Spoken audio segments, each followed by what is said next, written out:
All right, hello everyone, and welcome to the 2020 or 2021 Indiana State Masters. Here, Scott Gilmore, Mike Albee here in the broadcast booth. Round one of top 32 match play, getting ready to be played here. Mike, and welcome back to Anderson here in Championship Links. Yeah, it's good to be here. You know, it's good to be at an event and all that. Some great players out there today. Well, we got some exciting matches. We have the defending champion, Zach Weidman, bowling in the top 32. So we have some compelling matches that will be trying to do the best job we can to give you the scoring situations. They're using lanes 3 through 34, so they're all spread out, one match on each pair.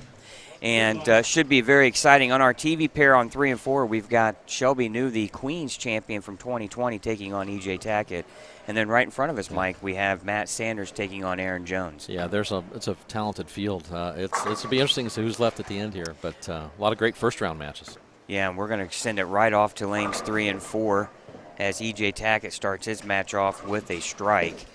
And again, a lot of bowling here, and you made the comment before numerous times in Masters play, a little bit different for the USBC Masters or the old ABC where it's 3-game total pins. Yeah. But you want to stay in that winner's bracket as long as you can. You do, but here the one-game match. I mean, anybody can win a one-game match. You know, so it's a couple bad breaks here or there, a couple good breaks the other way, and in one game, you know, it's going to be quite the challenge for even the top players.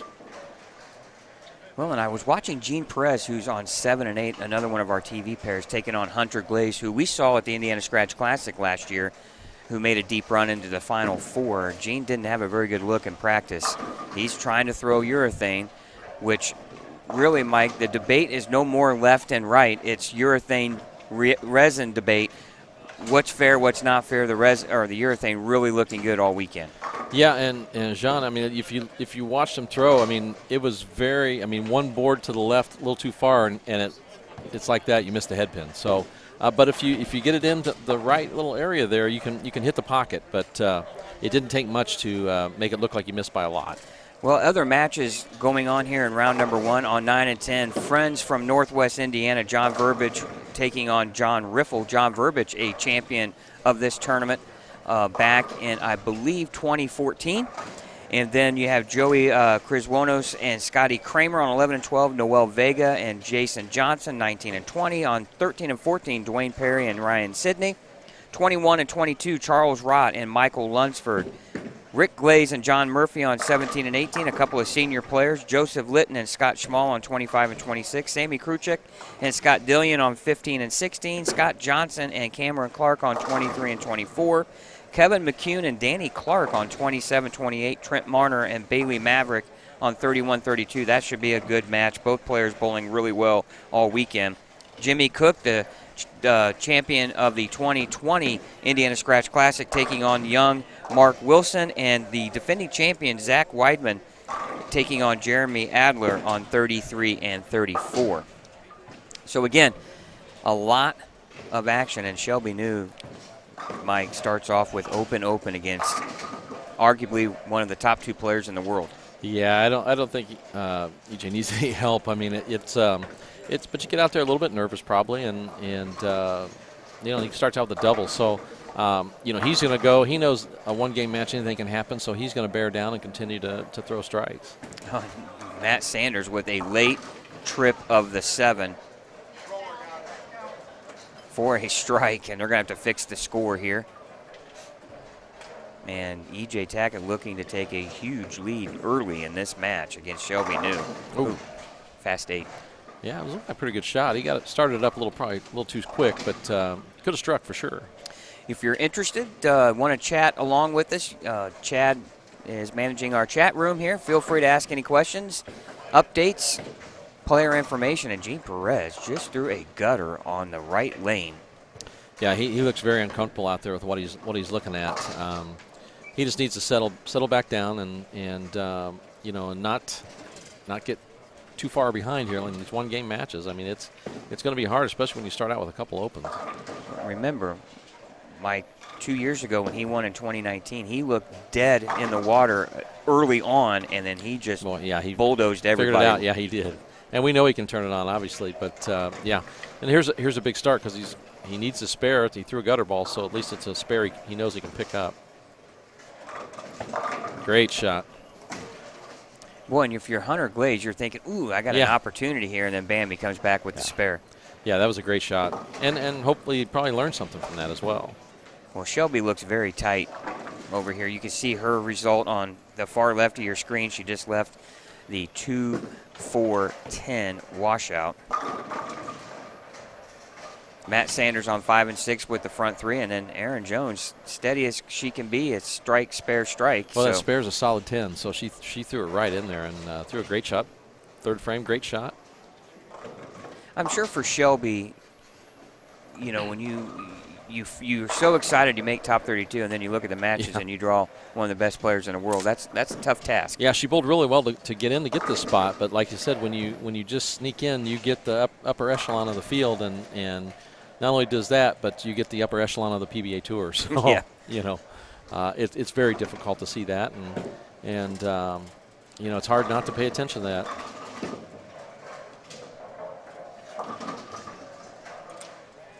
Now our first look at Hunter Glaze here, working on a spare in the second frame on lane 8. Third frame comes in light 2-pin. Good break, leading just 2. Well, we've seen a lot of ball speed. Well, we saw a lot of 2-8-10s, Mike, all weekend for the right-handers. If you miss just a little right, it could be ugly. Well, with his ball speed, I mean, he's going to have to be direct, so he's going to have to get that ball started up a little sooner.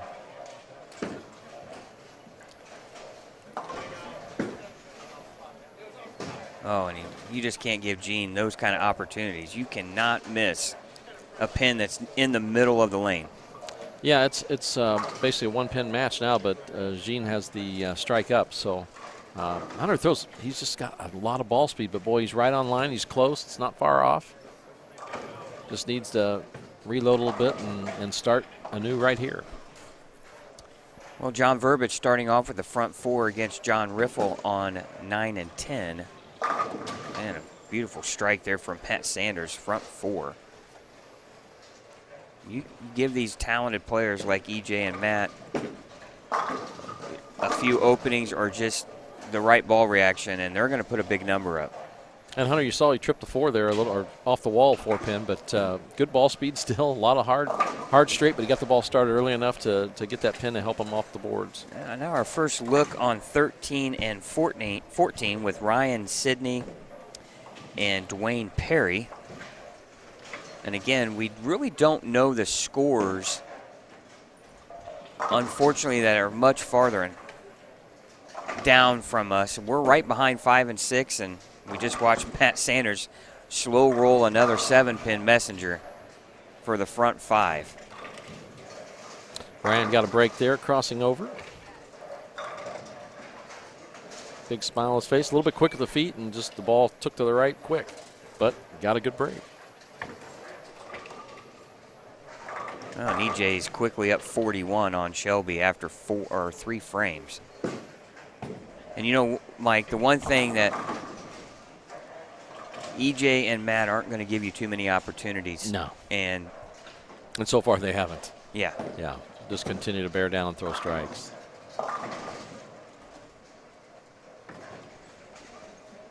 You know, and the other thing, too, if you're Erin Jones, who's off to a good start in her own right, the scoring pace was very up and down, but the field average couldn't have been, you know, as far as the top 32 here, is not that high, maybe in the low or the high 2-0s. So when you look at players with the front 5 or 6, you're not expecting to see that. No, but they've both drawn, you know, at the top of the field, so you're going to see that. 4-pin for Erin. She needed that double there in the 6th.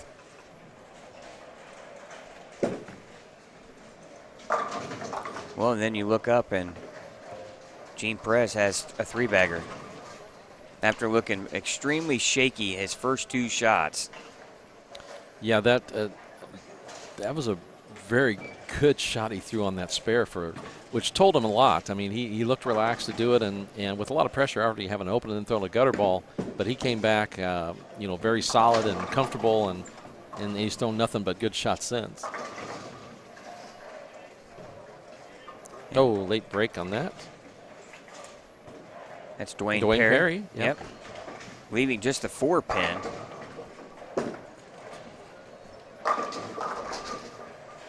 Shelby just can't get any momentum going and it's really hard to loosen that arm swing up when you just can't throw a strike. And remember Shelby in the Queens. Remember how she struggled and lost early and then ran the table in the losers bracket. So it loosened her up, yeah. Can she do the same thing here at the Indiana Masters against the boys? Well, I think she can. I mean, it's a matter of just using the rest of this game to get yourself loosened up and kind of get a ball reaction. She seems pretty relaxed and like you said, you got 2 chances here, so you've lost the first one. That's okay, but use your last 4 frames here and get yourself lined up, and off you go. Obviously, EJ started lined up, so he's got it figured out. So is Matt Sanders. Yeah, and as long as these guys can throw urethane, and I think you'll see these guys stay with it as long as possible. I think the advantage with the urethane, though, right now is when you go from pair to pair, you're not, urethane over the course of 2 or 3 games on the same pair will really make things tight down lane, and the carry would probably go away. But I don't know if you'll see that with them moving pairs. Yeah, it's gonna take a few rounds for that to unless they hit a pair where somebody else has been doing the same thing. But right now it gives them the most consistent look through the front, and they still have the back end. So it's definitely the right play, and they look very good doing it lined up.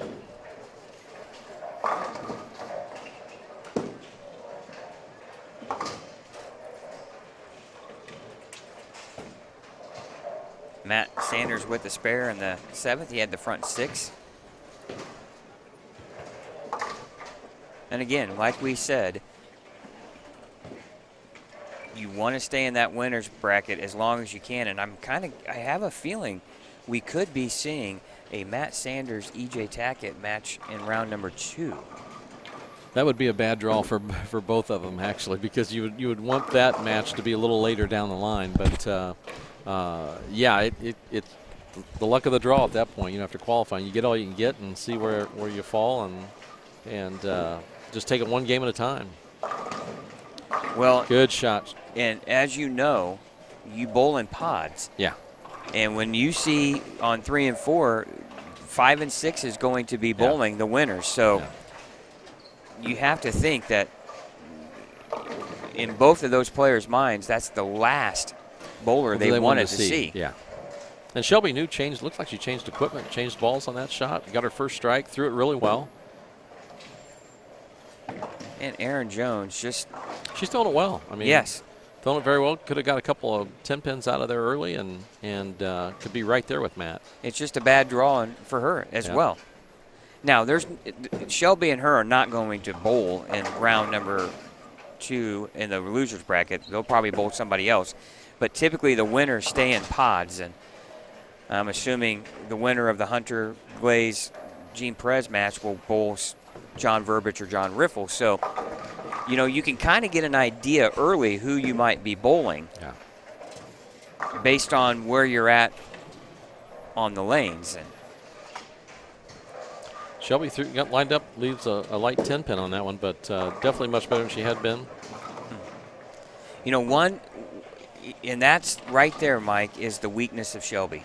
She can throw a lot of strikes. Her spare shooting is kind of iffy. Now, she didn't throw a lot of spares at the Queens. No, she did not. That's just a matter of mentally getting yourself, prepared for that spare shot. That's all that is. And sometimes we can outthink ourselves or overthink. So that's something she'll figure that out. And when she does, look out.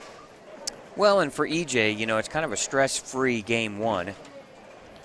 You're not going to get free opens thrown at you to start with. That probably won't happen the rest of the matches for him. So, and he knows that he's going to have to shoot probably 230 or better to beat Matt Sanders in round number 2. Yeah, Matt looks really good this morning here. And again, just, we're not saying, obviously Matt and EJ, if you're looking at the field, you would give them a huge advantage. Gene Perez would be another one. Jimmy Cook, Zach Weidman, who's been bowling super well. Great job, yes. They just, they wanted to avoid each other early. You're okay probably 2 or 3 rounds from now when you're battling for one of the last 2 spots in the winner's bracket. But if you lose now, you're bowling the rest of the day. You know that. Yeah. There is no bye later on, or you're not going to take another game off. You're bowling. If you're going to get to the finals, you're going to bowl the rest of the day. And the more you bowl, the more chances you have to lose, because in a 1-game match, it can happen. EJ just opened in the 9th. He's going to shoot 210 or 220. Yeah, I mean, I think with EJ, it's just a matter of getting yourself, lined up and know how to play and how to move, how the game's changing for you. So he's taken all that in, and he'll be fine. Good shot there from Shelby. Yeah, that looks like the right piece of equipment there. Now we're back on the Gene Perez Hunter Glaze bad match. Break. Yeah, bad break for the Gene. 6-8 here for Gene Perez. He had a 20-pin lead, but this is going to, Hunter struck in the 8th, so this match is pretty much going to be about even going into the last 2 frames. Well, Gene's a good spare shooter, though. He's got a shot at this. Oh, there you go. You're right, Beautiful. Mike. Good call. Yeah, he's very good spare shooter. Moved all the way to basically down the lane, pretty straight at it, but controlled what the ball could do, and great shot, great maneuver, good adjustment. And how deflating is that for Hunter? Yeah, you think you've closed in again, and he's kind of kept you at bay there, a little farther back, but he does hold the hammer with a strike in the 8th, so he's got a lot of wood left out there. Hunter does, if he can put together a few strikes here. Well, there's some big scores, Mike. If you look on down. Oh wow, we got a great one down there. Yeah. John Verbic has on a 270 potential game, and then right over the pair next to them, you see another big score, and that is in the Scotty Kramer match. That's a 270 and possible that's game. Jerry, and I'm going to probably butcher this, Kriswonos. He is on a 270 pace too, so Scotty Kramer really, and Gene Perez, it's probably the movement off the 6-8 on the right lane. Brooks a little high. This one just doesn't make it up early enough and leaves the 3-7. But once again, it's a similar spare shot as it was to the 6-8, just a little more room to do it, and I guess probably a slightly easier spare, but none of them are given. Yeah, how big was the 6-8 conversion? Yeah, the frame before now. Yeah, I mean, he could be staring at back-to-back opens, and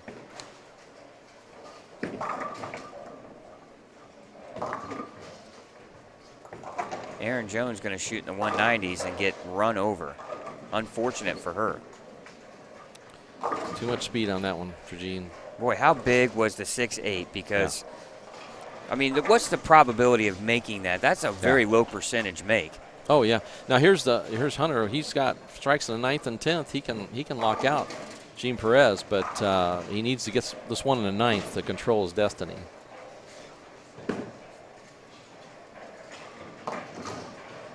.195 for Aaron. Yeah, she threw a good game. She threw Absolutely. a good game. Clean. Not much more you can do than that. Clean 195. You'd almost take that every time. And big strike for Hunter there. Big strike. So 2 in the 10th will guarantee he stays in the winner's bracket if he gets 2 in the 10th. He has a possible 212 left. Gene Perez only has 201 left.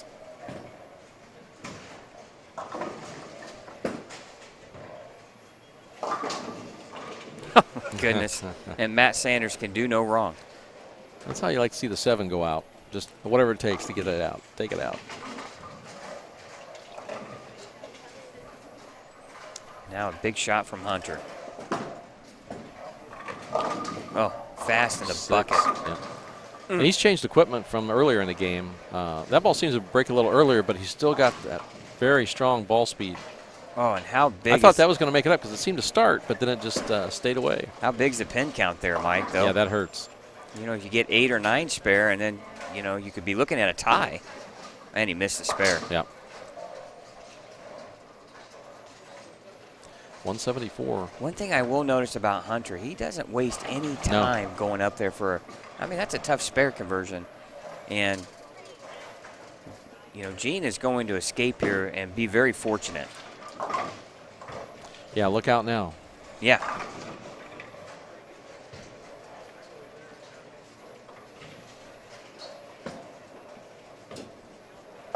Pretty shot there. Got that ball started up nice and early and just kind of arced cleanly. 10 in the pit. Well, and Hunter really, they missed the 3 or the 2 pin. That was huge. So you can look back on this and have a lot of what ifs. But he missed 2 spares that you got to make against a player of Gene Perez's caliber. All right, EJ wins 215-149. Matt Sanders wins 267-195. Gene Perez is going to win. John Verbic wins over good friend John Riffle. And one thing I'm going to do here pretty soon is I'm going to get Joey's last name pronunciation. Yes, I'm not going there. You did it better than I could do. You know what's going to happen. He's going to make a deep run, and we're going to butcher his name the whole day. So I'm going to go take care of that right now. Yeah, good idea. I'm going to go down and look and see what we have, and I'll see if there's any scores that are close here late in the frames. Wow, great shots in the 10th frame. I think if the rest of pairs are anything like that, when Gene has found the ball in the release, so that looked pretty good in the 10th.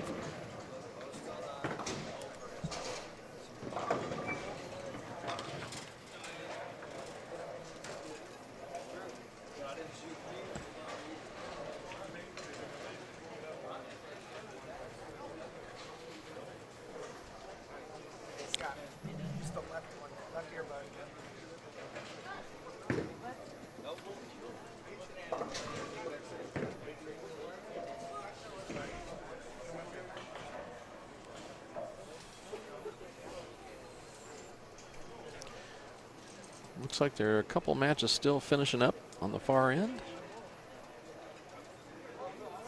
Like 3 matches left, still finishing up.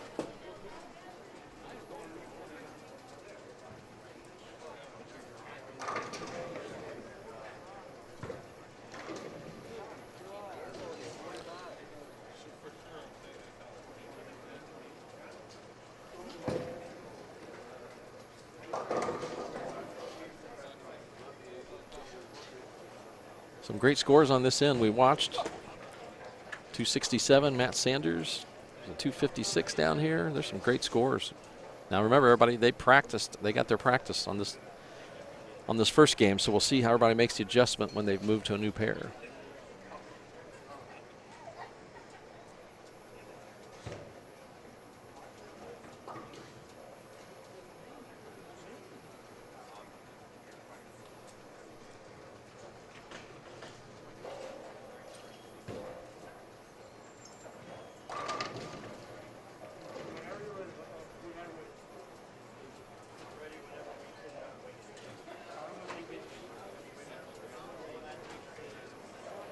Looks like we're down to just 1 match finishing up.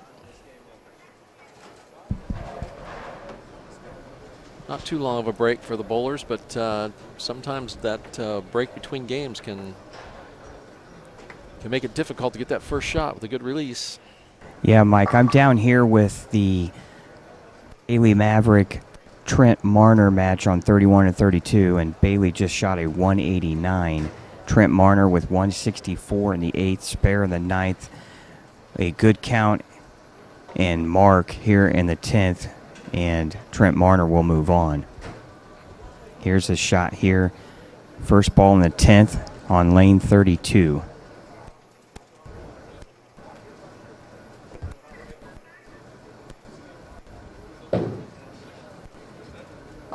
And he rips the rack for a strike. So Trent Marner will advance into the winner's bracket in round 2 with a victory over Bailey Maverick. Yeah, that shot looked good from down here.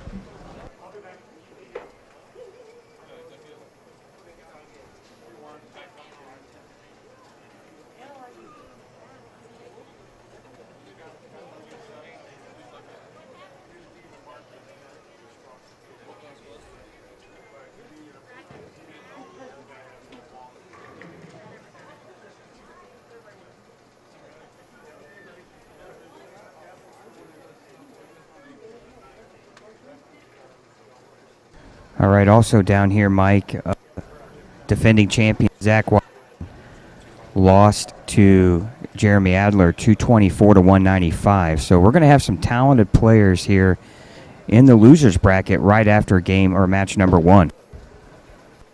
Yeah, Zach can definitely be one that you wouldn't want to run into in the losers bracket. I did talk to Jeremy a little bit, and he said that Zach bowled better game, and Jeremy was the benefactor of a few breaks. As we know, that's what it takes sometimes, and you just got to run with those if you get them.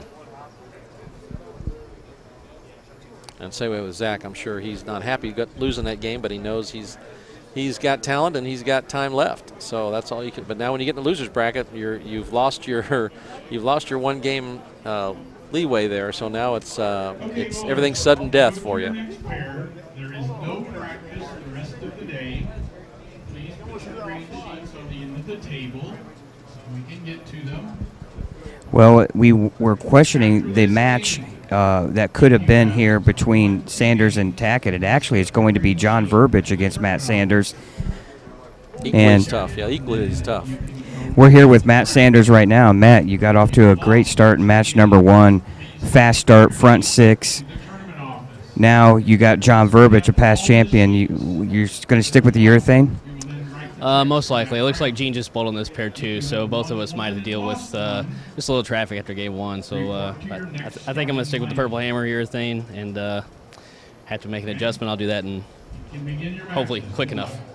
Well, I know when you get later on into these rounds, you know you got to be on the attack mode because a lot of these players just aren't going to give you many opportunities.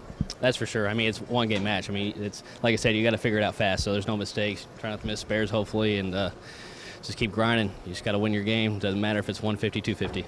All right, Matt Sanders looking to make a deep run here in the State Masters.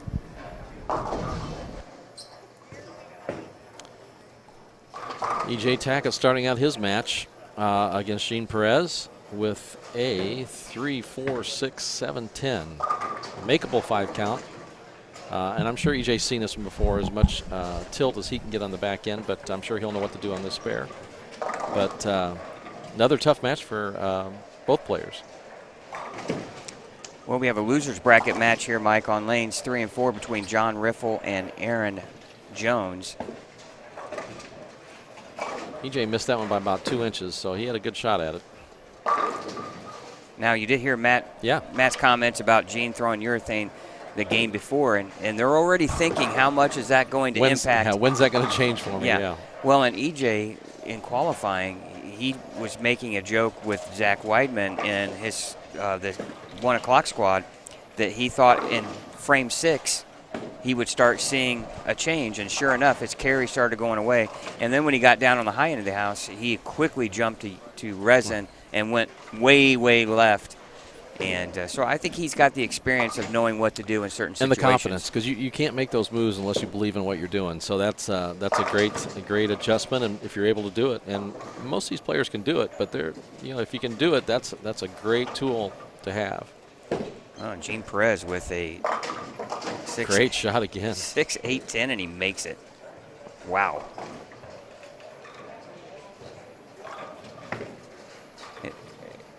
And when you can do that as a player, it is just so, because your opponent takes a deep breath because, okay, here's an opening. Yeah, you think you've got an opener. That's exactly right.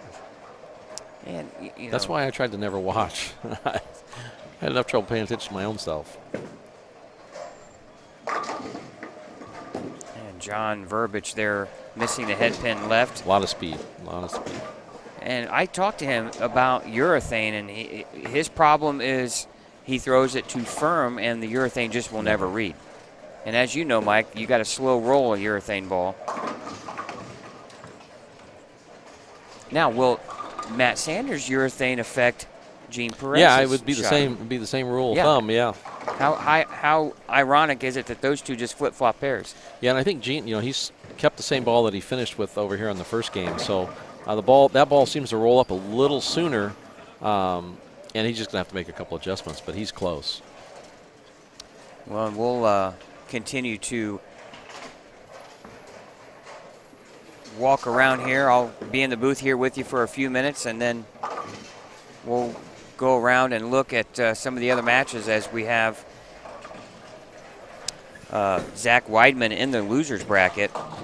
That's going to be a story to follow. Bailey Maverick in the losers bracket. Well, Matt Sanders gets that one to break too high, leaving a 6-7-10.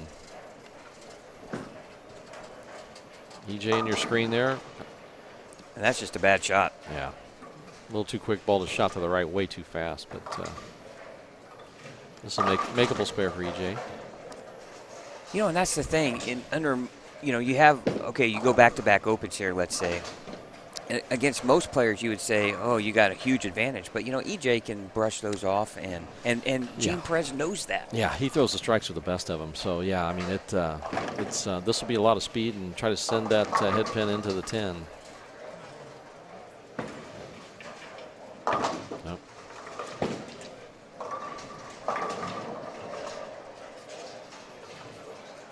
Well, I mean, 2-0 could still win this match. Oh, yeah, for sure. I mean, it's going to be, you know, can Gene make the adjustments to start throwing strikes? And can EJ do that? I mean, he's had, you know, one real light, one real high. So, you know, just the key is not to confuse yourself, you know, and keep your game plan in play and make good shots, one at a time. Well, we're going to lose about, 4 players after this round. We'll drop 4. They'll be eliminated. And there's your first strike for EJ. Yeah, great shot. Good shot. And it's not that he's not lost. He just threw a couple of errant shots. And yeah, the second frame was definitely just shot to the right, and I'm sure he wasn't happy with the way he threw that one. But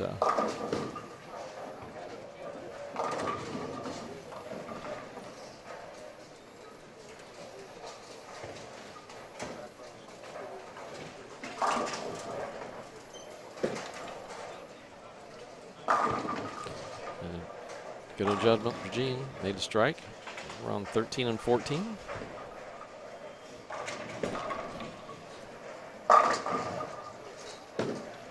John Verbic with a powerful strike here. Now we're back to 13 and 14.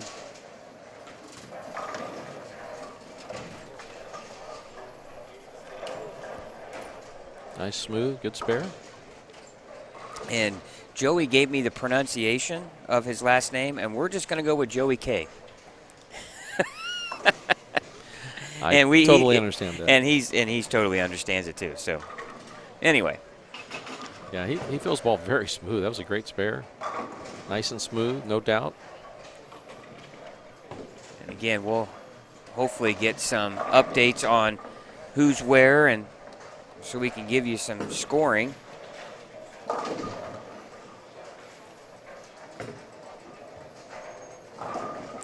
That's the one thing, is we're kind of out of touch with those pairs past 14.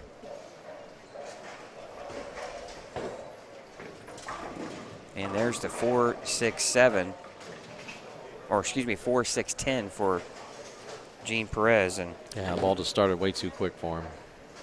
And this one's going to be hard to make. I mean, this is a very low time only. Yeah, low percentage make here. You just got to hope to bounce something out. That was a pretty darn good attempt at bouncing something out. That was a good job. Just nice and straight and hard. You can bounce pins out of this back in this center. Yeah, so. Yeah, some centers are better at that than others, for sure. And if you have the ball speed and the right angle on it, it almost looks like duck pins sometimes. They fly back and forth.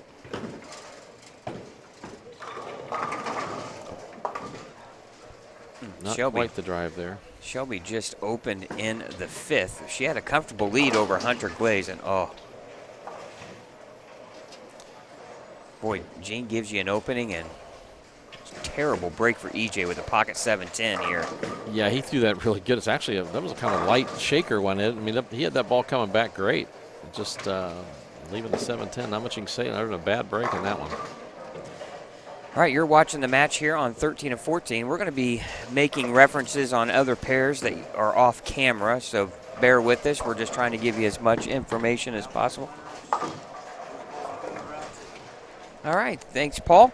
And match scores. Good adjustment. Jason Johnson defeated Noel Vega 188 to 174. Dwayne Perry defeated Ryan Sidney 234 192. Charles Rott defeated Michael Lunsford 221 to 212.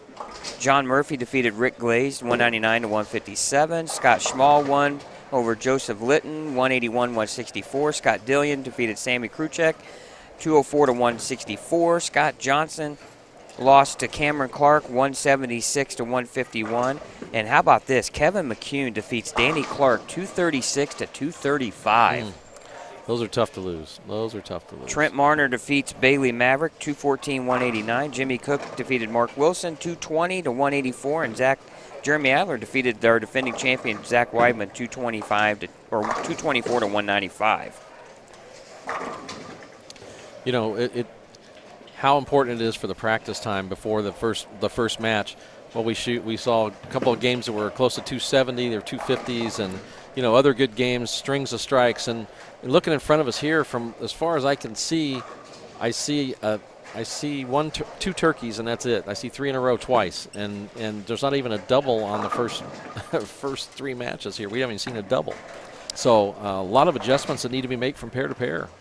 Well, in our winners bracket matches, the ones that you cannot see off camera, is Dwayne Perry is taking on Charles Rott, John Murphy against Scott Schmall, Scott Dillion taking on Cameron Clark, Kevin McCune and Trent Marner. That ought to be a good one. And Jimmy Cook taking on Jeremy Adler. In our losers bracket, Shelby New, Hunter Glaze, Aaron Jones, John Riffle, Ryan Sidney, Michael Lunsford, Scotty Kramer, Noel Vega, Scott Johnson, Sammy Kruchek, Rick Glaze, Joseph Litton, Zach Weidman, Mark Wilson, Danny Clark, Bailey Maverick. Those are your matches in round number 2 in the losers bracket. Remember, 4 players will be knocked out here.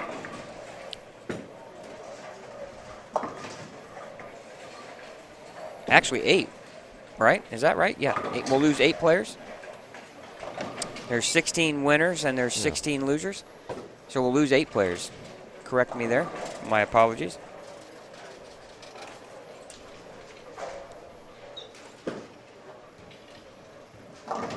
Oh, boy.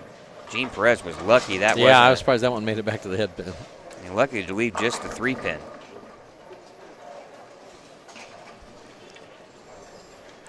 And EJ knows that he's only down 23. I mean, he is far from out of this because his opponent is not lined up at all either. Yeah, that 7-10 between strikes is killer for EJ. He'd have a big lead, or not a big lead. He'd be right back in the match. Yeah, right in it. And John Verbic looking to go open here in the 5th and 6th after Matt Sanders opens in the 5th. So both Matt Sanders and EJ Tackett struggling here a little bit in match number 2 in the winners bracket. Well, as far as I can see, the best game going so far is Shelby New.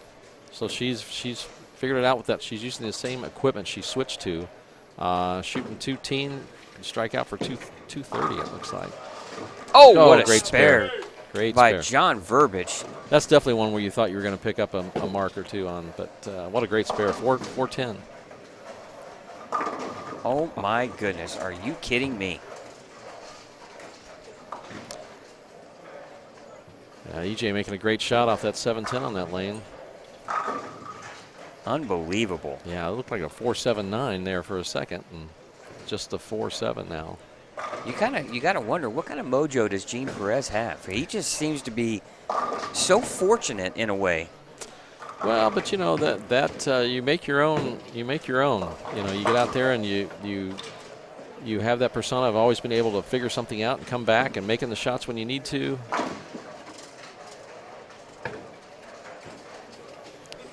Well, a spare, at least for EJ there in the 6th frame. But he finds himself down 22 pins with just 4 frames to go.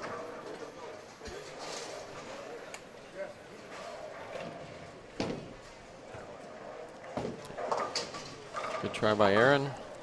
She's down slightly now in her match.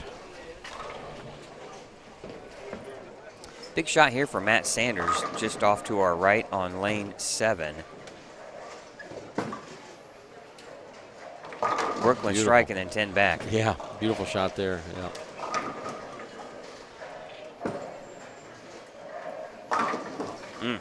Boy, if he could get anything going on the right lane, very easily, Mike, he could have a 4-bagger. Yeah. 5-bagger, actually. Yeah. The pins are looking kind of strange when that ball's going through the pins. They're not doing the normal fall. That was a great shot there.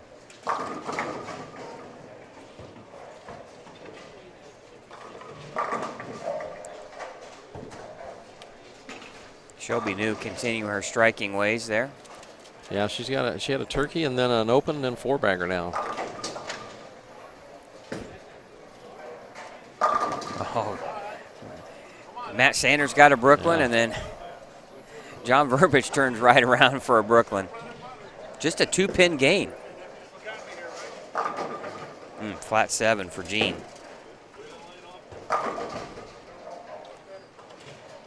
Five and 6 looks kind of tricky right here, doesn't it? Yeah, it sure does. Matt Sanders made it look easy, shot 267. Yeah, I mean, it's something about that fresh and getting your practice balls, because it seems like you came over here and all of a sudden you get open, and it's like, man, put you behind the 8-ball real quick. That'll tighten your swing up fast.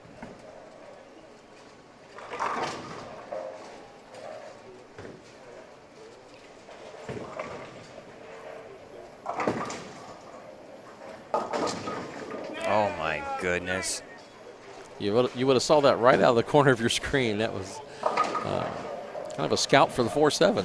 And he goes Brooklyn, and then through the face, and a pin comes across and wipes out the 4-7. Yeah, that's John, right? That's John Verbic. Yeah, John Verbic. Now Matt Sanders off to your right on lane 7 and 8. Chad, you want to switch over to 7 and 8?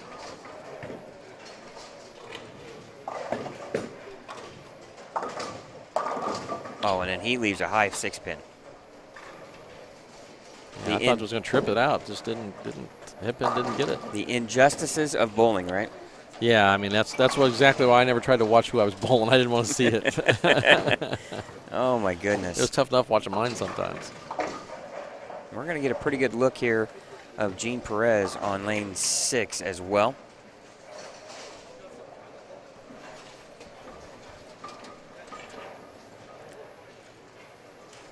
And lane 4 has been dropping the 2-4 pin a lot this weekend. All right, Matt Sanders cleans up his spare, but he finds himself down 13 with just 2 frames to go. This is a big strike here for Matt. Oh, looked like Gene got a middle of that one. Yeah, he gave it some extra lift there. It arced perfectly though. Good shot. That's one that not many people can go to that tool in your toolbox. No, yeah, I was afraid that was going to jump, but using I believe it's urethane, so it's just a lot smoother reaction, especially down lane. Shelby New's going to shoot about 250 this game. Yeah, she's doing a great game. Great adjustments. Great shot there from Matt. Boy. Yeah, big. Here's the thing you got to think of. John Verbic is not lined up. I mean, he split, spared, fortunate to make the 4-10 split, and then he gets 2 lucky strikes in the 7th and 8th. So, Matt, it's not over for Matt. No, Matt has 2-0 left, and John is in the 190s right now. EJ with a great shot for a double. He just makes it look so easy. I mean, you're behind in a match. Yeah, you never got to know have you a shoot strike. 160. Yeah, it's like, it wow. just looks so easy. Uh-oh. Uh-oh. Yeah, I'll say that's one Matt he just didn't want to see that. I guarantee you he was holding his breath on that. Yeah, that's when you get your foot on the floor holding the pedal down. You're just trying to keep those pins from going anywhere. You can see the look on the face. That's exactly what he was thinking. Matt might have just walked out the building if that struck. EJ with a big 3-bagger. 7th, 8th, and 9th. And this is going He's to be got 203 left.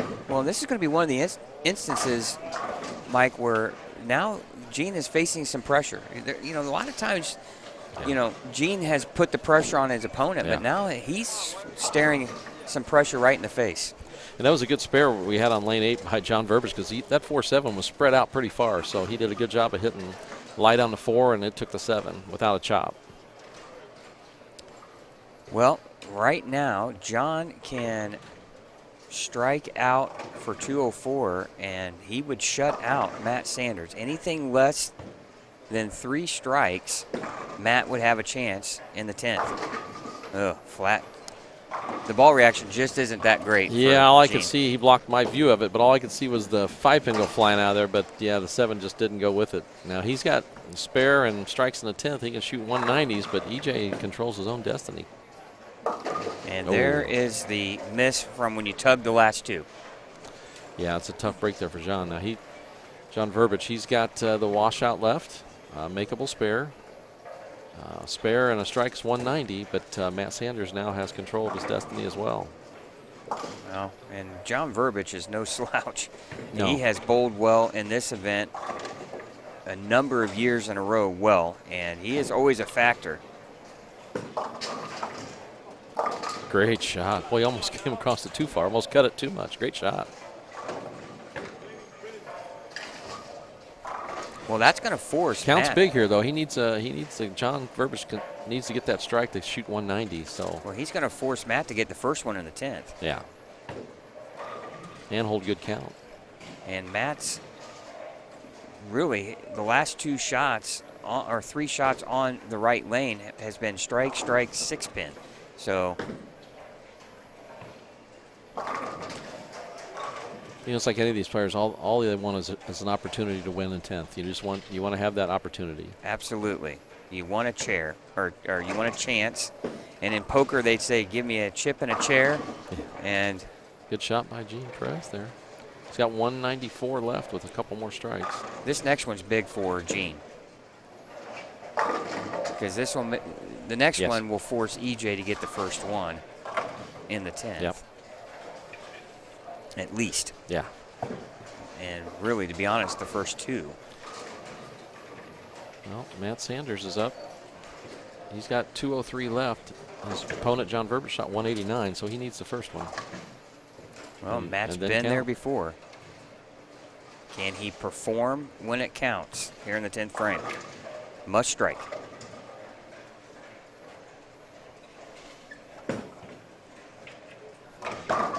Oh great my shot. goodness, he just tomahawked that. He did. Solid 8, but boy, the scout took that dude right out of there. Great shot.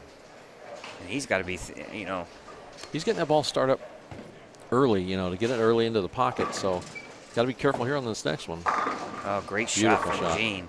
Beautiful shot. Well, he's giving The himself a 190s, yeah, chance. he's in the 190s. Well, and EJ's now, he needs the first 2 in the 10th.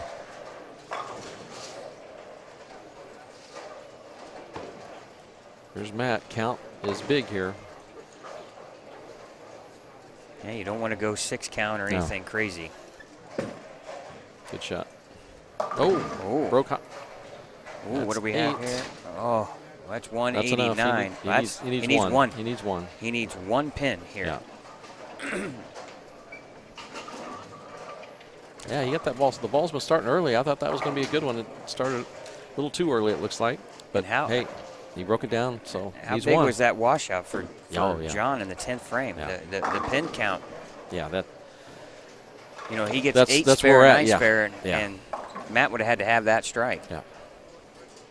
Gene Perez strikes out for 194. Oh, and he hooks at it. Yeah. Goodness, Well, sometimes you know what it's going to do when you do that. I understand that a little bit. But, right. So here's EJ. He has 203 left. Matt Sanders advances with a 190 to 189 win over John Verbic.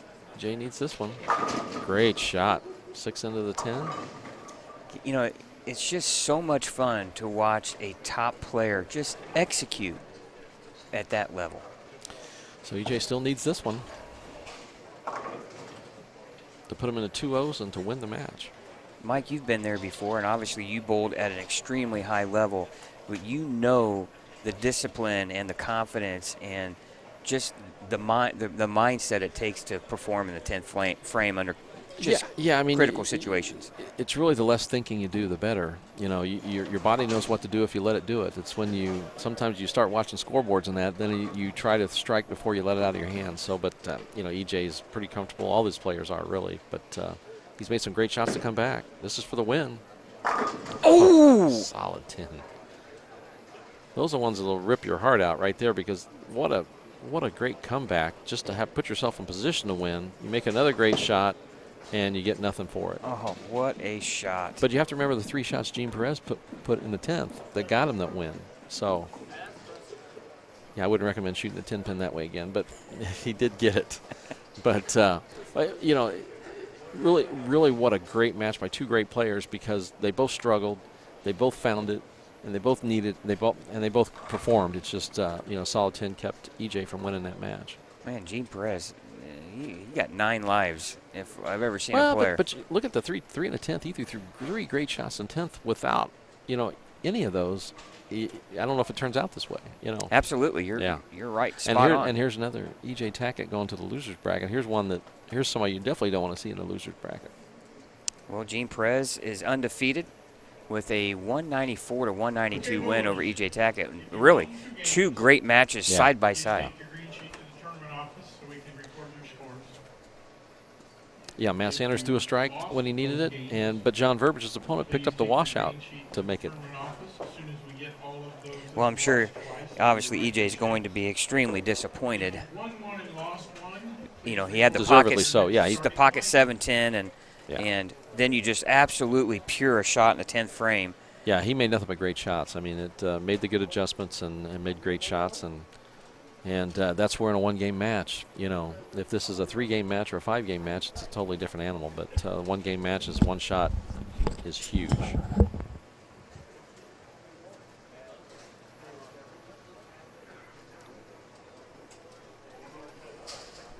Yeah, everybody finished about the same time. It looks like that was pretty good round. Yeah, and I'm going to walk around here and see if we can't find out some more information. Maybe get a quick word with Matt Sanders here.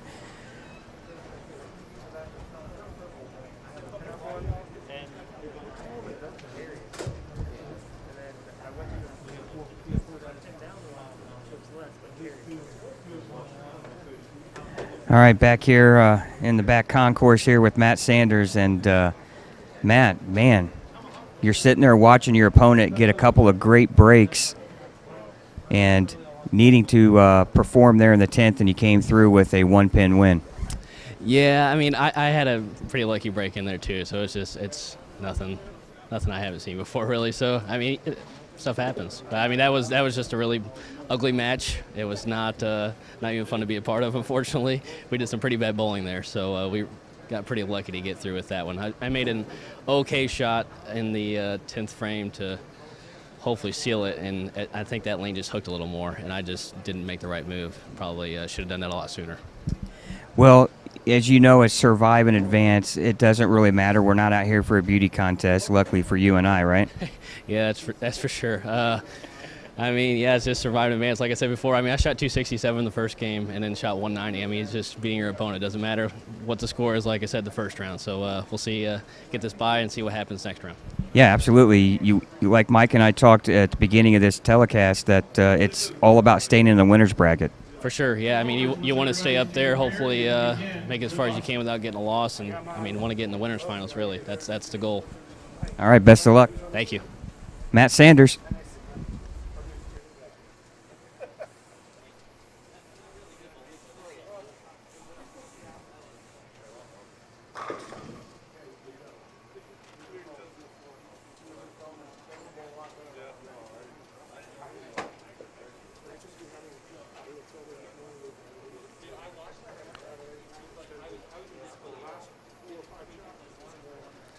Looks like we've got a couple matches starting there on the high end.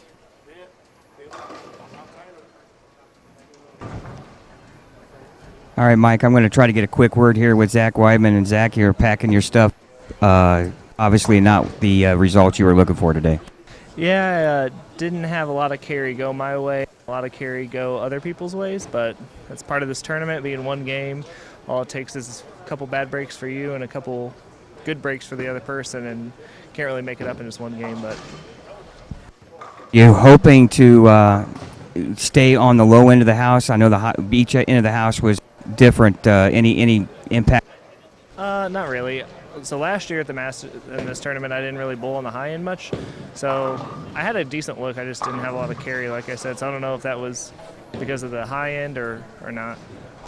Well, next weekend we have your telecast for the PBA. I'm sure you're pretty excited about that. Yeah, Saturday at 4 o'clock on FS1. So it'll be cool to see myself actually bowl well there. All right, defending champion Zach Weidman out here early at the Indiana Masters. Yeah, we're all looking forward to that match with Zach coming up, and great player, been bowling really well. You're going to see nothing but good things out of Zach.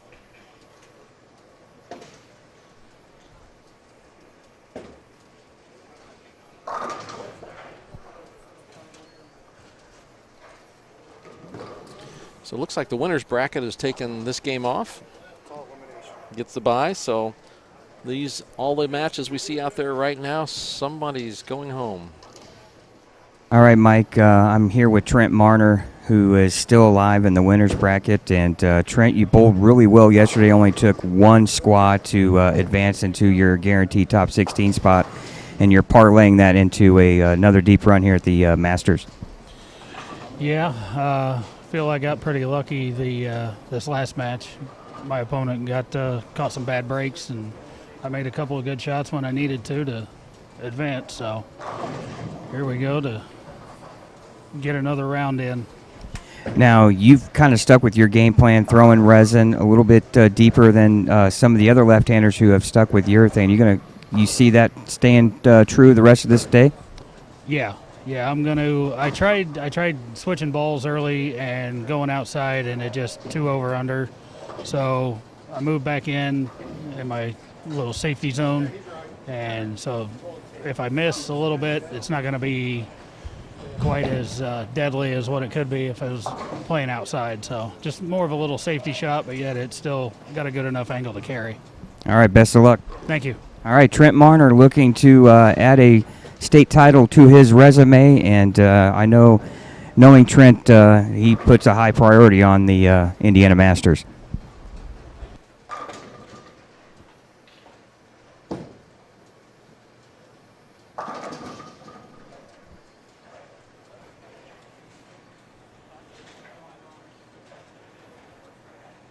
Jeremy Adler breaking down the 4-9, leaving just a 9. Getting that ball to roll up nicely, a little early, but good shot. And all the matches currently are all elimination matches, so lose and you're out. This is why it's so important to stay in that winner's bracket, because those guys are now taking a break. Give your little bit of mental rest, physical rest, whatever you need, and you know, if you're in the loser's bracket, you're bowling the rest of the day. So it's always a challenge. No time to take a break and rest up and recollect your thoughts.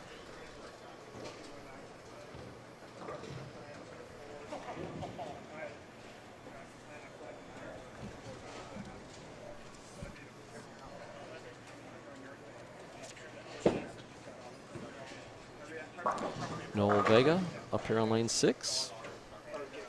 Come up on the right side of your screen. Ball speed right up the lane, right up about the 3-4 board. Beautiful shot. 6 pin in and 10 for a strike. Leads by 1 pin after 2 frames.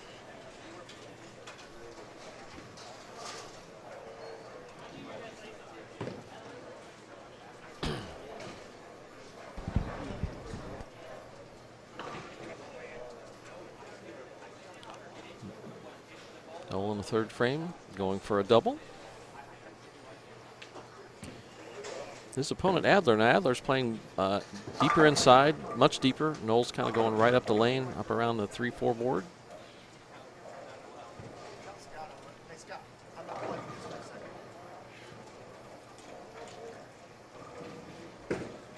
Good speed, looks good.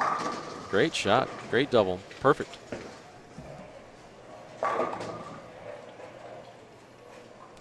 Jeremy Adler up on lane 6. Sitting on spare. This is the 3rd frame for Jeremy.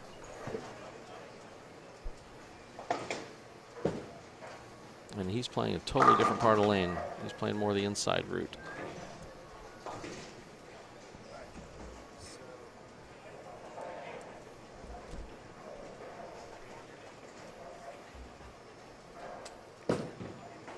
Ball hit about third arrow. Right through his hook point, though. Ball got to about the 5 or 6 board out there, not making a return, leaving the 1, 2, 4. Just got to make your spare, stay close until you get them figured out, and then, especially with Noel Vega is definitely lined up the last 2 shots.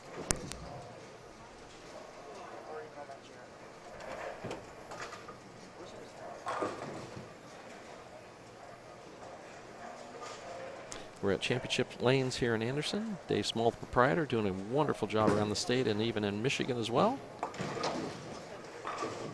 Jeremy looks like he might have stuck just a little bit. Ball once again not making up to get to the spare, taking out just a head pin.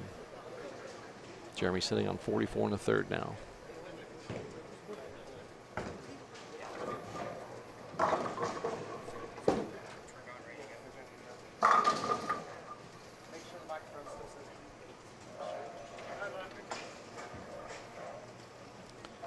Lane 5, Jeremy Adler, 4th frame.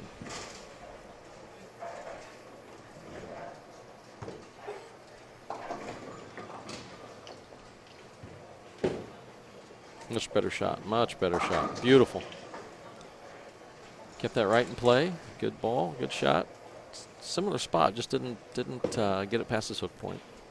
On lane 9 and 10.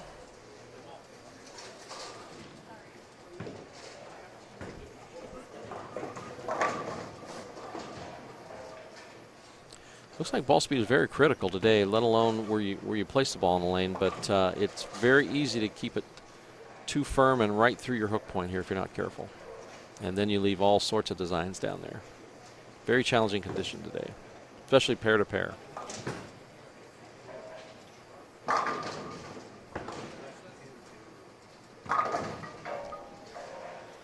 Great shot. That's your equivalent of a solid 10 pin if you had a full rack, but that was a great attempt at it, trying to get that ball to deflect off the head pin into the 6 and 10, and then once again, as in a solid 10 pin, that 6 pin goes flying right around the neck of the 10. Good attempt at that spare. It's John Verbiage to your right on lane, looks like 13 down there, going high, leaving the 4, 7, 8. Hey, Mike, I'm over Yes. here with Joey. We're just going to go Joey K. And Joey, you're in the winner's bracket still. Looking to make a deep run. How you playing the lanes? What's your plan of attack? Urethane right now. I haven't been very good with urethane in the past, but I've been working the last 3 or 4 months to get better with it after the way I saw how it was in play at the Scratch Classic. I just moved to Indy here about a year and a half ago, and I was always told at these tournaments the gutter typically tends to play, and I've always liked to kind of get deep. But I've been working on that a lot. That last game, the right lane was super tight, and I went to a nano pearl from a fast pitch, and it gave me a little bit more down lane that I needed. But being on global and throwing the storm stuff now, we haven't really had urethane on global, so it was nice to have a fast pitch or a pitch black to be able to go to here recently. Now, obviously, the key is getting off to some fast starts. You've been able to do that. I'm sure that helps your mindset in the arm swing as well. Absolutely. If you'd have gone back a year or two, I can't tell you the last time I've gotten out to a quick start at a tournament with a 200 game, and it frees up the swing. I got out to a good run there the first match. The second match, like I said, they were a little tighter, but it felt good yesterday to come out and bowl A squad and get off to a quick start and have a loose arm swing, whereas the last few tournaments I bowled, I'm lucky to shoot 160 or 170 to start, and now you're trying to dig out of a hole. So. Well, Mike wants to know, how do you pronounce your last name again? It's Chryzwanos. All right, Chryzwanos is the pronunciation, Mike. You're in charge of that for the rest of the telecast. I got it. Chryzwanos, I've got it. Yeah, right. We'll just go with Joey K in the meantime, and best of luck. I appreciate it. Thanks, Scott. All right. Joey looking to make a deep run here.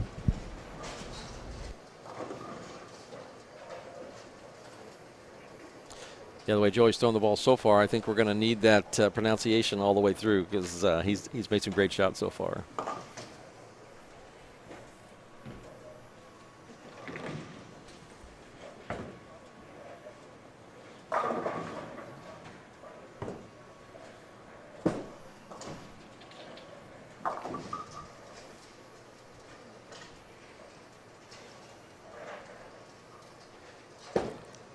Lane 9, a little straight up the lane.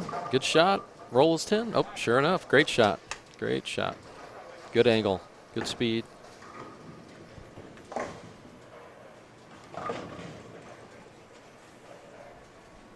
All right, Mike, I'm down here with the defending champion of the Indiana Scratch Classic, Jimmy Cook. And Jimmy, you're in the winner's bracket after 2 matches. What is it with you in these state events where you just seem to be making a deep run every year? I mean, it's basically a state title. We're bowling to win, not bowling to go home early. You're sticking with your urethane game plan that you did in qualifying, or are you playing something different? No, actually sticking to the T-zone. Spares are going to get. Yeah, it's important to stay clean, absolutely. Obviously, it's so important to stay in that winner's bracket on the offense, I'm assuming, every match. Try to be. There's going to be matches that you fall behind, but you got to make good shots. I mean, we're here for a reason. Everybody that's made it to the day, they're capable of winning. So, depending on who you're bowling and what pair you draw, this is basically 3 bowling centers in one. So, what lanes you get is beat the lane you beat the guy you're bowling. Absolutely. This guy's going to be a force to be reckoned with here, Mike, and you got to imagine that whoever wins this is going to have to go through Jimmy. Yeah, Jimmy shows that every time he's out on the lanes and makes some great shots. It's just, the carry for him when you watch Jimmy, if he can carry enough.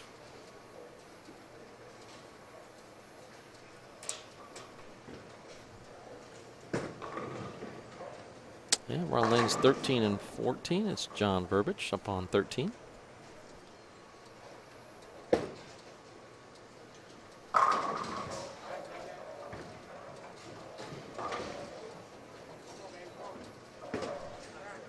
Very direct. Started a little too early. 2, 4, 7, 8. Very difficult spare with that 8-pin sitting back there behind it. Just looked, John's just trying to make sure he keeps it on line, but sometimes you get those feet a little too quick. The ball's going to break loose on you, and you're just going to give it a little too direct. All right, Mike, I've caught up here with Cameron Clark. And Cameron, you're in the winner's bracket. You bowled really well in your first 2 games in the semifinal round. You seem to be parlaying that into another run here at the Masters. Yeah, actually, I 3 and 4 was kind of a hard draw. Rack wasn't very good, but I was able to stuff a few in there, get some good breaks. Are you sticking with your urethane game plan that you started out with? Yeah, first 2 games I bowled just good enough to get by. They're getting a little bit tighter from everybody else's urethane, so I got some options if that doesn't work. I know you're down here giving your dad some help. He's a little bit behind here as Dwayne Perry just doubled here in the 6th and 7th. What are you trying to help him do here? He's just getting a little fast to the line, kind of dumping it off his hand, so it's not reading down lane very good. Well, we'll let you get back to your dad's match here, but best of luck. Thanks, bud. All right, Cameron Clark.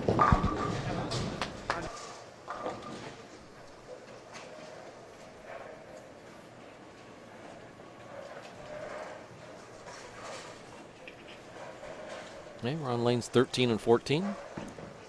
John Verbic did miss that 2, 4, 7, 8, leaving just the 8.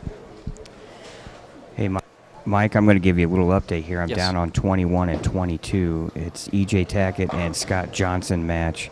And E.J. Tackett is down 5 going into the 10th frame. And neither player is bowling very good. E.J. with 1, 2, 3, 4 opens in this match. Both players on a 160 pace. Yeah, that's a tough one. And you're going to have to perform in a 10th, it sounds like. So, obviously advantage EJ for sure.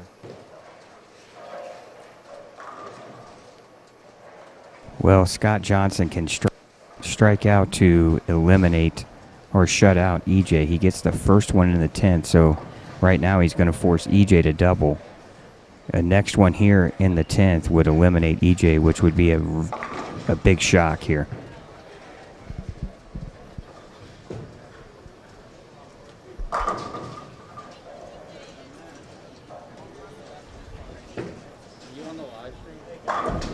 Scott Gilman.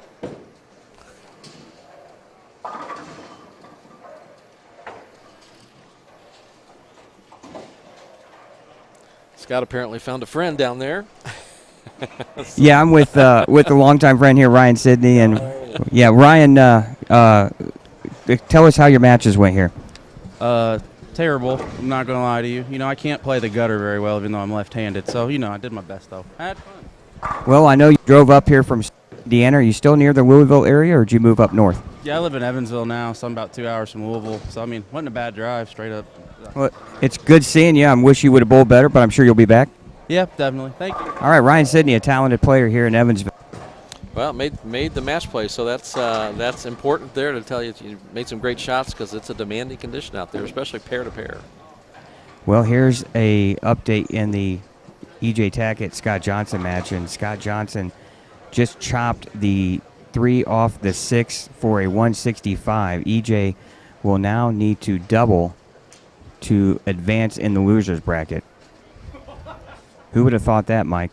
Yeah, it looks like he's wasting no time getting up there.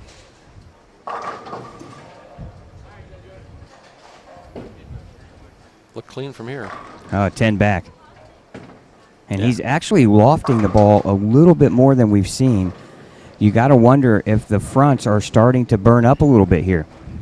Yeah, it looked clean from the side. We're obviously we're way down here. Chad and I are way down at the other end of the house. But from the side, you could see there was no hesitation in that shot. I mean, it was just a pure clean shot. So as long as he hit his target, it was going to be close. Well, just about 2 pairs over is the Danny Clark Dwayne Perry match, and Dwayne just picked up a 5-count washout in the 9th, and Danny's got a strike in the 7th and 8th, and he's going to wait for EJ to bowl before he goes up. And here's EJ's shot here in the 10th. Must strike. Oh my goodness, and he just left another solid 10-pin. Yeah, we saw that from down here, and it just looks like the same shot he threw last time, but man, see that 6-pin just fly around that 10. And to lose both games, both matches, with a 10-pin in the second ball in the 10th, that is a tough go. I can tell you, anybody that's left in this field just took a sigh of relief to see EJ go out, I'll tell you that. You know, he made some great shots. I mean, he obviously didn't deserve to be out yet, but that's the importance and the issues with one-game matches. You just don't know. And that just shows you how hard it is to win this tournament. So many things have to go your way. Yeah, the word spread fast down here. That's for sure that EJ was out. Now Danny Clark with a strike in the 9th. He's got a 3-bagger here, Mike. He can actually shut out Dwayne Perry here in the 10th frame. This to take the lead.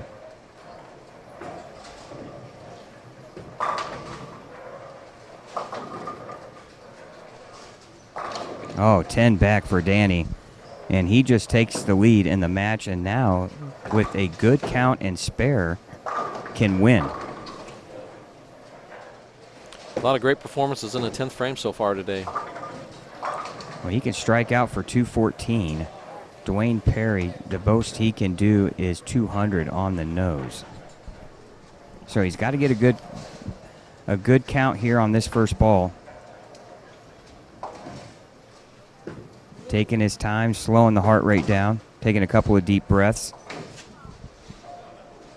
These guys know how big these shots are, because if you lose, you go home.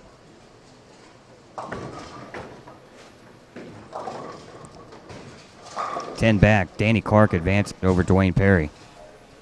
Clutch performance there in the 10th, Mike. Did you happen to see Shelby New down there, how that was going for her? Did you get a chance to look and see what she was doing? I know she's on the far end. But I did not. What pair was she on? She was on close to the next to last pair down there, I believe. But I saw a shot from way from the side, looked good, but, you know, obviously you can't see the score. So. All right, I'll go take a look. Jeremy Adler picking up the washout here. Shooting 188 with a strike, and he is pretty much going to lose this match and be eliminated by Noah Vega.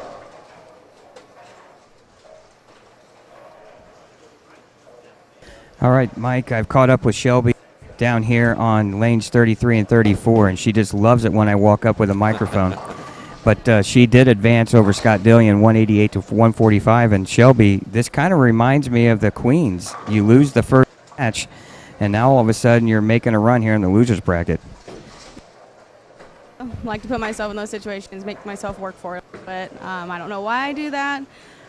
Today I came in with confidence because I got lucky squeaking in the last spot after the 2 games. So I was kind of took myself out of it, put my shoes on even, and I squeaked in and kind of was even just happy to be here. So it's bonus bowling for me, and I'm just going to work hard and keep grinding it out. That first match with EJ, it looked like you were a little tight physically. Was that the issue there? Well, comfortable, so I think I just got a little over anxious and kind of felt really comfortable. Then I got really fast with my feet, I think is what my problem was. I've slowed down now, just kind of settled in, so hopefully I can just grind it out. Well, I'm sure she's ready for a long day of bowling, Mike. Best of luck, Shelby. Thank you. All right, Shelby New. And we've got Noel Vega finishing up here in the 10th frame. He's moved in to try something a little different. He's wanted to get away from that outside line he was playing earlier because he just needed to keep it on the lane to win this match. But he's got 186 in the 9th with 7 pins up, so that's exactly what Jeremy Adler had, was 186. And Scott, I don't want to interrupt, but we have cookies.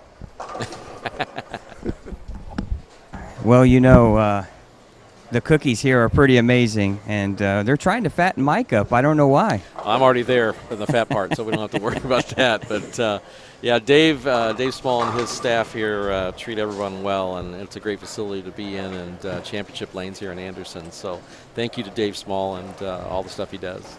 Hey, Mike, I'm down here with 2014 Masters champion John Verbic, and John, you had a heartbreaking loss there against Matt Sanders, and Matt even said neither one of you bowled really that well. But now you're in the losers bracket, and you're coming off a win. You got what it takes, you think, today, ball reaction-wise, to make another run at a championship? Well, if I make the shots, I can probably do it. But, I mean, obviously there's still a lot of good bowlers still out here. It's going to be a tough road to get through, a lot more games to bowl. So see what happens. Yeah, that happens. A lot of times when you get in that losers bracket, you know you're going to be bowling match after match. There's no breaks. Yeah, it's tough. A lot of games, plus we're getting old, so it's kind of tough. Well, I tell you what, don't bet against this guy. He loves this house, and he's had a ton of success. Yeah, he's not showing his age down there, so he's doing fine. Yeah, he's not showing his age. Whatever that is. I know I'm 60, so he's probably younger than I am. And the winners bracket bowlers over here warming up. No, it's about time for their round to start again. So they do get practice, but not on the pairs that we're using. So they're off to the side here on lanes 1 and 2. Basically, this gets you warmed up physically and get you ready for the next match. I think Scott's on the prowl.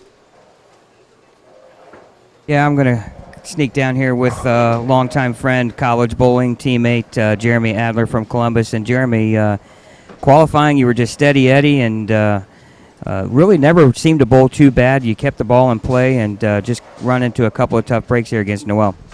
Yeah, Noel bowled well. I'll give it to him. There were looks outside with urethane. That's not my A game, so I stayed in, tried to kind of roll it forward with something reactive, keep it in play, and the last pair got real touchy over under, and grinded out on 180. But Noel shot 2-0 and just came up short. Well, you've always had some good success in here, and one of the guys that a lot of people don't give enough credit to for just keep making cuts and giving yourself an opportunity. One of these days, you got to figure it's going to come through for you. I hope so, but as you know, Scott, I'm on the wrong side of 40 now, so just got to try to keep sharp and play smart. Well, I just want to let you know we're petitioning the state board and Jeff Circle for a senior master, so you have something maybe to look forward to in a few years. 9 years, I'll be there. I'm going to beat you there. All right, thanks, Scott. All right, Jeremy Adler. All you young guys talk about age. What's going on around here? No surface changes the rest of the day. There is no practice the rest of Instructions coming from our tournament director, Jeff Circle. Him and his staff do a great job at all our tournaments here in Indiana, and we're just so happy and proud of what Indiana does here for all the bowlers. Absolutely, and you can see why, Mike. They continue to come back to championship lanes here in Anderson for the Masters. You set a record for entries this year at 421, and why try to mess with anything that's going well, right? No, and they do a tremendous job, and we're in a great place, and being from Indiana, proud to say I'm from Indiana with what all we do in bowling here. It's just tremendous. And that it goes to you and Chad and Savage Bowling and putting these streams on and letting everybody take a chance to see the greatest bowlers in Indiana. If not, we've got a few that some of the best bowlers in the world. between, EJ and Matt Sanders, and now Zach Wyman's starting to put his name in the hopper there for that. But and Jimmy Cook. I mean, there's just so many bowlers. Everywhere you look, there's a great bowler here. Yeah, now we're into the winners bracket back in play. And we have all the winners right down here in front of us, which is kind of cool. It's always nice that Jeff does that. But you have Joey Kay and Charles Rott on 3 and 4. You have Cameron Clark and Scott Schmall. Joey Wantos, is that the one? Chris Wanos. Yeah, that's Chris Wanos. Okay, we got that. You're supposed to get that figured out. Well, I was going to see if you followed up or not. You're throwing curves at me here. I think that's why Chad put that up first. But what a great. Well, I said we're going to have to learn that because he looks absolutely really talented good. player. He looks really good. That's why we'll just say Joey Kay for now. Yeah. Cameron Clark, Scott Schmall on 7 and 8, and then we have Matt Sanders and Gene Perez, familiar faces with one another in these tournaments, on 11 and 12. And then on our other TV pair is Trent Marner and Jimmy Cook. So it's kind of nice that he keeps all the winners down here so we can watch all of these great matches. Well, and you just, we're far enough down the line here. You're not going to find a give me here. There's not going to be a gimme. A lot of people might say, well, who's Charles Rott? But you know what? He's a talented player.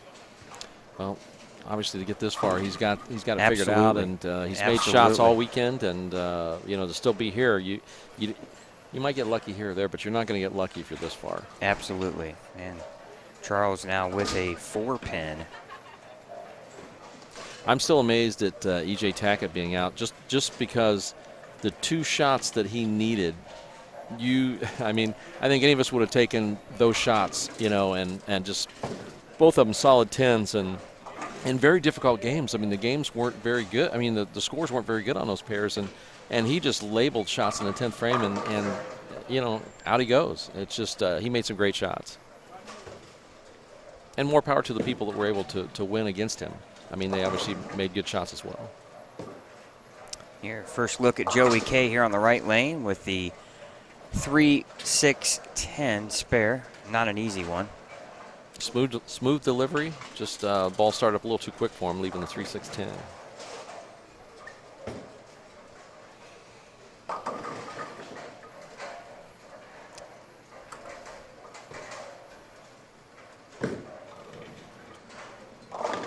And how many times you look up the score or look at the matches, and then there's Gene Perez still in the winner's bracket. A lot of people would have left him for dead on a couple of occasions, but he just seems to battle and make the shots when he needs to make them. Yeah, well, the very first game of the matches today, I mean, he started out with a couple opens and got behind, and then all of a sudden, boom, here he comes back, and then opened, and then needed to double in the 10th to set himself up to win, and he just always makes the shots when he needs to.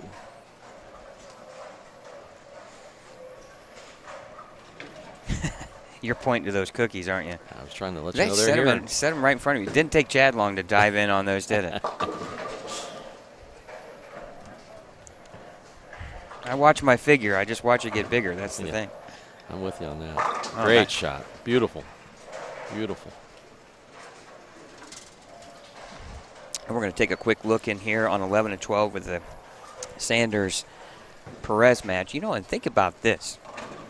Gene Perez, in his last 2 matches, if he wins, he's going to defeat EJ Tackett and Matt Sanders. It's not like he's getting the easy of he's facing the favorites. It seems like since I've started coming to do these streams and being at the tournaments, it seems like there's always a Matt Sanders and Gene Perez match somewhere in it. It's just it's amazing.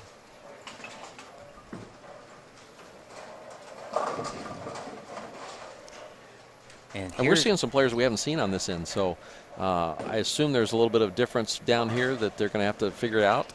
Yeah, this end of the house and where we're at, Mike, is seems to be a little bit more friction. You get down on the other end, the high end, it seemed to be a little bit tighter. And there's no practice, so this is their practice balls are the first and second frame of the match. It doesn't give you a lot of time to get a read. You bet, and that's how important is it for your first 2 shots of the game on each lane to be good ones. Good ones, and have something, either you get a strike or you can pick up, because it's very easy to leave something that you're not going to get a spare out of. We've seen a lot of designs down here, whether they went high and left big splits or they've missed a head pin and left washouts of different varieties.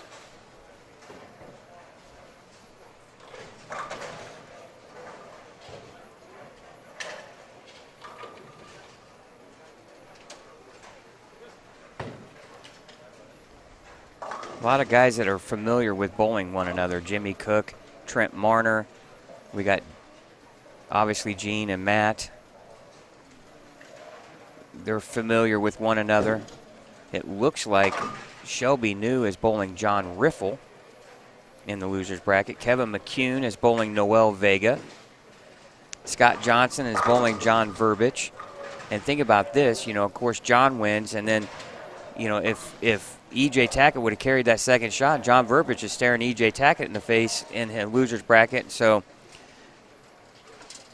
and what have they talked about on tour for EJ if he had good carry, what he could do as a player? Sometimes his carry, it's bizarre how he seems to leave 10 pins in just crucial situations, and he did that today. The amount of drive he gets, I mean, the amount of power he has, that ball, he can bring that ball in some steep angles, and which create a lot of great pin action. But I think you see the solid 10s. I mean, those are just things that are going to be there. It's all angle, entry angle that you leave those. So I wouldn't change a thing. I mean, he's obviously won his titles, and he's competitive. He's one of the best, if not the best at times. And so I don't, there's not much you would change. I mean, today it was just one of those things. Some days are yours, some days you're not, and I would take my chances with E.J. Tackett any time he threw the ball. Ooh. Split here right after Charles Rock, big forward, and Joey K with almost the Greek church. No 4-pin. 4-pin drops down, so the spare just became makeable. How hard is it to leave 3 of the 4 back row? You think about that. That's not an easy thing to accomplish. Yeah, you obviously know where the ball went. Right, dead through the middle. Well, it looks like Matt Sanders has gone 9-spare strike. Gene Perez front 2. Well, and realizing the situation, Gene taking a re-rack. So this is, to open with 3 in a row, this is a big shot for him, and he knows it, and looking to get some room between him and Matt.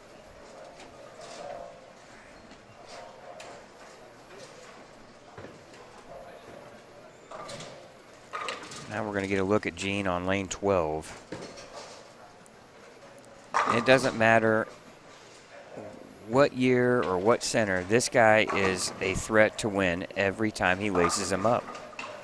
A little quick with the feet, and ball wanted to jump on him a little early. Yep. Looked like he grabbed at that one a little bit. 2-7. Well, if you're going to leave a split, guys will take this one about every time. Or the 3-10 for a right-hander. Pretty makeable. Yep. He'll throw it. He'll keep it firm and straight.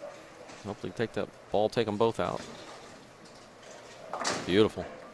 And here's the thing for Gene.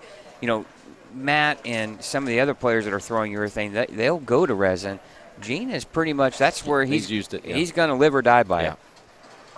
You looked in his bag, and it was all urethane, and it was, I know he had at least 6 in here. Yeah, he's just making speed changes and angle changes is all he's doing, using the same equipment to get that same clean look. Charles Rott with a great game. Charles, he's got a great physical game. Flat 10 there in the 6th. Just an 11-pin match. Joey K on top. Gene with a 4-6 split. We'll just start a little too early. Could be self-inflicted, or the lane's starting to break a little early, but not getting any luck there and breaking anything down. Just, you can tell how late we're getting into the tournament. It's starting to become very quiet in here. Wow, gorgeous shot. Joey Chriswanis making that great shot there on lane 4.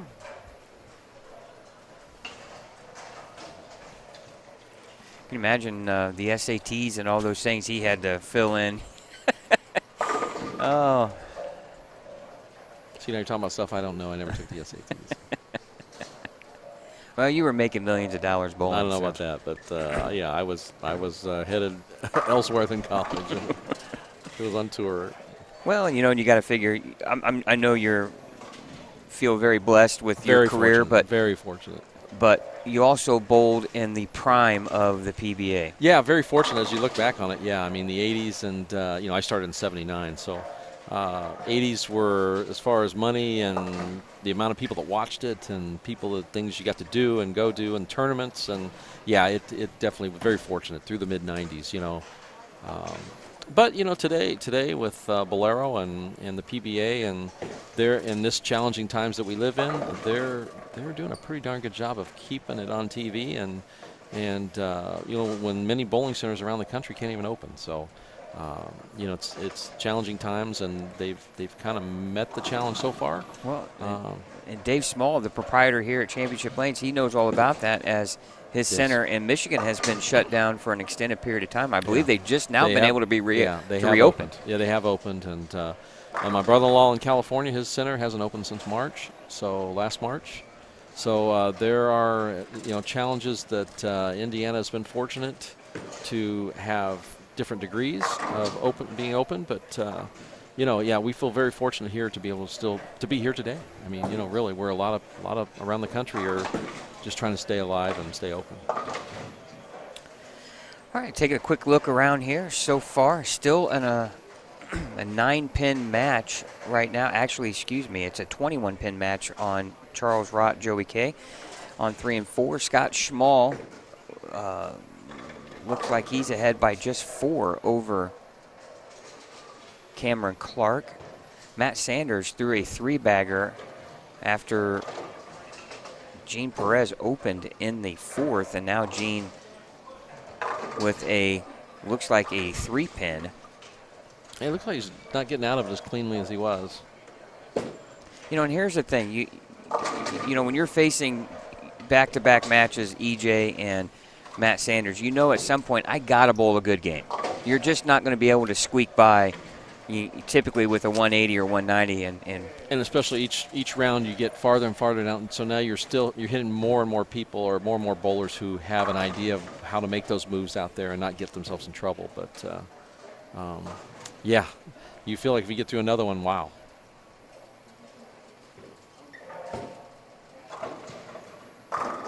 Oh, a solid 8-pin for Matt Sanders.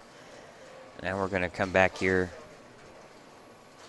Joey here on the right lane, working on a double. Wow, beautiful shot. I'm telling you right now, this guy is going to be a tough out. Yeah, he's got a great angle. I mean, he's kind of playing between everybody. You know, you got the guys who've been playing more outside, straight up the 4 and 4 board, and guys way inside where he's at. He's kind of right between those guys. But his ball speed's good. His reaction's good. Nice and smooth. Matt Sanders finding the 8-pin does fall. Yeah. Man, what a shot! It just takes 2 balls to knock it over. Yeah. But he's got a comfortable lead right now. No lead is too comfortable though over Gene Perez. Great shot. Yeah, when you start to see that 6-pin slap that 10, you got to like your entry angle there. I just love to watch players execute at a high level. When you're a player yourself, Mike, you know how difficult it is, and when these guys just execute at a high level, the confidence, and yeah, I mean, it's just the body language tells it all.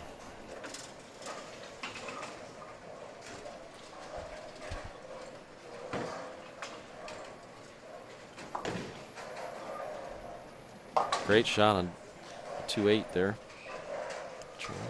Great shot. But he needs strikes.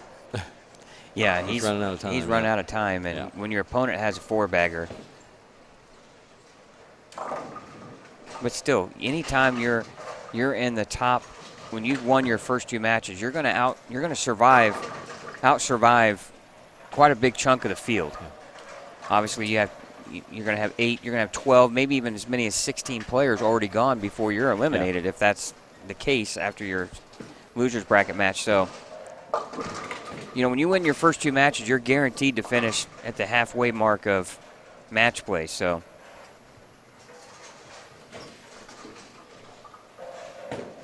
And 7 and 8's our championship pair, and it's starting to look ugly already.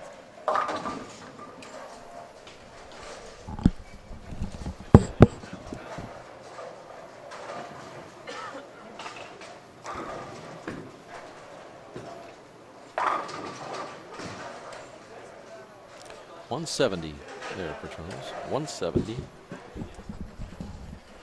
Joey in the 220s with a spare. I'm telling you, you keep shooting 220 a game, and you're going to make your opponent bowl extremely well to beat you. Well, that was a good shot, shooting that 3-pin right there. I mean, Joey moves in a little bit to see what's in there, and that's what you want to do with your extra shots. If you're afforded those to where you've already won the match, and you can make those changes and just kind of get a feel for what else is on that pair of lanes, and because you don't know if you're coming back or what you might run into, and you want to try to get that idea. Cameron Clark just missed an 8-pin, and then Scott Schmall turns right around and leaves a 2-8-10. Who's more upset? Scott because he got a break, and then he was, now? But that softened it a little bit there. Yeah, that 2-8-10 lets him.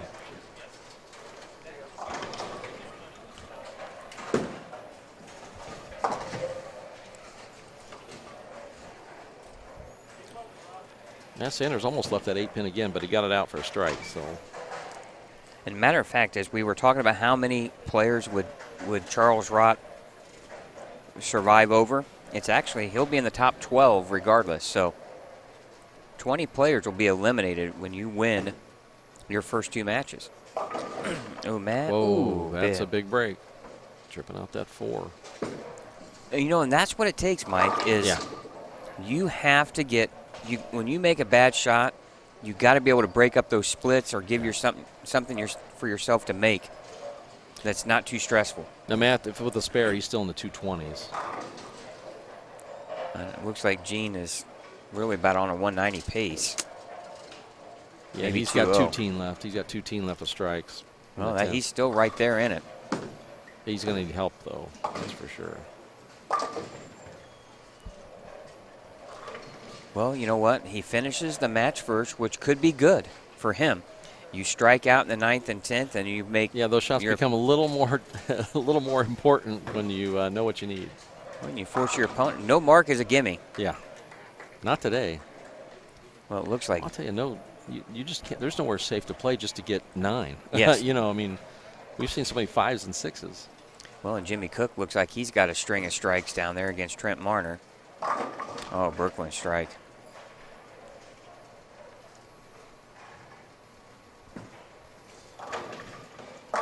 Nice shot. Yeah, he liked that one. You could tell that. He was very comfortable with that shot. Beautiful.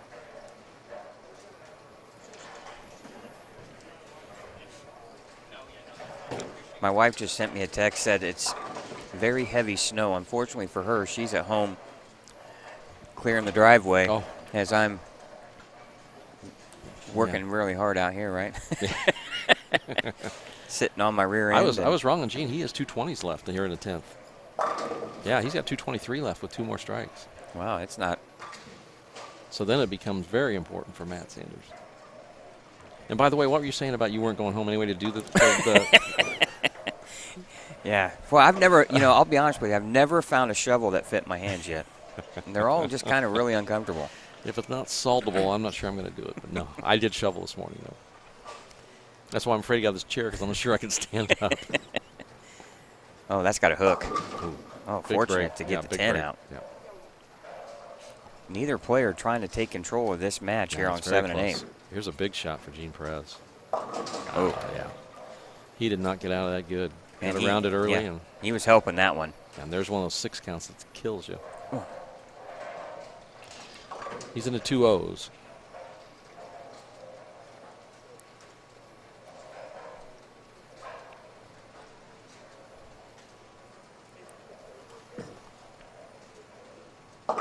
Good spare. Good spare there from Cameron.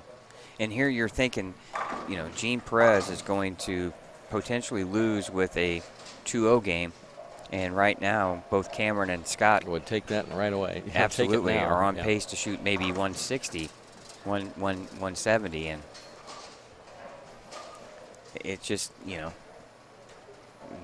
Really, it's all about the pair that you're on, and your opponent's Yes. facing the same issues you are. Oh, comes in high, 7 count. 3-6-10, and great shot there from Matt Sanders. Yeah, it was a good game for Matt. He threw it really well that game. Never really got himself in trouble. Just you know, very solid game.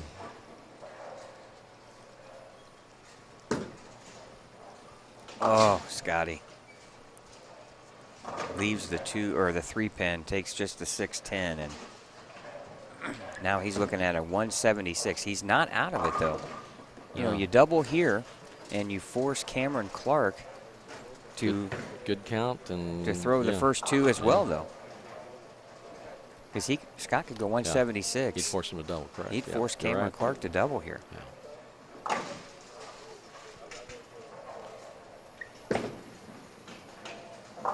Oh, wow, great shot. Yeah, this is one of those pairs where, you know, there's no safe place to be. You know, you can't find that shot to give him the, just let me hit the pocket and get 9. You know, you can't find that. Well, I tell you, I mean. Yeah, this is 10th frame right here. This is big shots to stay in the winner's bracket.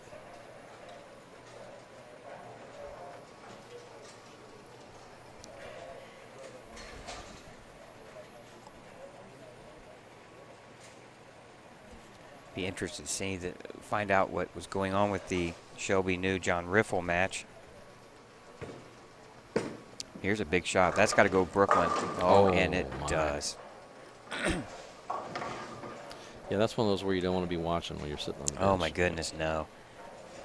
That's a break. I mean, that's going to happen out here though. They're difficult, and you know it doesn't take a big mistake to get that ball on the other side. Well, and you know it's again. You make your own breaks as well. Yeah, oh, most definitely. Most definitely. And we got dead wood on lane 7, so we're going to have to wait to get that cleared out.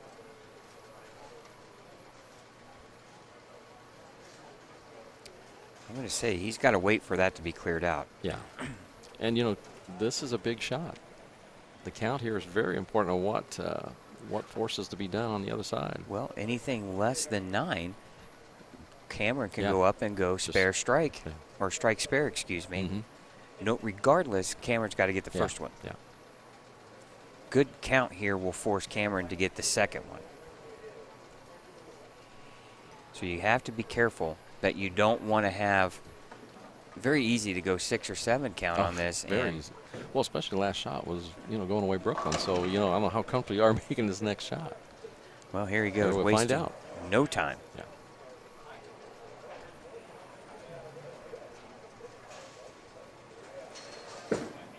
Oh, that's left. Oh my goodness. Wow. Back Hey, to you back. take those and run. I mean, you just do. I mean, it's the way it is. You just take them. And Scott's one of the more likable guys that you'll ever meet. Well, on lane, you still have a chance to win, though. That's the thing. Absolutely. You still have a chance to win. That's all you can ask Well, for. and my comments to Matt Sanders, we're not here to beauty contest. We're here, you know, it's about knocking the most pins over. Once it's out of your hand, you can't change it. So you deal with whatever's left. Yeah, you control nothing in the pins. Yeah. Just where it's going. Now Cameron Clark must strike here.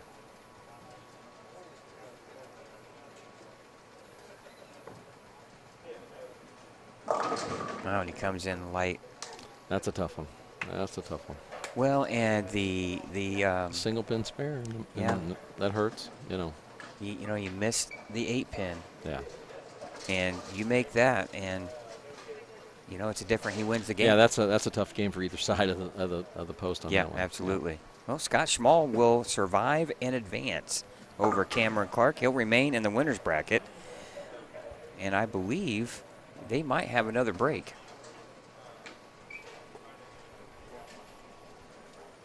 Next round's all elimination. All right, we'll try to get some words in with some of the advancers here. Find out who will be bowling in the losers round. Oh my! Wow, what a shot! She rips a rack and about leaves a 6. Well, and that was not light either. That was high. High flush. All right, that's going to conclude this round of the match play finals. And Some of the notable wins: Matt Sanders defeated Gene Perez. He knocks Gene Perez into the loser's bracket. Scott Schmall defeated Cameron Clark. Joey K defeats Charles Rott. And, it's appreciation that when a player knows his last name is tough to pronounce, and he's okay with Joey K. Yeah, I thank him for that. I'm assuming that he's had that discussion before, so we appreciate that. Yeah. I'm thankful for that, too. But he keeps throwing the ball like he does, and everybody's going to know his name. You won't have to worry about the Joey K part. 8 that are left in the elimination bracket. 4 left in the winner's bracket. And really, you're down to the final 4 in the winners, and you're only a couple of matches from getting yourself in the championship match. Oh, here's John Riffle. He still looks like he's ready to bowl. Well, he must have knocked out Shelby New. Yeah, he looks ready to bowl. So. And it's get to your pair and go. Yeah. There is no stoppage.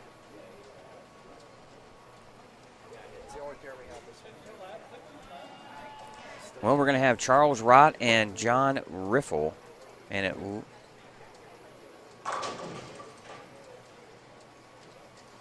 Trent Marner is down bowling. It looks like John Verbich, possibly. I know John is down there. I don't know if he's still bowling.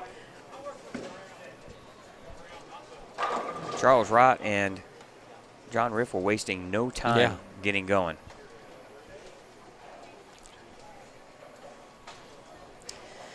All right, I'm going to sneak out of here, Mike, and see if I can't get some interviews here. Sounds good. All right, enjoy those cookies. Yeah. All right, I'll be gone for a while.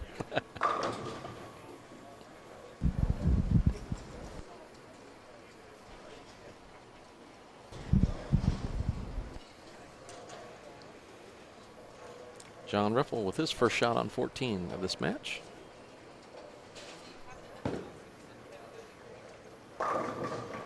Good break crossing over. A little quick with the feet. Ball just wanted to start real fast, but good break to start with.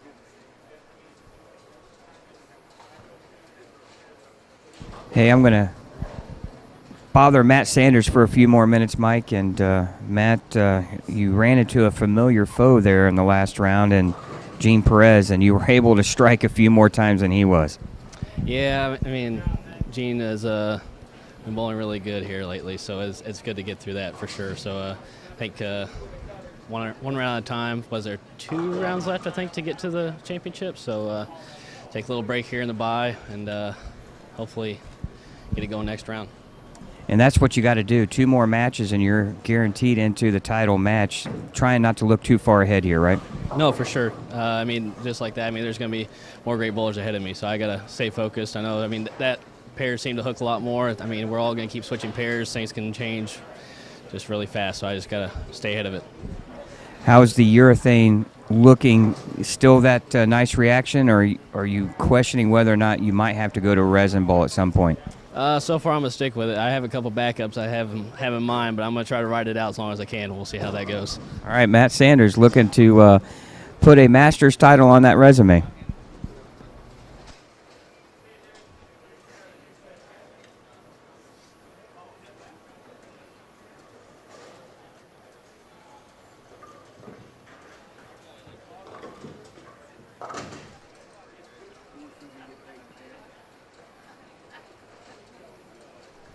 Just 4 matches currently, 4 matches, and so we lose another 4 guys.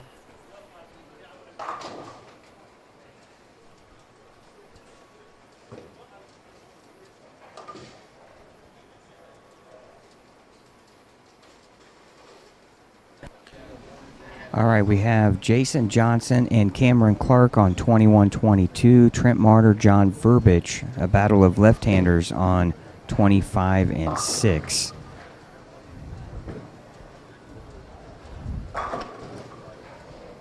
Both early in their matches. John Verbich with an open in the first, 6 spare in the second. Trent Martyr with a strike in the first, and just left a difficult spare conversion with the 2-4-8 here in the second.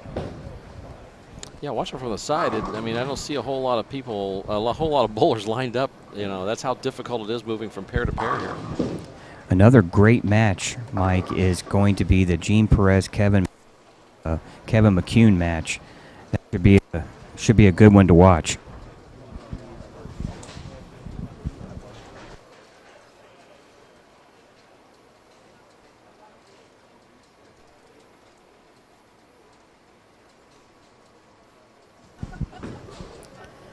All right, Kevin McCune with a strike in the third, looking to double here and take an early lead, 13-pin lead over Gene Perez. Look good from here. And he just ripped the rack. Yeah, look good from here. This is urethane versus urethane here on 17 and 18.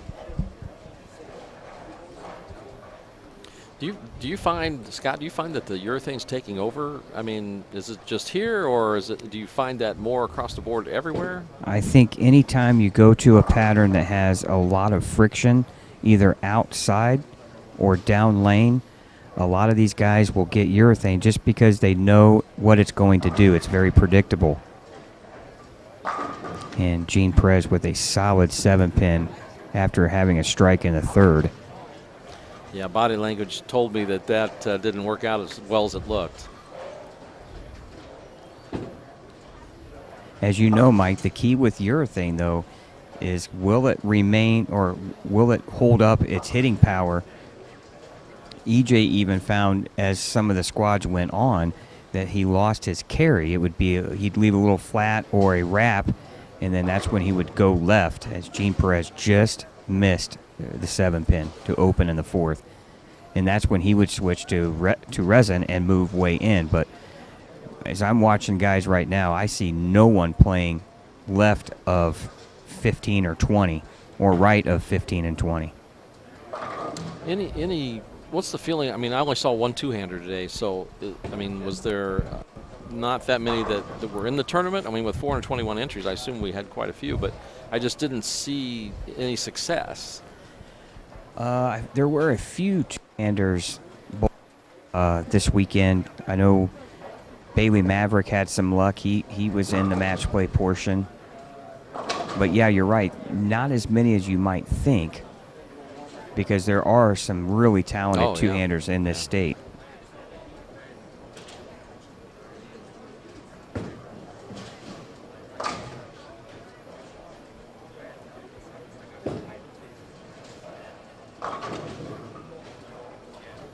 Jason Johnson now with a spare in the first, three-bagger through 4 now in the second, third, and fourth frame. He's got a big lead here early over Cameron Clark.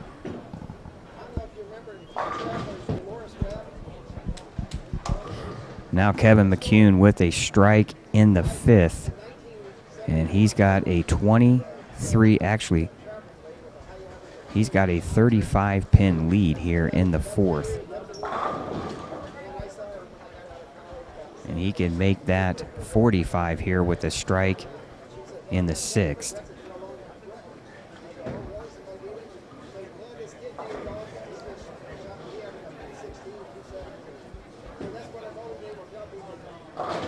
Oh, and leaves the 2-4-5 here in the sixth frame.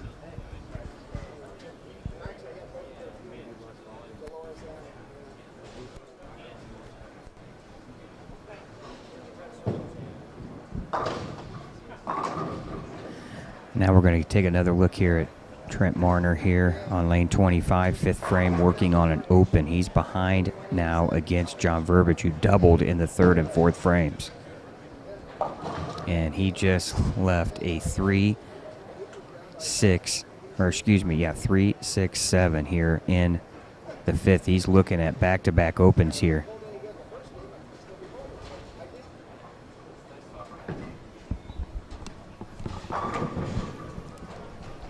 Gene Perez with a double now. Cuts into that deficit of Kevin McCune's.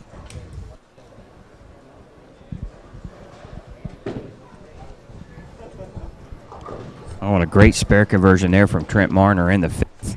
He makes the 3-6-7 split.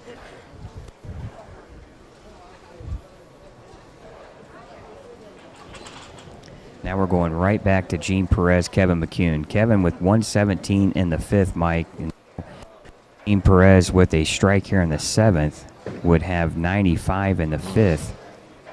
He needs some strikes here then, doesn't he? He can cut this deficit to 12 pins with a strike here in the 7th frame.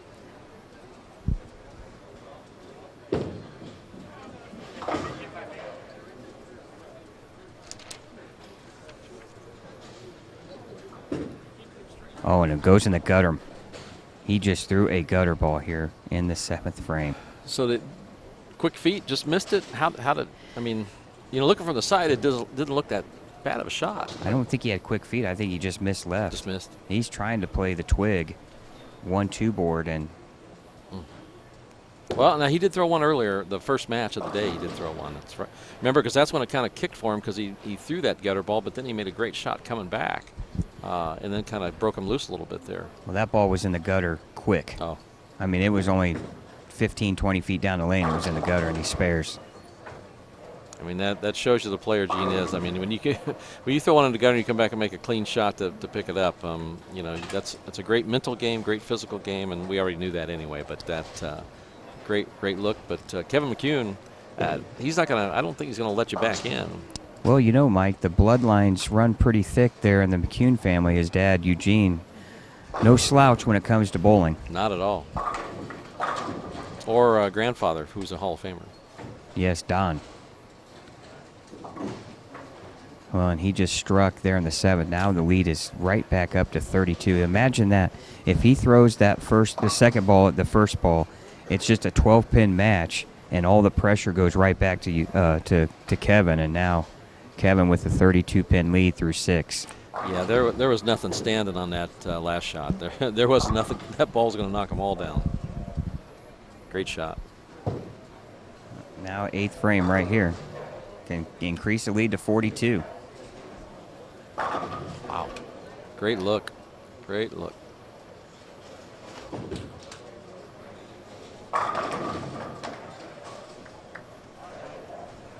Now Gene finds himself in a must-strike situation. Gene can strike out for 215.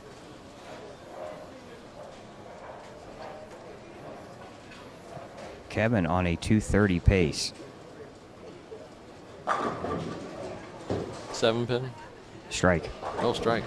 Had a look of a 7-pin from my angle, but the body language he didn't look excited about that, but I get it. Yeah, I think Gene is still thinking about that gutter there. Yeah. He's going to take a re-rack, and I don't think there's anything wrong with this rack. I think this re-rack is just to kind of slow down the momentum that Kevin has. There is a little bit of gamesmanship still in the sport of bowling. Of course, yeah. I mean, when there's two people, yeah, there's always a matter of opinions and different sides. So yeah, you can do that for sure. But Gene has been taking re-racks today, though. He has been watching the racks, and whether it's to send a message to an opponent or to just set pace yourself.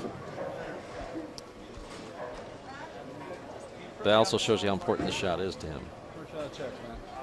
Oh, just absolutely ripped the rack there, 10 back. He's just letting Kevin know that he's still there.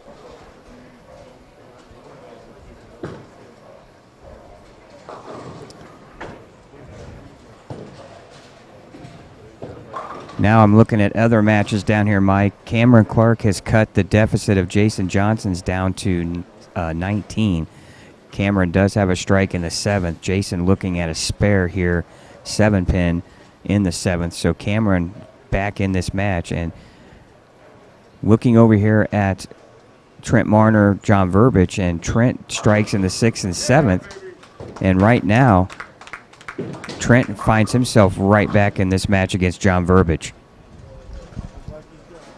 And as you saw there, Kevin just absolutely destroyed the rack for a double. Yeah, for a 3-bagger. I don't think Kevin's one that I would be looking at anytime soon that you'd want to have to bowl in the next round or so.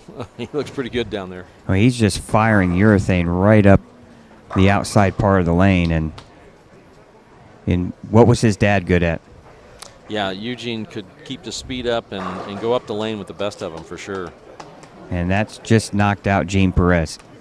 So a big win there for Kevin McCune. Yeah, that's a big solid win there for Kevin. All right, I'm going to go back down here to 25 and 6 as Trent Marner has a big shot here in the 8th frame. John Verbic with a 137 in the 7th with a strike in the 8th.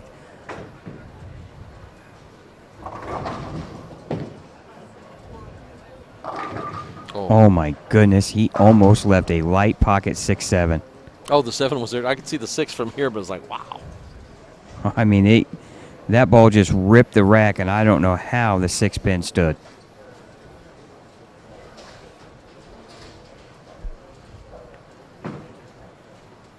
Trent could have struck out for 230.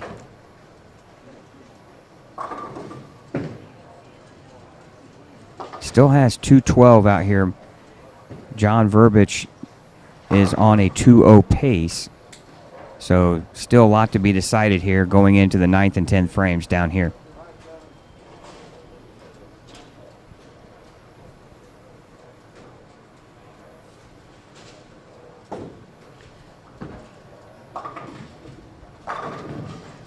Now looking at the Jason Johnson Cameron Clark match. Jason with a 10-pin here on lane 21. I'm not sure what the delay is. He's waiting on a ball, or I don't see any deadwood, so I'm not sure what's going on. Now Trent Marner stepping here in the 9th, and he would love nothing more than to put a strike in the foundation frame. Oh, and he just destroyed the rack. What a terrible break for Trent in the 8th frame with that light pocket 6-pin.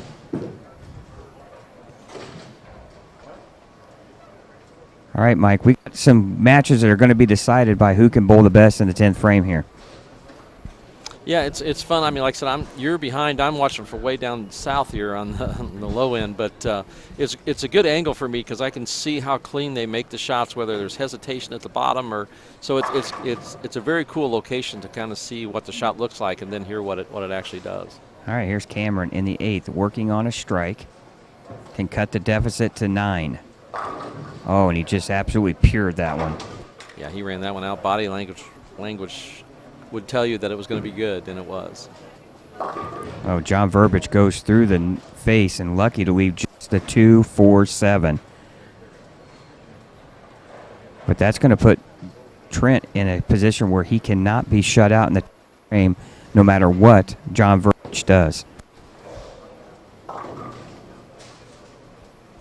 Yeah, it seems like John has had some trouble with the ball breaking high on him, whether it's too direct or what. But he made the spare. Now back to Cameron Clark, who can take the lead for the first time in the match here in the 9th frame.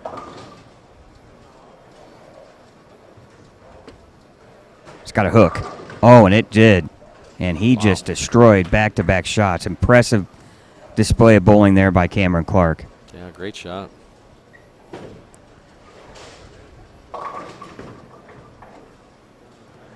Right now, Cameron on a 237 possibility and Jason Johnson at 235. So, again, coming down the 10th frame.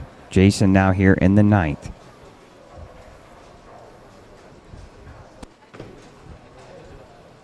And he leaves the rail. Yeah, Terrible pin count there. Looks like he lost it off the bottom of his swing, and the bottom of the swing lost it off his hand, and just didn't get direction or power on it. Still important to forget about that shot, make your spare. His match is far from over.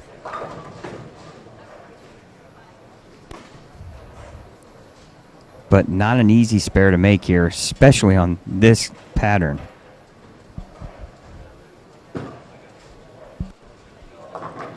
Oh, and he does. I wouldn't want to shoot that one every frame. Now John Verbic here in the 10th. Comes in high in the face and fortunate to leave just the 6-10.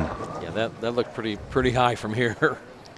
Well, he needs to make this. He'll shoot 195. You know, spare good count would still force Trent to get the first one in the 10th.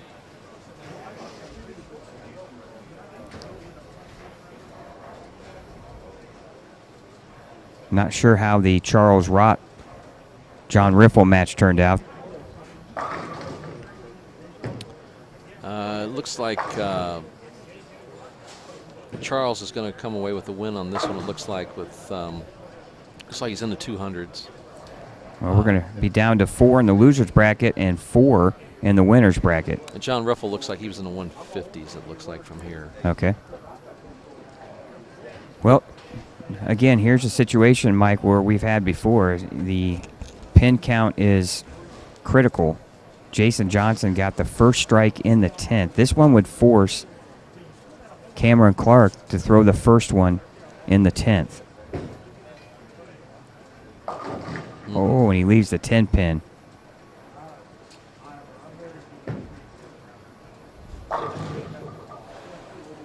Solid 5 pin for John Verbic.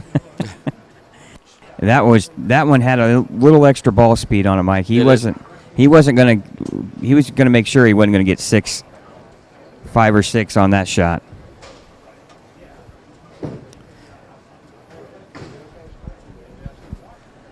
All right, now here's the tournament here for Trent Marner. Must strike.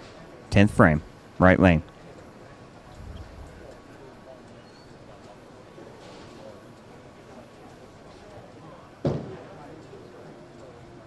Oh, and he overthrew it, and he leaves the 1-7, and that will allow John Verbic to survive and advance. And now Cameron Clark, 10th frame, he needs a spare, and he gets it with a strike.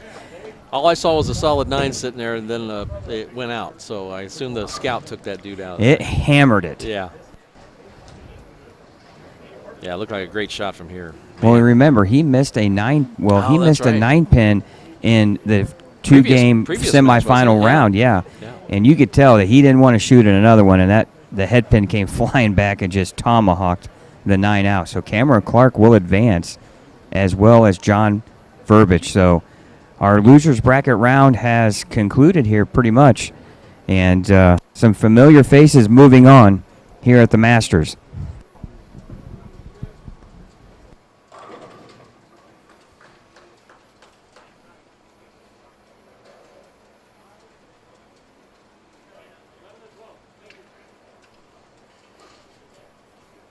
And I'm looking out the window, and it's snowing again. It's coming down, yes. My wife had sent me a text and said it was snowing again. I'm like, yeesh. Better call her and tell her to leave that driveway to you. Oh, yeah, just what I need. I got to find my phone. Yeah, I set it down somewhere, and I have no idea where I set it. I don't see one over here anywhere other than mine. I know it's somewhere in the bowling center because I'm still getting text messages on my my iWatch. Oh, I tell you. Yep. All right, we're going to take we'll kind of take a quick break here as we get pairings set up for the next round of match play here at the Indiana Masters.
All right, here we are, and just 8 players have remain here at the Indiana Masters here inside championship lanes.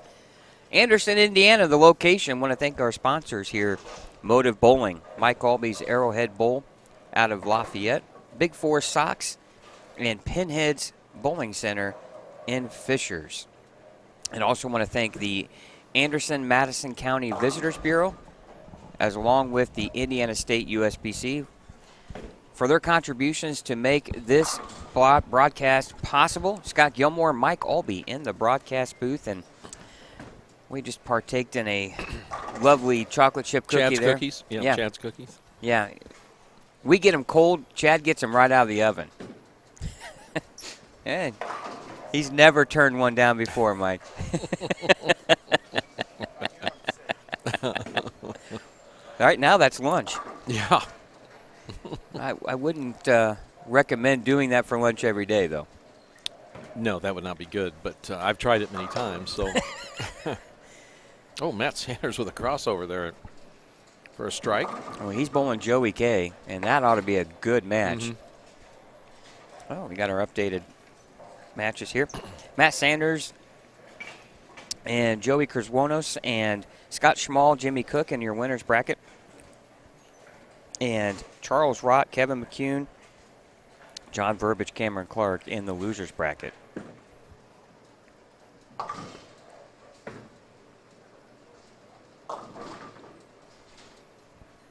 Do we know who Kevin McCune lost to early? Do we have any idea? I do not, to be honest. Yeah, I mean, watching him throw the last game, it's surprising he's in the loser's bracket. Because I thought he beat Danny Clark.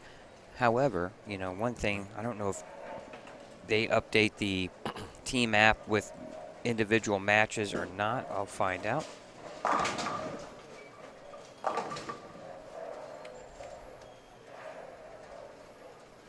Masters round 2, I think, is when Trent Marner beat Kevin McCune 230 to 195. Wow. Yeah, you figured it's going to have to take a good game to get to Kevin there. So he looks pretty solid. You know, really, you know, it just so many ways that you can lose a match. You can lose a match by bowling bad. You can lose a match like EJ did, where you just try to execute in the 10th and you do real well, and you just don't carry. Yeah, EJ, those just the 2 shots that he didn't carry. I mean, wow, those will. I mean, he has bigger tournaments, but boy, those 2 will just make you stay up at night. Well, I tell you right now, based on what I've seen, he might be in the loser's bracket, but Kevin McCune could be one to look out for here. Yeah, because now there's not that many games left now that you got this far. But he would definitely be my pick. Obviously, it's a little easier when there's only 4 guys left. Who's going to come out of the loser's bracket?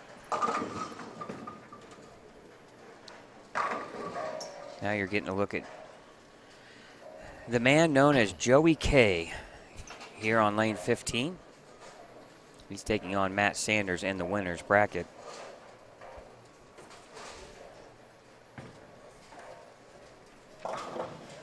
Ball just broke loose. Well, you got a lot of handful on that one, but certainly looked good. I mean, but just broke high. Now, will this be where the experience of Matt Sanders, obviously Joey a talented player, but does he have the experience that Matt Sanders has on the biggest stages, the World Championship on the PBA Tour? I mean, Matt has been there before, and can he go on those experiences to maybe give himself an edge over here? As Yeah, I think those come into play. Obviously, anytime you get into trouble, where you can keep yourself calm and know you've been through these situations before, or 10th frames, 9th frames where you need strikes to do well. But in a one-game match, I mean, it can turn on just one shot. Cameron Clark with Great a nice shot there. Very nice. Right over to Matt Sanders here. 6'10". He went Brooklyn on that lane earlier, so he's dialing himself in. But and Joey opened there in the last frame against Matt, so he took the 6'10" and left the 3.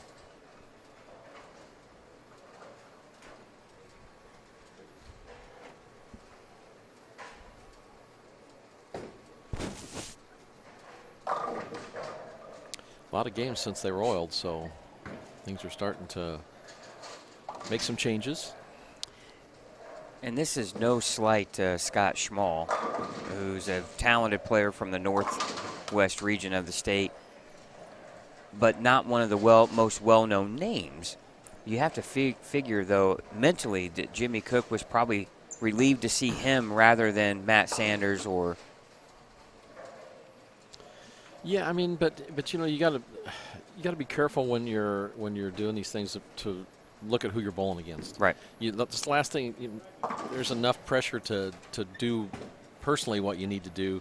If you start worrying about who you're bowling, then now if they're demonstrative and if you see somebody like Kevin McCune out there throwing pins around and shooting 230 and things like that, yeah, I mean you're gonna have something that's gonna eke into that mind, but you really don't want to get caught up on who you're bowling too much. For me, it was hard enough to pay attention when I was doing frame by frame. Right, and absolutely, and it's a situation too where sometimes not knowing who you're bowling sometimes could be a detriment because you relax a little bit more. Yeah. And you have to figure too, if you've made it this far, you're a talented player. Yeah, you've experienced it. Yeah. Especially Jimmy. I mean, he's a champion. He's won it and things like that. So yeah, you would hope he wouldn't take anybody lightly, and I don't think he does. Well, and right now, when you're looking at the final players here, the final 8, John Verbic, Scott Schmall, and Kevin McCune, all from that northwest area. I believe Charles Rott is over in the southeast part of maybe the Greenwood area, if I can't recall. Cameron, obviously, from Indianapolis. Jimmy Cook from Indianapolis. Matt Sanders from Columbus area. I'm not sure. Obviously, Joey had just moved to the state of Indiana not too long ago. So, where's he from? I think he was from Ohio. Okay. I thought.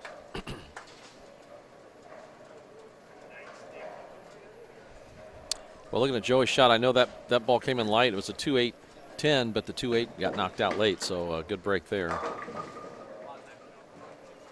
Jimmy Cook with a nice shot there. Good concentration as the pins fell early on the left lane there from where he was bowling. So good concentration. 10-pin conversion spare for Joey.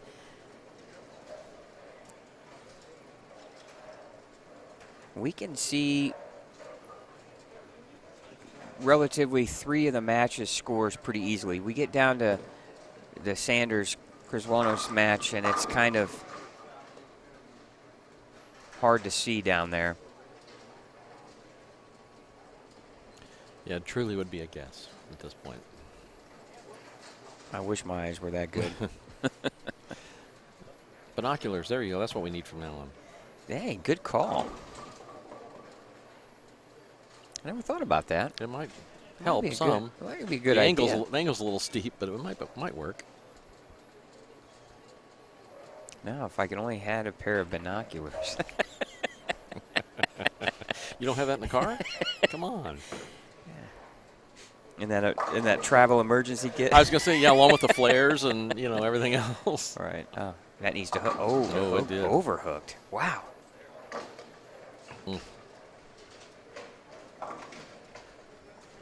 Big 4 for Cameron Clark and a terrible time of the match, right in the heart of it. 6th frame.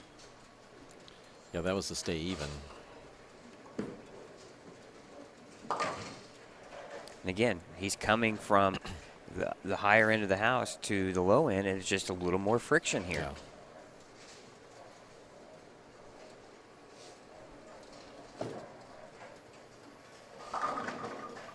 Yeah. Jimmy Cook has a chance here to do exactly what Gene Perez did in 2018, 2019, win the Scratch Classic and Masters back-to-back. And Jimmy has never, I don't believe Jimmy's ever won this tournament. I think both tournaments were the Scratch Classic. Oh, I thought the 4 was going to fall, but John turns right around and gives a 4-6-10 split. Yeah, an opportunity to really put some distance between him and Cameron, but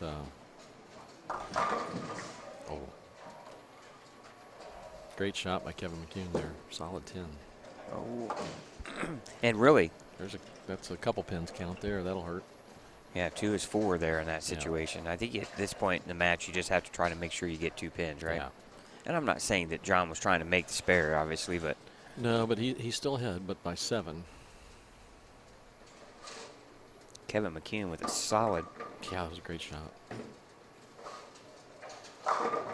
Speaking of solid 10s, Jimmy Cook with one right there, lane 11. Great shot by Matt Sanders. Well, Charles Rott's right back in that match as well. He doubled in the 6th and 7th frame with 99 in the 5th. Oh, and Jimmy just missed the 10 pin. Wow, right after Scott Schmall just doubled. And now, if you're Scott, you just want to make a good shot here to give yourself a chance to really put the hurting on Jimmy. Good break on that spare. Yeah, Yeah, you know, and you're also getting to a point, especially in the losers bracket, you bowled a lot of games, you're mentally a little bit tired, right? Yeah, it's easy to fall in, you know, lack of some concentration on a shot here or there, and obviously as close as these matches are, you know, one shot is the whole match. Well, and Scott just threw a nice shot in the pocket and left a 7 pin. Bit of a break there for Jimmy Cook.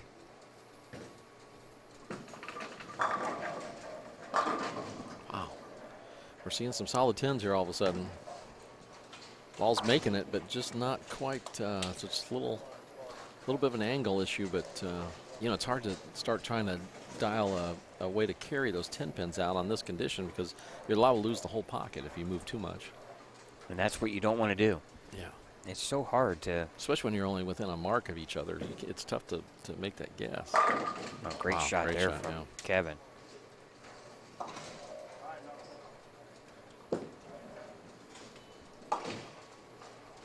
You know, Kevin McCune's making as good a shots and as good a look as anybody out there left. Well, he's making his opponent shoot a big game to beat him.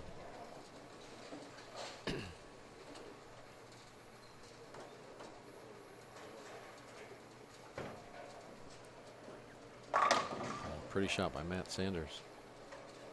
Just high flush. You can't do much better than that. Looks like a double there.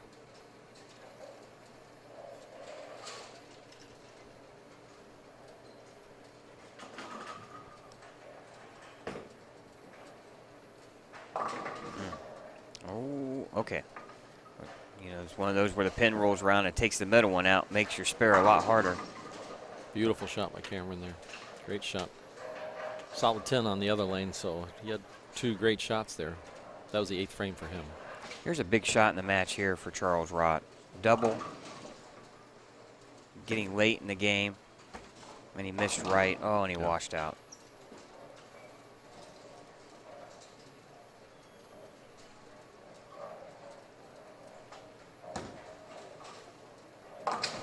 Good spare there from Scott Schmall. Yeah, Scott's got deep inside there. It's kind of, you know, what we usually see. John Verbic going away. Brooklyn will take that one. Up by 7 pins.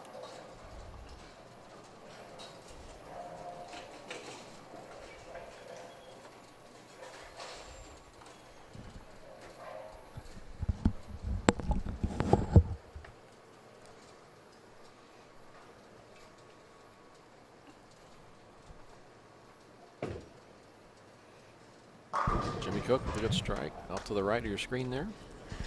All right, I'm going to sneak down here, Mike, to get a better vantage point here of the Sanders match. John Verbic working on the strike. 9th frame. Up by 7. Back to back, crossing over for a double. Well, Matt Sanders just opened in the 9th with 165, and Joey Criswanos has a chance at a 4-pin spare conversion, which would put him on a 193 pace. So coming down to the 10th frame here in this match. Oh, and he just flagged the 4-pin.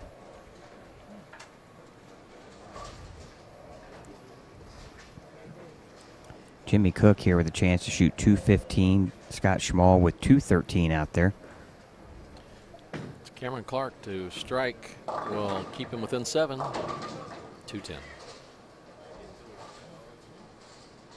Boy, and there's nothing more frustrating, Mike, right after your opponent just goes Brooklyn, Brooklyn.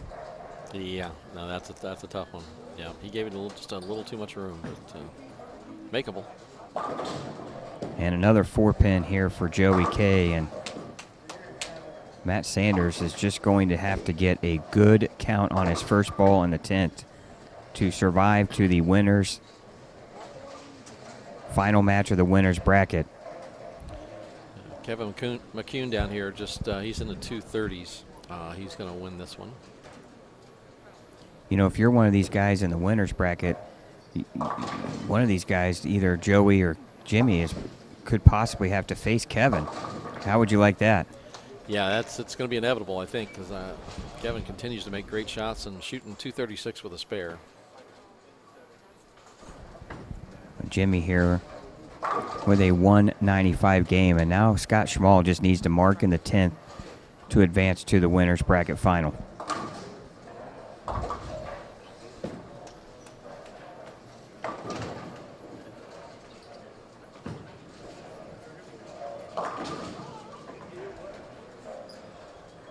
.171 for Joey. Matt Sanders just needs 7 pins on the first ball. Real tentative shot there, I think, Mike, from Scott Schmall. You know, you're just trying to give you something to make, right? Yeah, he kind of kept it in play. 173 for Cameron Clark. John Verbish will move on.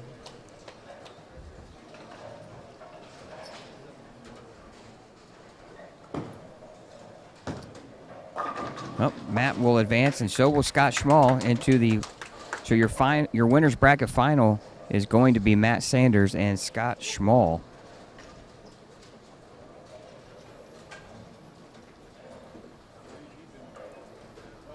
And then one of those two players, Jimmy Cook or Joey K, will either take on Kevin McCune or John Verbic in the losers bracket.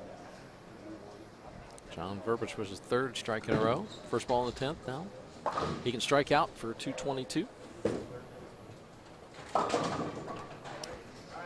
200 on the nose for Scott, and he upsets Jimmy Cook here in the winners bracket, and he'll advance to take on, again, Matt Sanders.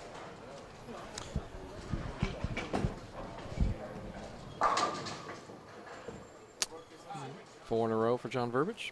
Well, that's interesting with Jimmy Cook now dropping down the losers bracket, so that makes it, actually, you think about it, makes it going to be a lot more difficult for Kevin McCune to get out of there with Jimmy Cook down there. So those two guys are going to battle it out down there.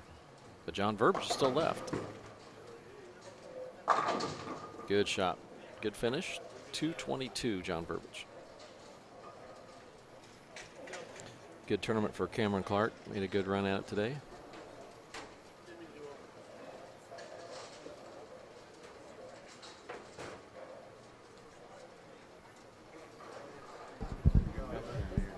All right, going to try to get a word here with Charles Rott. And Charles, man, great weekend, great bowling. I'm sure you're disappointed, but man, it's when you get this deep into this event, it takes a lot of incredible bowling, and you got to be proud from that standpoint. Oh yeah, I definitely am. It's the best tournament I've ever had here. It's my favorite tournament of the year. I make this tournament. Hey, yesterday, what can I say? That first game, that got me into today, so I'll take it. Well, you knew walking in or coming into that match with Kevin, you were going to have to shoot a big game, as he has been lights out here in the last 2 or 3 rounds. You gave up a great fight just down there, made a couple of bad shots in your mind, but you bowled a great game. Yeah, I'm just winning my execution. It was all me, just like yesterday. It's just my poor execution. Wasn't the lanes. The lanes were playing great today for me too, so nothing to hold my head low about. I'm proud. You should be, and throwing the new equipment out there, the new line of balls here from Big Bowling. It's actually from California Bowling. I was throwing the Big Bro Jacked yesterday. It's the newest ball we got out, and I was happy with that. And I just made the change to that swag hip star, and that's just another beautiful ball that I love in my arsenal. So I'm glad I made the switch to represent California bowling in this tournament. All right, well, best of luck in the future. Great bowling this weekend. Thanks, Scott. All right, Charles Ropp made a deep run there here at the Indiana Masters.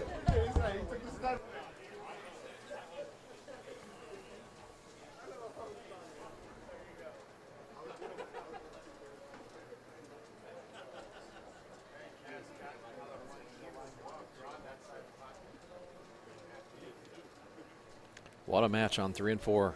Jimmy Cook and Kevin McCune. Either one of these players could win the whole thing here, and they're in the losers bracket. What a match, 3 and 4.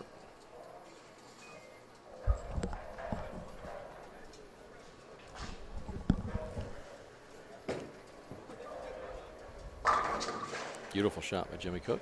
Well, you know, if you're Jimmy, that he's going to have to bowl a pretty good game based on the scores that he's seen from Kevin McCune. And he was right there watching it. So, yeah, not only does Jimmy Cook fall back to the losers bracket, and then he finds Kevin McCune sitting there, but Kevin McCune wins and then finds Jimmy Cook sitting there. So both of them were probably not exactly happy to see either one of them.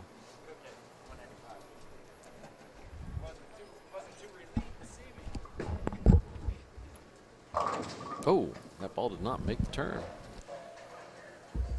Yeah, Kevin looks a little surprised as well as I was on that one, leaving the 2, 4, 5, 6.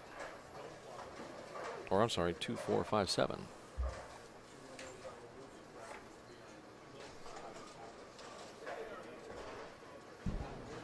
Hey, Mike, I've caught up with Scott Schmall, who has advanced into the winner's bracket final to take on Matt Sanders. And Scott, man, you kind of snuck in qualifying after a long day yesterday, but you fought through the adversity and found yourself in the top 48. And then after a couple of good games in semifinal round, here you are, one match away for a chance to bowl for the crown. And, man, some impressive bowling you've done here. Yeah, well, thank you. You know, it's been a long weekend for myself, pressing through 12 games yesterday, 2 this morning, and then, I don't know, about 4 or 5 matches now. Some have been pretty, some haven't been so pretty, but you need some luck to fall your way to, you know, continue to move on. It's hard to win anything like this without some good luck on your side. So hopefully that good luck continues to stay on my side, and we'll see what happens. Well, a lot of people aren't familiar with you, but those that do know you're a talented player from the Northwest region, and I know you're trying to one-up your buddy, John Verbic, who is trying to survive here in the losers round. So you got a little bet going on here? No, we don't have any bet. We have mutual respect for each other. We said we're going to chop anything that happens this weekend. So looks like it's going to be a fun finals here, heading down to the wire. So we'll see what happens. Who buys dinner on the way home? Honestly, probably me, because I've got a bunch of gift cards for 9 Irish Brothers. So we give a plug for 9 Irish Brothers, and you know, if Aaron McCormick's watching, he can show up too when we're on our way up that way. Well, best of luck as you know you're going to have a tough match with Matt, but keep bowling the way you're doing, man. You're a threat. Right. Thanks. I'm honored to bowl against a caliber player like Matt, and hopefully I have some good luck continuing. Thanks. All right. Best of luck. All right, Scott Schmall there, one of the more likable guys you'll ever meet, and he finds himself one match away from bowling for a championship. Well, we had Jimmy Cook leaving the 6-10 on lane 2 and getting only the 10. So opened by Jimmy Cook. Now up on lane 3. All right, I'm getting my exercise today. Yeah. Good shot by Jimmy Cook there.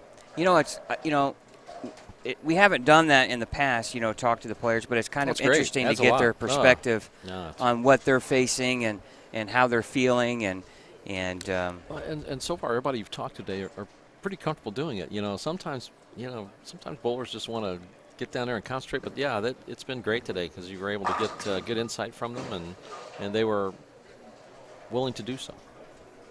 Another great shot from Kevin McCune, and I'm sure double. That was a double too, so that's big. I'm sure his dad Eugene, maybe he's watching from home, watching the live stream here. If you are, thank you. And your son is performing at an extremely high level. Yeah, Eugene's done obviously a great job, and I'm sure Kevin's picked up a lot from his father and shows it out here on the lanes. right, Scott Gilmore, Mike Albee here in the broadcast booth for the 2021 Indiana Masters. We're down to the final. Great shot. 3 in a row guys. for Kevin McCune.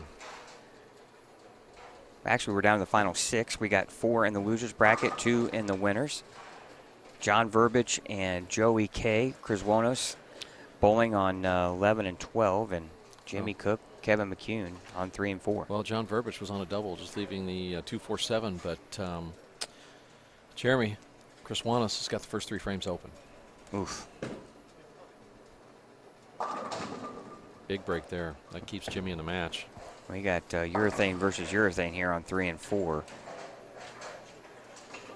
It looks like Kevin is throwing a pitch black. But, you know, Kevin made a great move. The first frame he left, and he was, you could tell he was shocked by it. He left a 2-4-5-7 and then picked it up, but has made great adjustments since. Well, Scott Schmal and John Verbic are really close friends. And it sounded like it. Yeah, and it's interesting to, here they are. And brought up our good friend Aaron McCormick. Yeah, absolutely. And obviously want to wish Aaron McCormick the best. He battling a little bit of an injury for him. He's got a torn bicep right by the forearm, and he's going to be done bowling for a while. And hopefully Aaron can get on the mend and get back to bowling. And I know he misses being here at the Indiana Masters. Yeah, and if there's somebody that'll work hard at getting back, it'll be Aaron, and we'll all be happy to see him and wish him a speedy recovery. Ooh. Yeah, just got that ball, set it down in front of him, and now Jimmy's going to need to reach deep for his mental game and get back on it. And that's just a brutal spare. Yeah. Even on an easy pattern, it's you either slide by it or you do what happened. It's a very difficult one.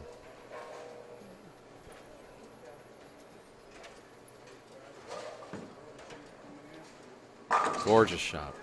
I mean, he is just solid at the line. Yeah, he is quite confident, and there's a good reason for it. He's throwing the ball tremendous. Really, right now, watching him bowl, and it has nothing to do with the lane pattern. It's just execution. He's made the moves. He's playing it, and yeah, he's throwing great shots. Wow, a lot of power there by Jimmy. Great shot. Joey looked like he switched to maybe a resin ball there. Well, whatever it was, it didn't. There were pins flying everywhere. Great shot. I'm telling you right now, I think whoever wins this tournament is going to have to go through Kevin McCune, or it appears, even though he's in the losers bracket. Yeah, it's looked that way for a few rounds now. You know. I mean, he bowled down on the high end. He's come down here on the low end.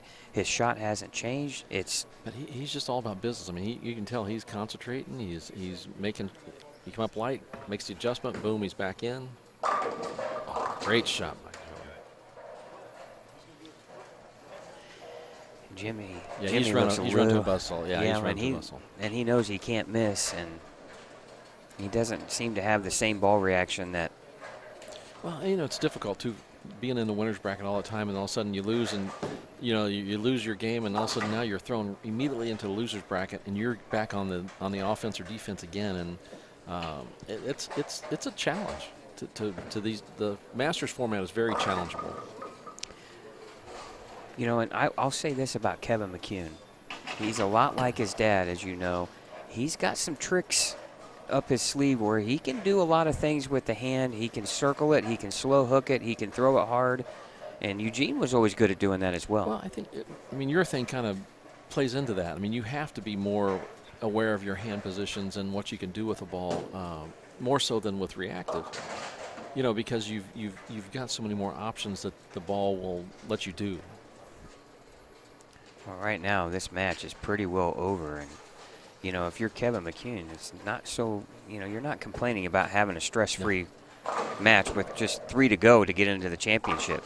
No, but it's important to continue to make good shots, and even though you've pretty much got this one wrapped up, you've got to continue to bear down and make good shots. You don't want to turn it on and off, and you know, the only question he's going to be, they're going to finish a couple frames probably ahead of the other, and then if you do that, then you know you got a little more time to wait. So. Yeah, you might want to just kind of slow things down here a little bit if you're Kevin. Well, you just want to make sure you're doing what you were doing before, making the good shots, and just like you need them. Another good shot here. Wow. Good shot. Yeah, see, he's analyzing every shot, which is great. He's continuing into it mentally, physically, but he's making all the right moves. And Chad, anything going on in the chat? Nope.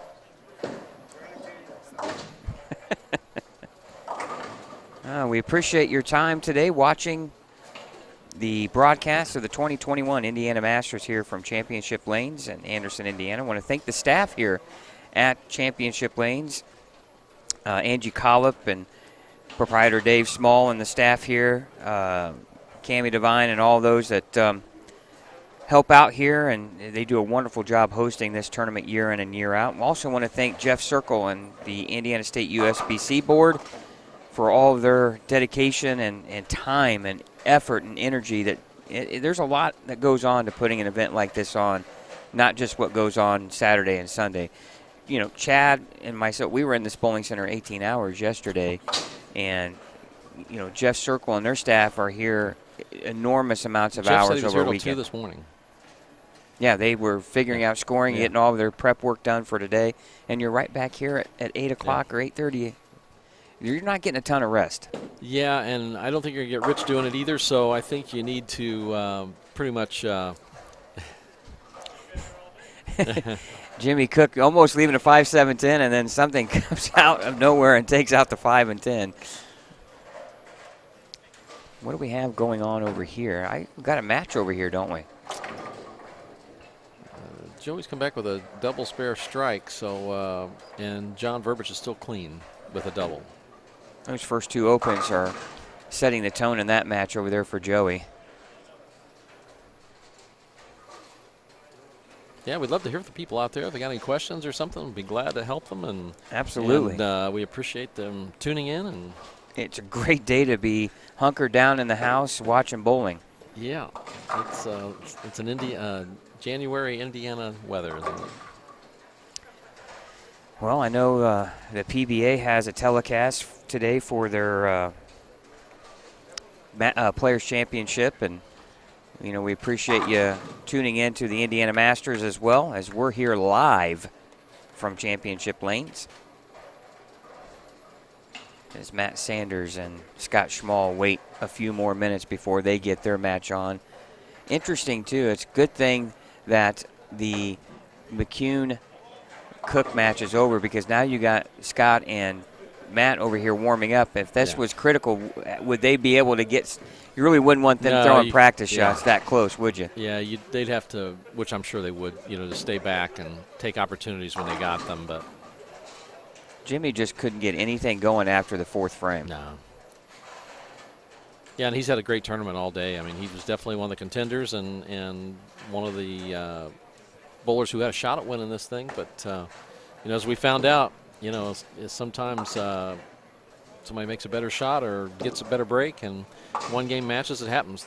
In this match, Kevin McCune was just all over it, bowled a great game. Yeah, and here he is going to be in the 230s again. He started out, 230s. Yeah, he's absolutely. I mean, he lost with a 195 against Trent Marner, and I don't know if he shot less than 230 since. Yeah, we really haven't seen anybody who's been able to go from pair and different ends of the house and been able to do that. Probably Matt Sanders is probably the closest one to it that's been able to get to the next pair and have a chance.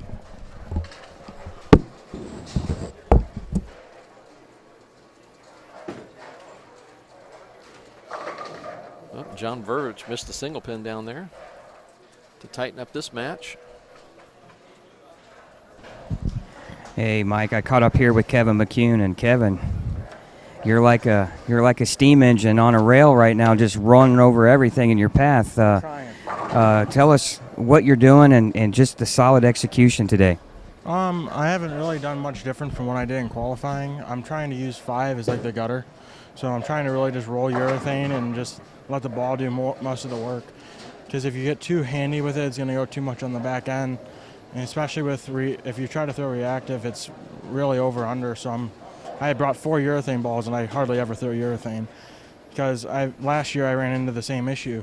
I tried to throw a 2-inch pin, and it was too back-endy. So I'm like, I have to bring it. I mean, I've moved 2 boards the whole day. I caught one pair that I got a couple bad breaks game 2, so I ended up losing that game. And then since then, I've had the right roll, and everything's been going through the pins the right way. Well, I know you're on a mission here to stake a little claim here at the Indiana Masters and maybe one-up your dad. That would be nice. All right. I have a feeling, Mike, that the Indiana Masters is going to go through this young man, Kevin McCune. What a great interview. I mean, you talk about answering the questions not only correctly, calmly, but he gave you an insight into this tournament and to how he goes about it. And it was analytical. It just, I mean, everything he said was spot on. And, you know, how he came here prepared and how he played from lane to lane and not get too much grabby with the ball because of that. I mean, wow, what a great interview. He has got his head is on his shoulders. He's very comfortable with what he's doing. Well, big double. Joey right there back in the match. Yeah. Looks like he's made a change to something resin. Yeah, I mean, double spare double. I mean, he's gotten really close now. And now, if you're Kevin McCune, you're in the finals. You advance one more match. You're getting close to the final match of the losers bracket. You just gotta. You don't want to think too far ahead, but that's the difficulty, Mike, of being in that losers bracket is the winners get a bye, and they're you're constantly bowling. Yeah. Oh, washout. Especially since you don't get practice balls going to the next pair, but at least they get the winners bracket gets to warm up, so that's better than nothing, you know. And if you're Kevin McCune, you just don't want to think too far in advance. No, right. And I think you're right. That interview told me a lot about where he's at mentally. That was unbelievable. Yeah, what he's looked at and set up and was ready for and has done. I mean, yeah, he's got it. And now the key is not to let yourself get in your own way, because sometimes, it's, like you said, it's easy to start thinking ahead as your head starts to go, and you know, you just got to keep calm. But I mean, he's looked very analytical. Even when he left a couple, you know, single pins that last game, you could see he was analyzing what was going on and what I need to do differently. So yeah, it's quite impressive. Quite impressive. And the other thing too is you know, one-upping your dad. Yeah, that seemed to strike home with him a little bit. Yeah, it did, didn't it? Yeah. But saying that, that's the intensity his father always had as well. Eugene was very intense on the lanes, very demonstrative out there, and, you know, I mean, he was into it and full charged all the time. And really, to be honest, nobody threw it harder than Eugene McCune with your strike ball. No, unbelievably hard. Yeah, nobody could get that kind of the speed and power. And the power, But, yeah, I mean, he still had plenty on it, more than most, with that speed. I always loved watching Eugene bowl on the cheetah pattern because you knew you had to be firm, and you're playing the dirt where the extreme dry part of the lane, and Eugene's just throwing darts. Yeah, I don't think Eugene ever cut one off short. You know, I mean, he was just full hand, long, low and long, and just that ball was coming on the back end for all it was worth. You know, and sometimes to a negative, because, I mean, Eugene left the solid nines with the best of them. I mean, it just, you know, the ball was just cutting right through. It looks like John Verbic, with that mark in the ninth, is going to advance again, and he'll take on Kevin McCune. So we're going to have two matches here, Kevin McCune and John Verbic, and then Scott Schmall and Matt Sanders. So Kevin McCune is still 2 matches away from a chance to bowl for the title. Matt Sanders, Scott Schmall, 1 match away, potentially. John Verbic chopping the 4 off the 7. Doesn't matter, though. 191, which is enough. And here's a guy that's had about 6 or 7 lives used here today. I mean, he's been... Oh, yeah. Yeah, for sure. Been fortunate a little bit, but he also, you know, he lost a 1-pin match, too, against Matt, or 2-pin match against Matt Sanders. No, actually won 189, 188, so... And Joey Criswanis, you feel for him, because he had 4 opens this game, and he's going to lose by 15 pins or so. So, I mean, it's just actually going to lose by 26. But, you know, with 4 opens, I mean, he put himself back in it and just fell a little short. Well, and he had the missed one in the 3rd, which was a makeable spare. Yeah. But then he doubled up, and he had the one opportunity in the 9th frame, and with the double up, with a chance to really put some pressure on John, and he 5-count washout. Yeah, you know, he's going to be disappointed. I mean, it's a great tournament for him, but we're going to see him a lot more. I mean, his game, great physical game, and seems like he's mentally got a great game, and just sometimes those things happen, and just it's a learning experience, but it's still a good tournament. Already we're down to 4. Well, and you get this deep in the tournament, Mike. It's when you lose, it's even more painful. Yeah, it is. It's just so hard to get here. You see what could be, and then something pops up on you.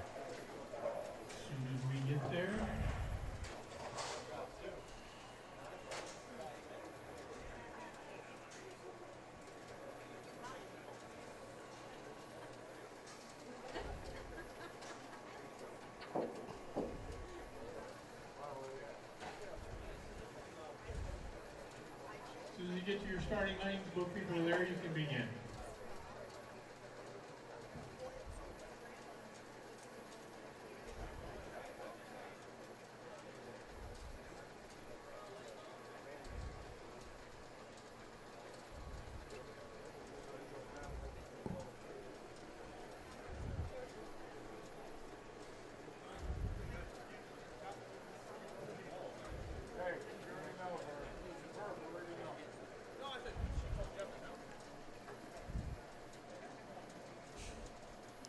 Get this thing right here. All right, we're going to be at a little bit of an angle here, maybe. I don't know. Okay, we're getting ready for the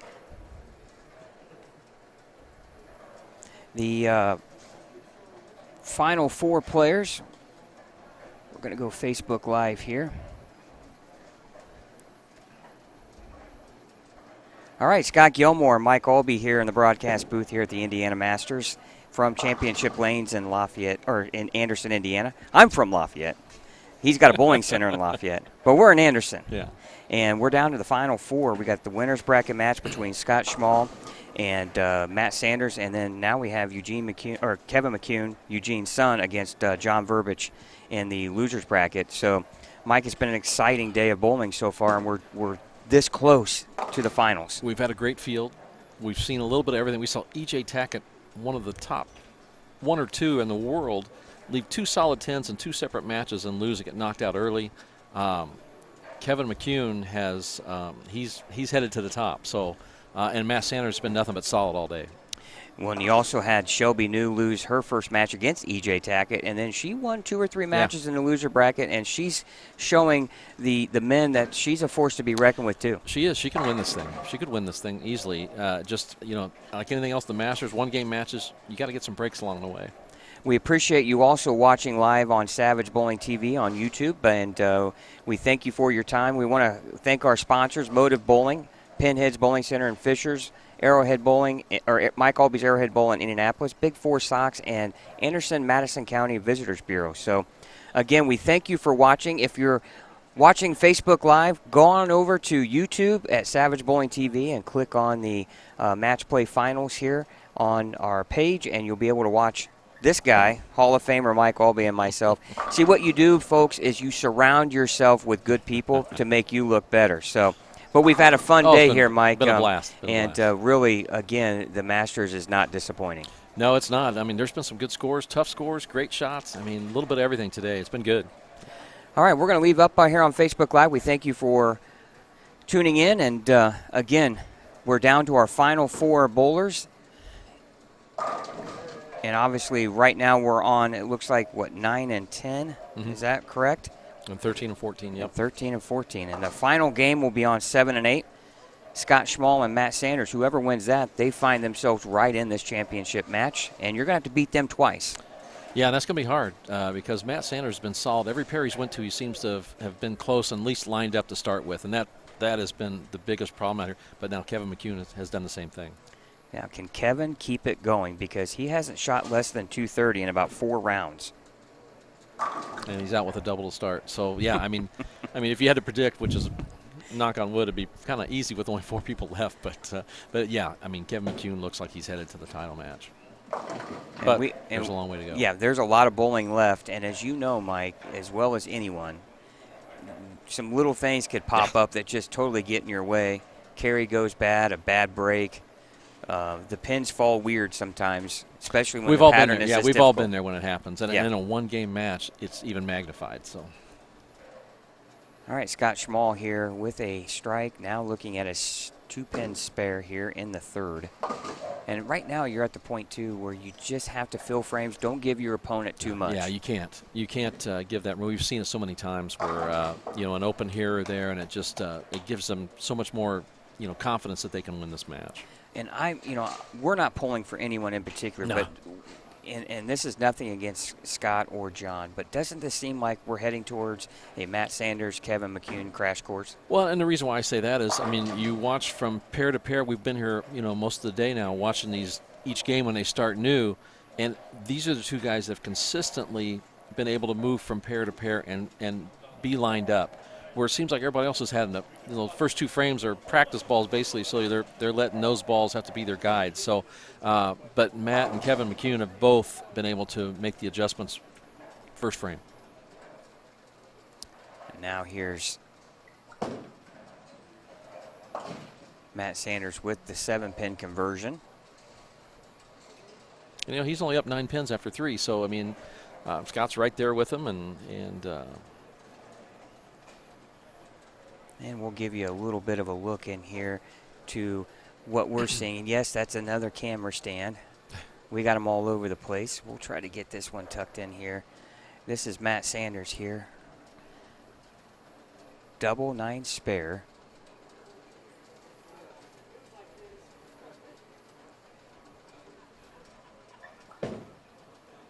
Lane 9, Brooklyn. Well, the best have to have the breaks too, don't they? Yeah, he knew it was a crossover, but those are the things you take. You take and run, and John Vervich, that would have been for a double. Well, this just kind of gives you an idea of our vantage point. We're up a little bit higher, but obviously we want to thank the staff here at Championship Lanes for being a wonderful host once again here. And also want to thank our director, producer, engineer, all that, Chad Lester here off to the side. He's quiet now because he's had plenty of chocolate chip cookies. And he's got 2 left. We hope you're safe and at home here. I know the weather here in the state of Indiana has been kind of shaky.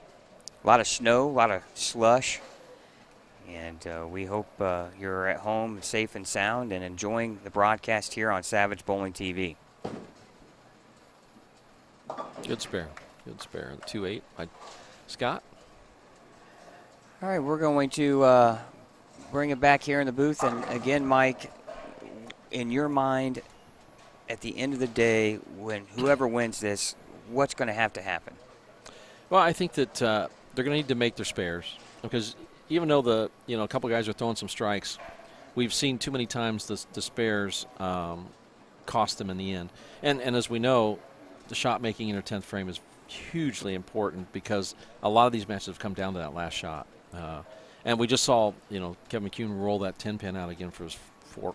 He's got a 4-bagger. And these guys aren't getting practice balls on the pairs they're bowling on. So it's quite impressive. Quite impressive to come out and get some strikes early.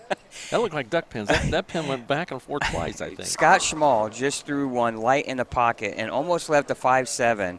And something hit the 7 and then came back over and took the 5 out late after it spun around from the backside of it. Wish we had that on the live feed Scott's here throwing on it really Facebook. well. Yep. Scott's throwing it very good. Oh, my goodness. Now Matt Sanders back up. But we thank you for tuning in here on Facebook Live with us as we come to the final 4 competitors. We'll probably come back here on Facebook Live and bring you the championship match here from lanes 7 and 6. So we'll give you a little bit of look on Facebook Live as well as on Savage Bowling TV. And once again, you can go to YouTube on Savage Bowling TV and become a subscriber. You need to. We have a lot of bowling content on there. Some good stuff, I promise you. And we'll be back here in March for the Queens, and then we're going to be in Fort Wayne. This guy will be joining me again. He hangs around us a lot. We like it. But we're going to be presenting you the Indiana High School Bowling State Finals in March 27th from Fort Wayne at Pearl Bowl West. So, again, subscribe to Savage Bowling TV on YouTube, and we appreciate you hanging out with us. We'll be back here on Facebook Live when the championship match goes underway. I'm Scott. He's Mike. We're out. Ciao.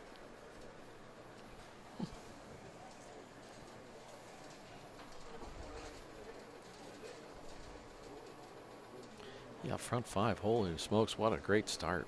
Man. Kevin McCune, front five. And was there any doubt, Mike, that Kevin was going to slow down at all? I mean, he hasn't shown it. I mean, like I said, his preparation, just the way he goes about starting each game, and he's got a plan and he's executing it, and you know, it's great to see. I mean, and it's just like running into a buzzsaw. Okay, you start your match, it's nothing at that point in time, but you just know what's coming, and there's nothing you can do about it right now as a player unless you just strike with them. Well, I just think if when go back and watch this show again and listen for the interview that you gave with Kevin just before this game started about how he was, you know, preparing himself for this tournament with the equipment he brought, how as the games were going, what he was doing to make adjustments and why. I mean, that is the playbook right there. Well, and Scott Schmall says, listen, I might be the guy to just ruin your Matt Sanders, I Kevin agree with McCune. You. No, he's throwing party. it very well. He's throwing it very well. And he is right there with a double in the 5th and 6th. And this guy is a solid player. And when you get this far in this tournament, you have bowled well. Oh, and he just sets it short. Overhit that. Yeah, he just overhit it. Yep. And that's the thing about the middle. Yeah, that's the announcer jinx. You're right, Chad. But that's just one of those where if you're playing in the middle part of the lane, look, he's the only one playing there. Only one. And if you set it short, it's just not holding line Yeah, whatsoever. where normally you might see a lot of people in there doing that and deeper. But, yeah, he's the only one that was in there. And while Scott was missing the headpin left, Kevin McCune had his first open in probably 4 or 5 games. But John Verbic doesn't seem to be doing a whole lot in his game to put pressure on Kevin. Now Matt Sanders with an 8-pin lead here. Actually, he has 118 in the 5th, correct? Yes, he's 16 pin. Yeah. Right now, he's 28 pin lead for Matt Sanders. He can make it 38 with a strike right here. 7 pin. You know, that's the thing about Matt. Has good hand in it, but he doesn't have the rev rate like a Gene Perez or Kevin McCune to really sometimes knock that corner pin out. Well, it's important where his ball reads the lane. I mean, he needs to read it a little earlier so he can get that ball to flush up a little bit. But his accuracy and all, I mean, Matt's as solid as they come.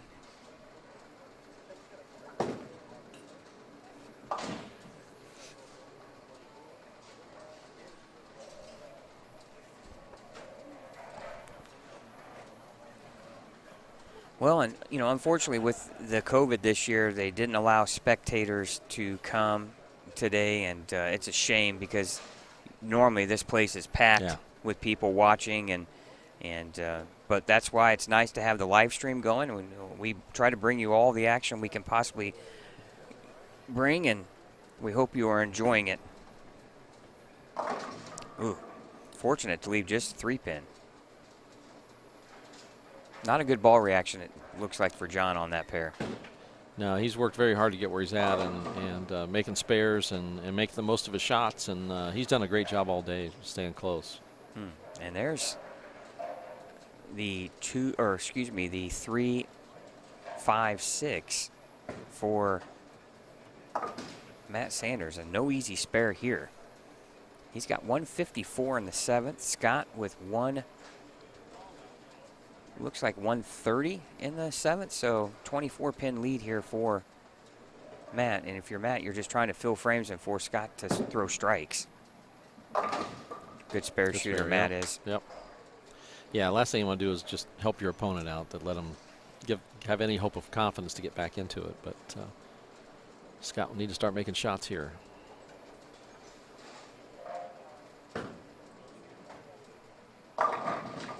Oh, and Scott, again, the last two, you kind of wonder if nerves are starting to come into play just a little bit. Well, he's in an angle where it will read. If it reads early, you're in big trouble. But if it doesn't read it, then you're in big trouble the other way. So he's playing a very difficult line right now.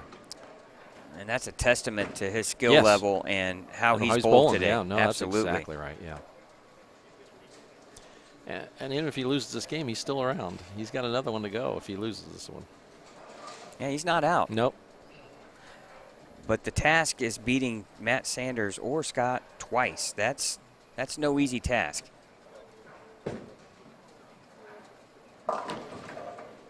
Yeah, it looks pretty difficult right there where he's playing now. I mean, he's got a decision to make, I think, before this next one to see where he goes to with it. Matt is on a 2-team pace.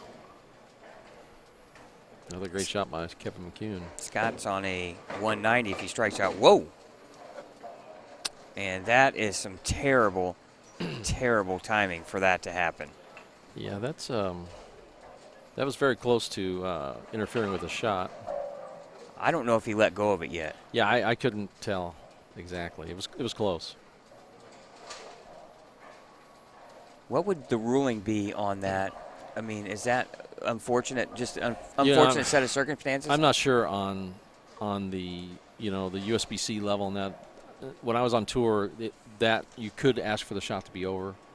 You'd call the tournament director down, and then you would need other players around you to verify that it was a direct effect, and then they could or could not give you that shot over. There's no doubt that would impact the way you throw the ball. Yeah, I mean, exactly. Pins come flying. It's just an unnatural motion that you don't expect. It catches you off. You're just surprised by it, right? Well, and one of the biggest ones on tour, if you remember, was Bob Learn in Erie in bowling when he got the shot over when some fans got up because the fans were seated down the lanes in Erie, and they got up in the middle of his shot and whatever, and they caught his eye and missed, and they let him shoot it over. It affected the outcome of the game. Well, you think about that. Now with Matt with the 3-6-7 split, and he made it. A great shot, and a great spare. But, if let's say Matt misses that, and Scott didn't ask for a redo potentially on that, that could have been. Oh, it could be. I mean, I think after the fact, though, you don't know if Matt maybe changed something there to try to figure out something. I mean, but yeah, definitely if he hadn't, I mean, I just don't know. But Matt hit a great spare, but he didn't seem to do anything really crazy or different there, so it just may not have been a good shot. Well, it looks like Kevin McCune is going to take on Scott Schmall in the finals of the losers bracket. We're going to be down to 3 bowlers. And here's a tough spot for Matt. He's going to be in the winners bracket by himself, so now he's got to sit and watch. So even though he has the advantage of having to be beaten twice, it still becomes difficult to sit and watch again. That's even though it's great to be in the winners bracket, it is difficult sometimes to be at start stop. Well, and I tell you what, I'll take my chances with that all day. No, I agree. People totally always talk agree. about the Totally advantage agree. of being the match prior to the number 1 seed bowling on the stepladder final, and you'll ask every pro guy, he'll take number 1 seed any day, won't because a solid 10, solid 7 could keep you from even getting there. So yeah, get me in that spot, and I'll take my chances once I'm there. Absolutely. Yeah, I agree totally. And you would know that. You've been there many times.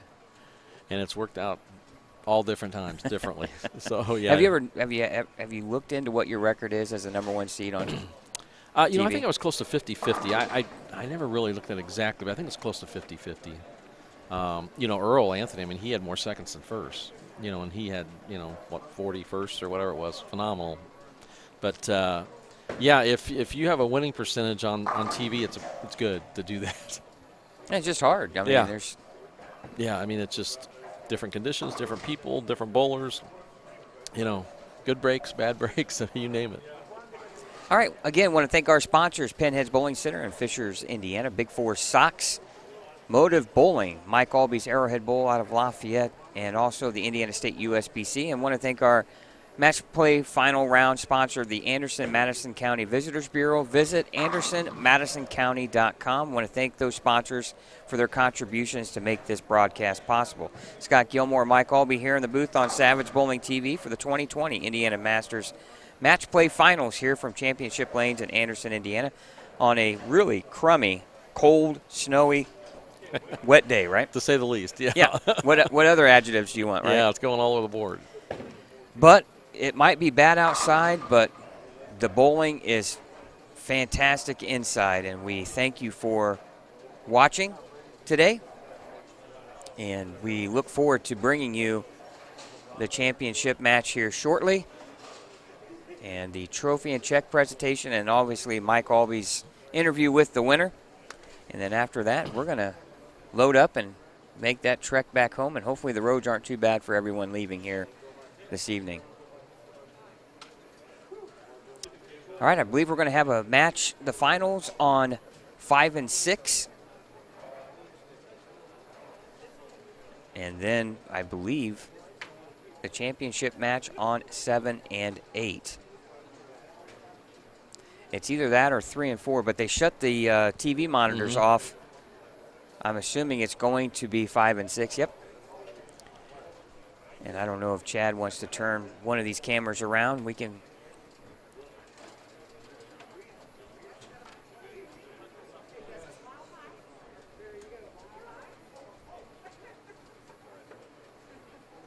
He's getting the camera set up for scoring for our championship match, and a lot of work goes on, but you know, it's well worth it. We really enjoy bringing you live bowling action here from around the state.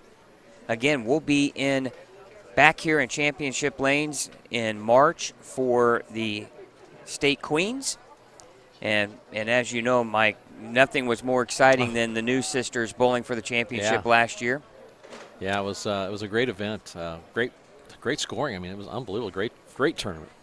And actually, it's one of the highest viewed shows of ours on our webpage, on our YouTube page, and then we'll be back in Fort Wayne in March as well for the Indiana High School State Finals. And we thank you for making those trips with us, and we appreciate your time and expertise and knowledge on pleasure's the sport all of mine. bowling. I mean, it's wonderful, and like I said, thank you to you and Chad and Savage Bowling, and it's just an honor in Indiana to be able to do things like that, and because not many states do what we do here, and that's all because of you guys, and we greatly appreciate it as a proprietor and all that. Just greatly appreciate it.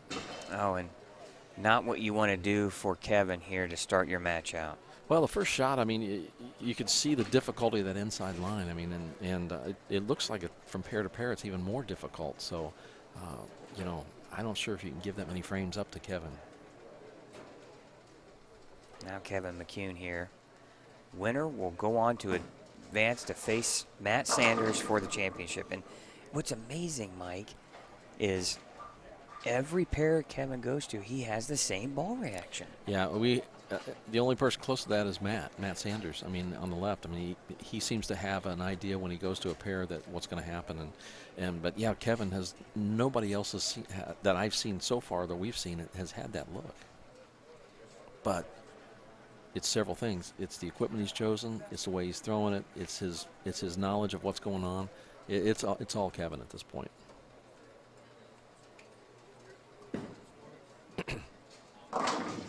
Oh, and he just crumbles the bucket. And here's the thing. Kevin knows it's all about him. He just has to execute. He knows his ball reaction's good. His pin carry's been good. It's just about him executing right now. And he'll be able to make adjustment off that light hit he just had. He knows what to do. He knows what the ball's going to do. I'm just kind of surprised, too, that even when Scott was going to probably lose against Matt in the last round, that he just didn't try to see what was out there if he played straighter. And I'm just basing that on the success some other guys have had, especially Kevin. I mean, it's understandable what you're saying and thinking. I agree. But it's hard when you're in a match like that and things happen coming flying at you so fast that sometimes you don't slow them down enough to think about what you could be doing to use that one last shot, even if it's a fill ball shot, to take a look. And he's trying to stick with what he's known and what's got him here.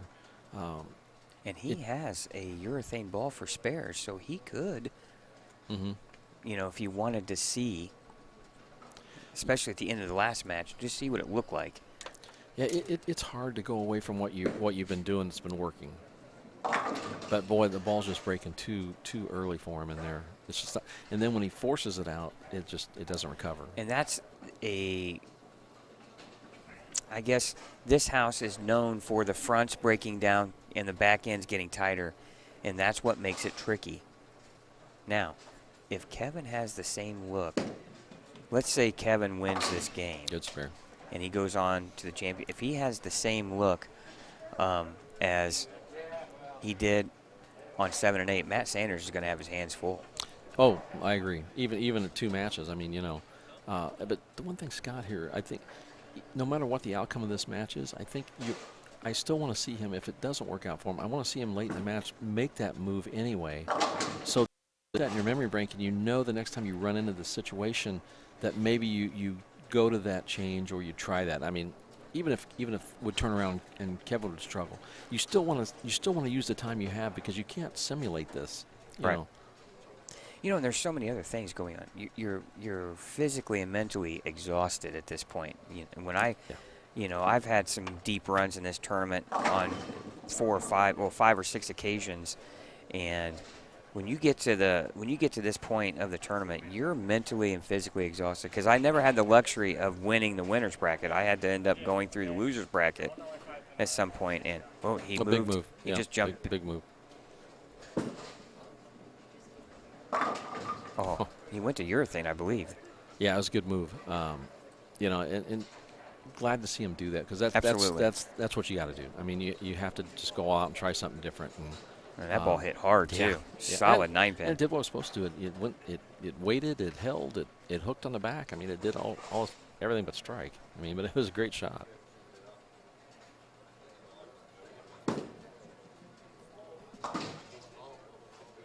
Yeah, so I mean, you got to continue to use these as learning experiences, no matter how you do. You know, you still have to think of each shot and what you can get out of it.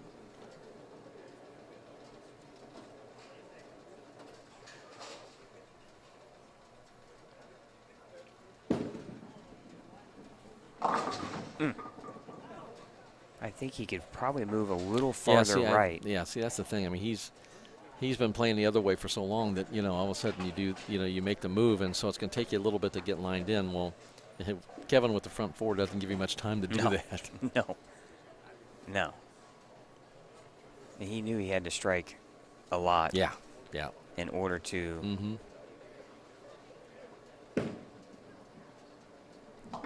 Oh. Like I said, you still want to. It's hard now mentally. The challenge is you know it's difficult to come back in this, but you still need to grab deep down and still act like each shot is, you know, something that you can build on.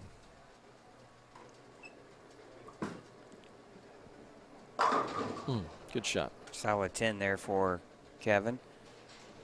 And you know, it's difficult coming from the losers bracket, but once you're in the losers bracket, you know the script. You know you're on your way out. When you go from where Scott was just in the winners bracket, one win away from the title match, and you're thrown right in the losers bracket, and you've got no time to think about it. Those are hard situations. Yeah. And like I said, sometimes things don't slow down for you, and you're just automatically you're out of this pot and thrown into the next one. You know. Absolutely, and matches go by so fast. Yeah. Especially when there's no practice between. That's what's so challenging. It's just amazing. You know, and the hands are getting tired. I'm a big rosin guy, so when you get 7, 8, 9 games, then your hands are starting to dry out a little bit. Get slicker, and you can't hold on. Yeah, I agree.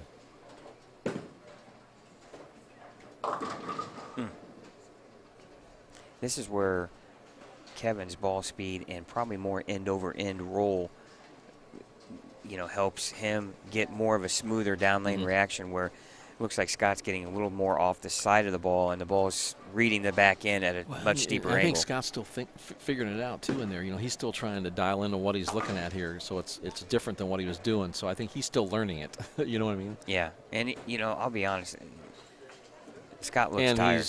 He looks tired. Yeah. You know, he had a long day yesterday. Did he? He bowled all 4 squads yesterday to get in. Man. And well, he put it to use. I mean, great work, great job. Well, you're here at 8:30 at least in the morning, and the last squad didn't wrap up until 11:30 at night. Oh no! Wow. So I mean, you're in here 14 hours under demanding conditions, and obviously not the way Scott wanted his tournament to end. But man, what a great weekend for him! Impressive bowling. Looks like Kevin's going to switch equipment here. It looks like he might be going to a purple hammer. I think at one point he was throwing a pitch blue. I like that one too. Yeah. I like good. any of them that knock all 10 down, don't you? They look pretty good, yeah. Yeah, absolutely. But once again, that's what you do. Here's your opportunity. You've got the match pretty much wrapped up. But, you know, it doesn't hurt. You want to make good shots, but you're still trying to learn in case you move over to lane 7 and 8 and something's not quite what you're expecting. Now you've got options. Well, we're just a few minutes away from the tournament director, Jeff Circle, announcing the championship match here between, and we called it a little bit earlier, and again, it's no slight to any of the other players, but it just looked like that Matt Sanders and Kevin McCune were on a crash course. Yeah, not a slight at all. I mean, it just anything can happen, and obviously if you're in the Final Four, I mean, you've got as good a chance as anybody. It's just that, you know, Kevin McCune had things figured out several rounds ago and continued to be consistent doing it, as well as Matt did. And it didn't seem to be affected by changing pairs as much as everyone else. Well, and you look at it right here that Kevin McCune has a chance to shoot 257. And he's already putting his balls on the TV on the finals pair. Scott's like, wait a minute, you got to finish here. Yeah. And, you know, really, and Scott's just trying to get out of the way here at this point. He's just trying to move things along. Yeah, understandable. And I don't want to say that he maybe I feel like that Scott felt he needed to win that match against Matt Sanders, just knowing what Kevin has been doing. He just, I'm not saying he looked defeated, but he looked like he had a tall mountain to climb. Yeah, it's definitely, like I said, one fire into the next one because, yeah, it's just very difficult. And I think the angle he was playing, I mean, he made the most of it, but it's truly a difficult spot. Yeah, it didn't take much to not have the ball do what you thought it was going to do. Now, as we know who the finals are, what are you thinking here now? Well, I mean, I think it's anybody's game now. I mean, now you like Matt Sanders because he only has to win once, but if Kevin can win this first one, then you know it's anybody's game. But Kevin has been shooting the bigger game consistently more. But my only concern is, you know, by what's going on right now in this match, by just hurrying up and finishing it, you hate to get yourself out of the rhythm you've been in for 5 or 6 rounds. Not that they can affect him. I think that, you know, Kevin's seasoned enough and has made enough of the decisions and things like that. But you got to be careful. You want to stay focused. You want to keep doing what you were doing, you know, keeping your feet to the fire, you know. Yeah, and how many times have we been here in the final match and you really feel like the loser's bracket winner actually is the favorite? Well, there's some pressure now on the number 1 seed. I mean, there's some pressure to finish off what you've done all along. And if you, especially in a Masters format where you've went through all these match games and things and you're the leader, I mean, the pressure is you to finish, you feel like you've already won it. But now you're going to have to win it again. The same way on the tour when you're on TV and you've led the tournament all these games. But it's a little different because it's a 5-4, 3-2-1, where this one, you know, you have to win twice. And it's just, when you're the leader, there's a lot of pressure to finish off what you think you've already done. Right, and that's the one, you know, you always hear guys on tour say, you know, they led the field by 400 or 500 pins and they don't win the tournament because it came down to just one game. Yeah. That is the tough part, you know. Really, what you have to do is you're bowling those games just to seed yourself. It has nothing to do with the overall outcome of the tournament. Your goal is to be the number 1 seed. Okay, you've done that. Now your goal has to be to win it. I was on both sides of that. I mean, in Palatine, Illinois, my second title, you know, the Midas Open in 1980. Dave Davis led by 770 pins, and I went from 5th to 1st and won. And then I led Peoria by, you know, 500 or 600 pins and lost to Dave D'Entremont. So it, you know, been on both sides of it. All right, that concludes the final of the losers bracket. We'll be back with the championship match here from Championship Lanes here in Anderson right after this.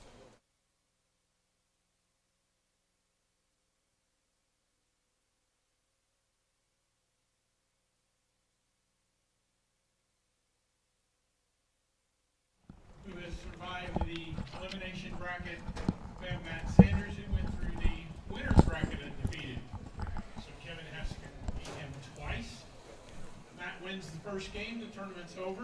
Kevin wins this game, then they bowl a second game for the $2,000 entry into the National Masters. Another eagle to sit on the panel.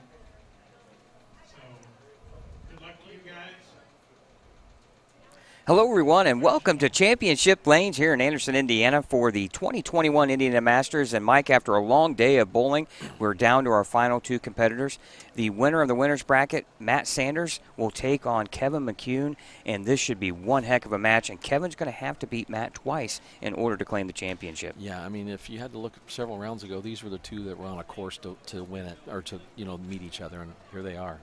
And Kevin he lost in round number 2 to Trent Marner, but since then he has just reeled off a bunch of huge wins. He's made all the right moves and shot big games consistently. And now we're ready for our first shot of the championship match. Here's Matt Sanders, our championship pair, lanes 7 and 8. Championship lanes, a 46-lane center here, 45-lane center, or 44-lane center. And I'll get it correct here sooner or later, folks. And we're going to use 7 and 8 in the championship pair. And I want to thank our sponsors once again, Motive Bowling, Big Four Sox, Penheads Bowling Center in Fishers, and Mike Alby's Arrowhead Bowl in Lafayette, and also the Anderson-Madison County Visitors Bureau for their contributions. And no surprise, both competitors start off with a strike. No surprise, yeah. Two great shots to start the match.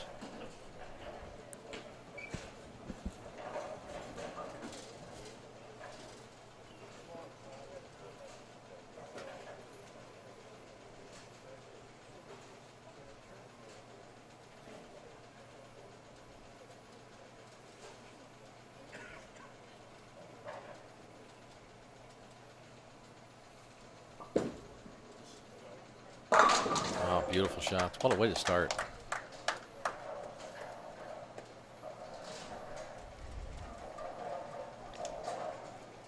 All right, thank you for joining us here on Facebook Live. Scott Gilmore, Mike Alby, championship match, and this could go down as one of the greatest championship matches in recent history. And these boys have a lot of work to do to one-up the new sisters from the Queens, but this could be one of those matches. Well, I think it's the two guys that we thought for several rounds here that we're going to probably meet that way. But most times it doesn't always work out that way in a one-game match. But it certainly has so far today. And two great players, a lot of talent, and they've been shooting the games all the way through to get here. Kevin McCune's got to defeat Matt Sanders twice in order to claim the championship. Matt just has to win once, but he's got a tough spare here in the second frame. Yeah, you got to make sure you get that 8 out in the back. Oh, and he leaves the 4. Yeah, leaves the 4 pin. Yeah. That's just a tough spare on any condition. Yeah. The championship pair 7 and 8, and this has been one tough condition to conquer, so to speak. But Kevin McCune has done it since he lost to Trent Marner in the second round. He lost 230 to 195. I'm sure he's shot less than 230 the rest of this way, and he's just steamrolled everybody else. Yeah, he has got lined up early and made great shots and carried. Also want to thank our producer, director, engineer, Chad Lester, and you can see him right there. And we've been here a lot of hours and appreciate his dedication to bringing you all the action here in the state of Indiana when it comes to bowling here on Savage Bowling TV. And now here's Kevin McCune with the front two as Matt Sanders rebounded nicely there with a strike in the third.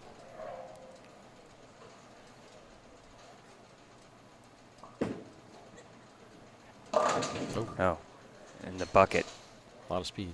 And, there's no practice on this pair before they started. So, a lot of times that first time for Matt Sanders on that right lane wasn't what he expected. So, yeah, and it's also a situation, too, where these guys are, the nerves are at its peak. You're bowling for not only the money, but you're bowling for the championship. And we talked, the money is gone at some point, but the title and the resume your name's addition up there. is, your name's up there and stays there. You're remembered for a long time at that point. Yeah. All right, we're going to try to move things around here, and we're going to bring you this first game of the championship match here on Facebook Live. We'll try to give you the best look as we can here. We'll reverse this for you.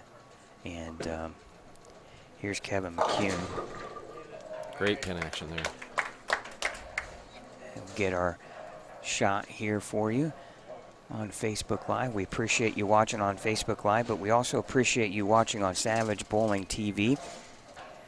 And remember, go to YouTube, Savage Bowling TV, subscribe. And we got a lot of great bowling content coming up. And plus, you can go back and watch a lot of our old shows as well. And I recommend watching the State Queens from 2020. Great telecast. And there it is again, the 2-4-7-8. And well, you know, you believe that Matt had to make a move on that lane, but the lane did the same thing. So, you know, it would. He's got to make sure he made a good shot. That's the key. That you made a good shot so you can make that adjustment. And it's another tough. It's the same spare, but it's a tough one. Good shot. And he converts at that Good shot. time. Yeah. All right, Matt Sanders now with a 6 spare in the 4th, but he finds himself down 18 early here in the first game of potentially 2. And now we only bowl 2 if Kevin wins the first one. So we're trying to keep our volume down and our voices as much as we can because we're right behind the action. Yeah, we're right there.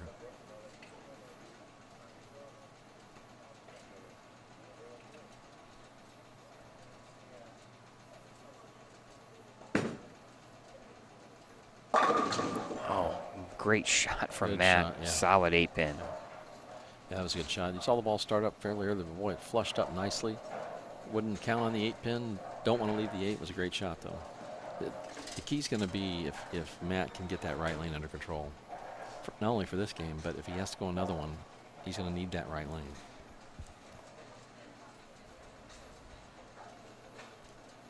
He was perfect on the left lane until that shot right there. Yeah, I'd stare that one down too. That was a great shot. You got to think that Kevin kind of smells blood in the water here early in this match with the strike in the 4th. Really could. Well, he's come up light, you know, the last couple shots. I mean, you know, he struck on the last one. You'll see if he makes a move here. He's been a lot of speed. A little better. Oh, a little less speed, but it didn't quite make the corner. It doesn't quite have the drive that it did on the other pairs. Yeah. Yeah, 5 and 6. That ball was making a good break towards the end, and but he's still in control of the match. Good spare.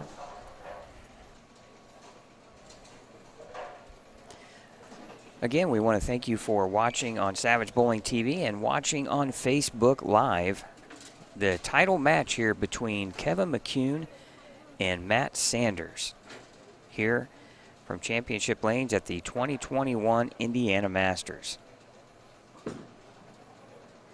Oh, that was a great shot. Yeah, great shot. Looked like he made a ball change there. Did look different. Yep. Good and shot. how kind of advantage is that you can just go to the same cover but just a little bit different layout, and then you're not worried about having to move very much. You stay right where you're at with your feet. Well, but also shows how prepared he is, and that his equipment feels the same and fits the same, so he can come out of a ball like that. Usually, I mean, it's difficult to switch from ball to ball. Your thumb doesn't always clear as well, your fingers, but that was a tremendous shot. And the confidence, you can see the confidence in what he's doing.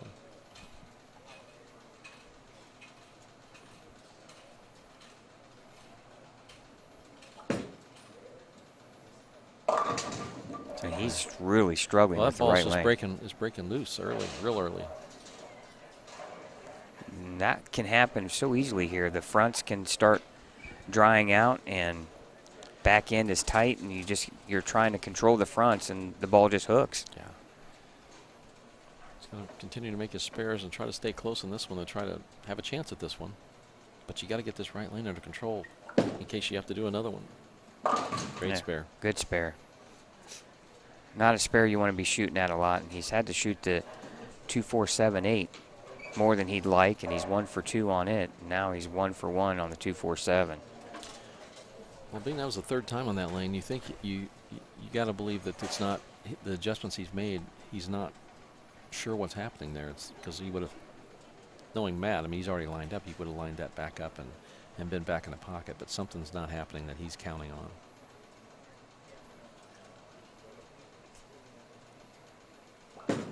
Now on the left lane here. Flat 7. And now, when do you start questioning your ball reaction if you're Matt Sanders? Well, I think you're not concerned about the left lane. I think you're definitely concerned about the right lane because you haven't found the pocket yet. And by leaving that solid 8 the time before, it cost him 3 pins and count on the right lane.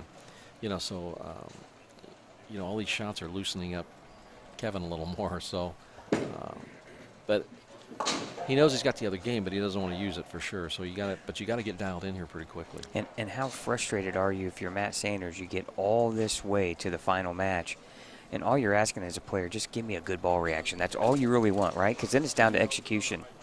I'm not so sure he's still not comfortable with that. I think the right lane's doing something that he's not counting on, but solid 10.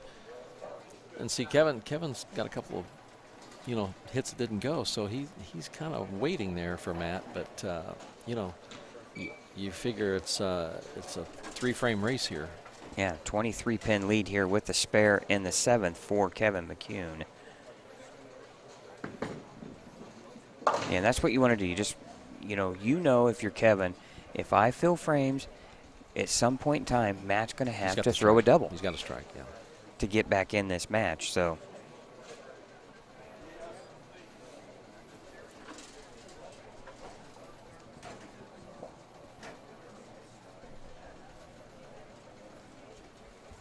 Again, we want to thank you for watching on Facebook Live, on Savage Bowling TV on Facebook, and on Savage Bowling TV at YouTube. Another Nice shot. Yeah, solid great shot. strike there for Kevin McCune.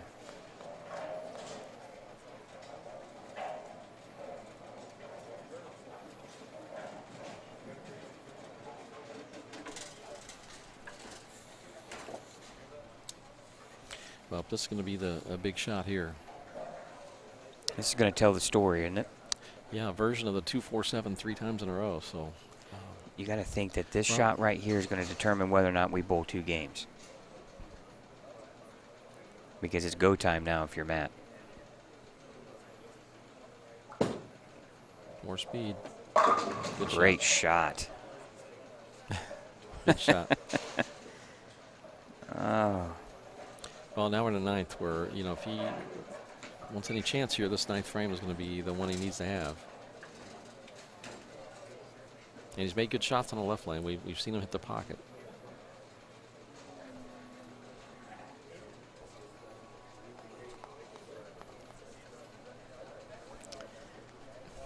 He's going to control those angles a little bit and try to keep your angle in front of you. Definitely don't want to give anything away here. Big shot here for Matt. Oh. Was that a product of missing left, or is that just a misread on ball reaction? I think he missed left, but it went through the hook point, so he didn't get that earlier roll that he's had before. Oh, Matt's about to give away his advantage, and that was his one game where Kevin was going to have to beat him twice. Unless something drastically happens to Kevin, you've got to think this is going 2 games. Yeah, he needs a lot of help.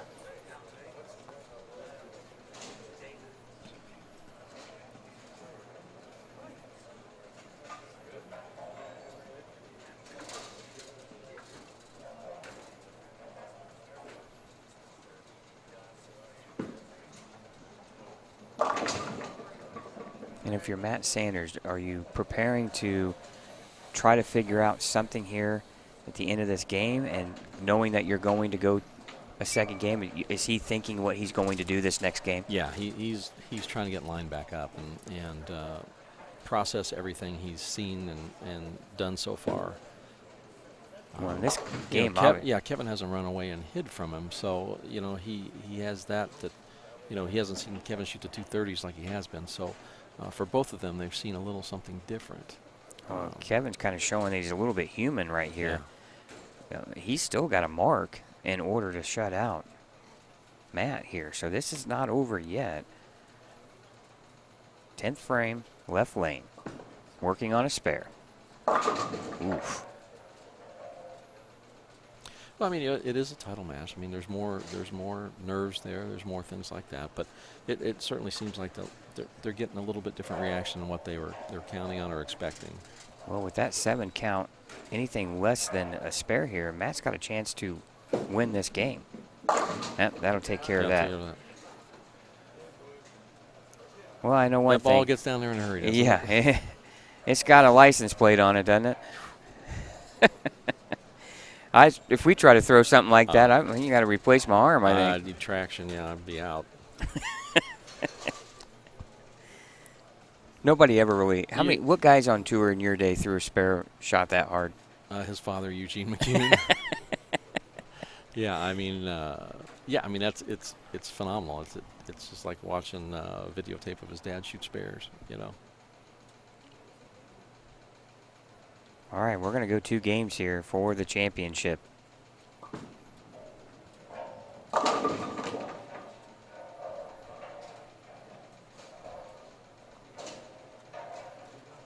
Good solid game.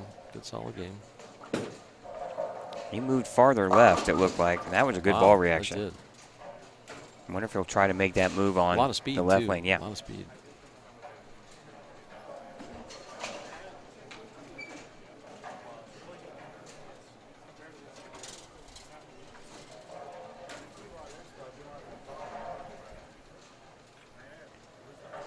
Well, we knew it seemed like these 2 players were going to meet at some point, and Kevin McCune takes game number 1 here, and now it's a 1-game match for all the marbles.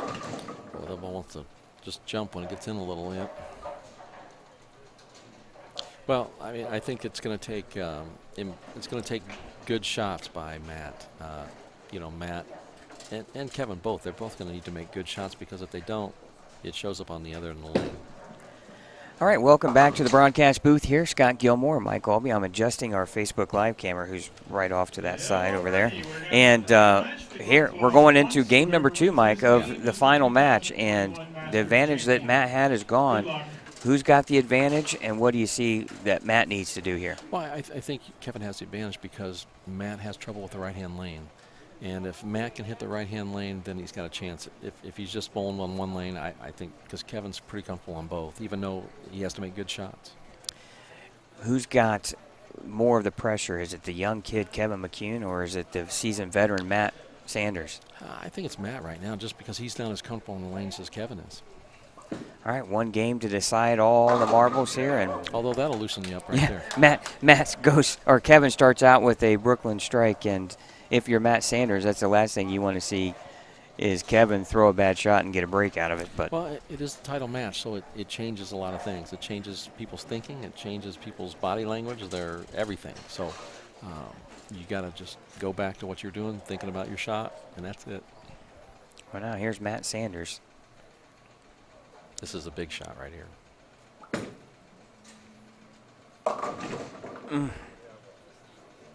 Yeah, that's the last thing you want to do is give Kevin a little extra comfort. But that ball just, if he gets it in a little bit, just wants to go high and doesn't stop. Well, and it looked like on Kevin's first shot that he really amped up. You know, the adrenaline is on full tilt. And, you know, if Kevin starts relaxing, Matt could be in some big trouble here. And obviously you don't. He's going to need to hit this right lane. Matt is. Good try. Good try. Takes the 6-10, leaves the 7, and he's going to finish on the left lane. But you're right. At some point in time, he has got to figure out the right lane, and he hasn't done it so far. No, it's just, I mean, he's made one shot there where, you know, he made a good shot, and then the next one he got in a little bit more to break loose. So, yeah, it's a difficult lane. It's one of those where you get in, it's going to not make it through, but you can't lose the one lane you got. You got to keep hitting it, and that's lane 7 for Matt. There he is, left lane here. Second frame, on and open. And his ball reaction has really gone south. Yeah, it looks like you got around that one a little bit early, but and you know, trajectory through the front end of the lane is hugely important, because if they get that, especially Matt, if he gets it started too early, then nothing's going to stop it from going to the face.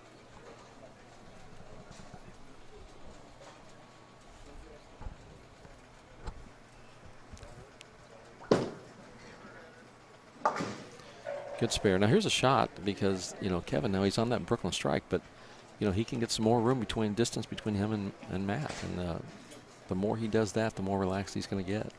You're watching the 2021 Indiana Masters here on Savage Bowling TV. We're in championship lanes here in Anderson, Indiana. Kevin McCune here now on a strike, second frame.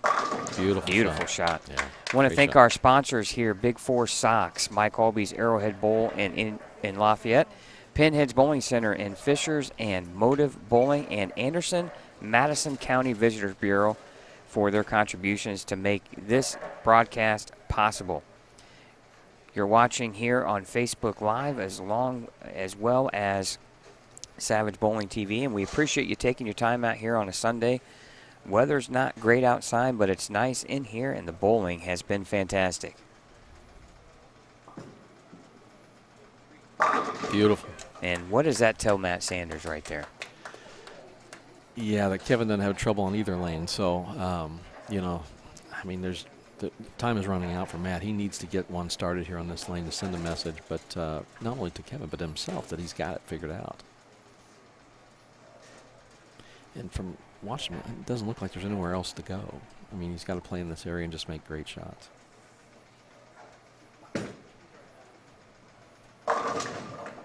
Oh, and almost a 7-10, 10 falls late.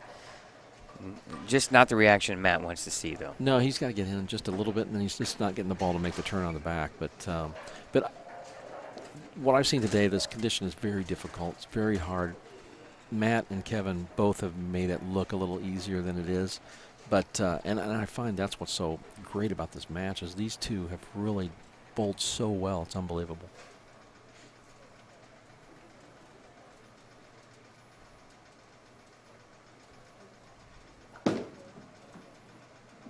Well, and Matt Sanders was looking to win the double. He's won the Scratch Classic, and he's missing the Masters from his resume.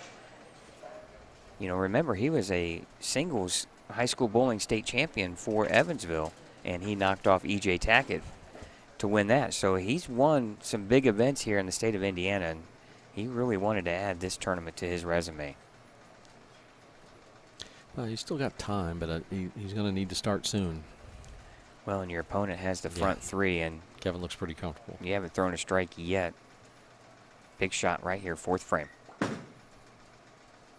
Good shot. Now he's thinking, I need about 6 of those in a row. Yeah, and carry. And some help, and we'll see what happens. But Kevin continues to make good shot after good shot. I mean, it's just he's bowling so well and throwing it so well, but has been able to strike.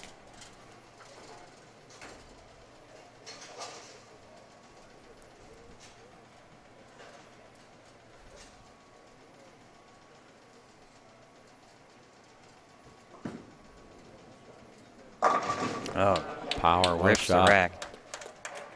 Great shot. And you just see the confidence growing and growing right now for Kevin McCune. Yeah, like I said, other than that first frame, he's made great shots.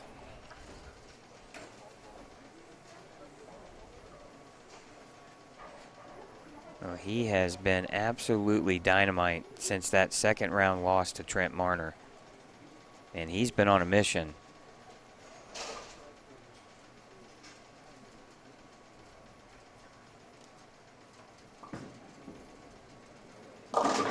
Beautiful. Front 5 for Kevin McCune. I saw him, it looks like Matt has gone back to the bag to bring some stuff, and he's... That tells you right there. Yeah. I mean, that tells you right there. If you're a game and a half in and you're still trying to figure it out, I mean, that's hard. And especially when your opponent hasn't missed through 5 frames. Yeah, I mean, he's close. You can tell the ball reaction's close, but it's just not. You have to be too perfect to get it to the pocket. He's already trailing by 52 pins here through 4. Cut it to 42 with the strike right here. Oh, great Beautiful shot. Beautiful shot. And he's probably questioning, why didn't I try that in game number 1? When you don't get the practice balls, I mean, and it's so easy to get caught to try to keep doing what you've been doing all day, especially if you're the leader. You know, it's like, hey, what I've done has been working. Yeah, it's like I told you before, how hard is it to go away from something that has worked all day? Mm-hmm. Very difficult. But you don't know until you get 4 or 5 frames into a match sometimes. Well, double 6 frame can cut it to 32. Oh, and he needed that one badly.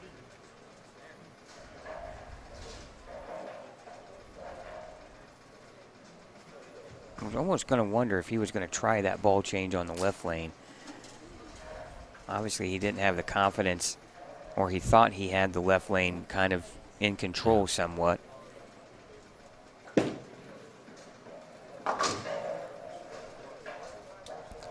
I mean, knowing what Matt knows, he knows he needs to strikes because, you know, Kevin McCune has set the pace and is setting the pace. So, you know, you just got to make those moves and try to strike. You know, Kevin just continues to bear down and does what you do when you try to put it away.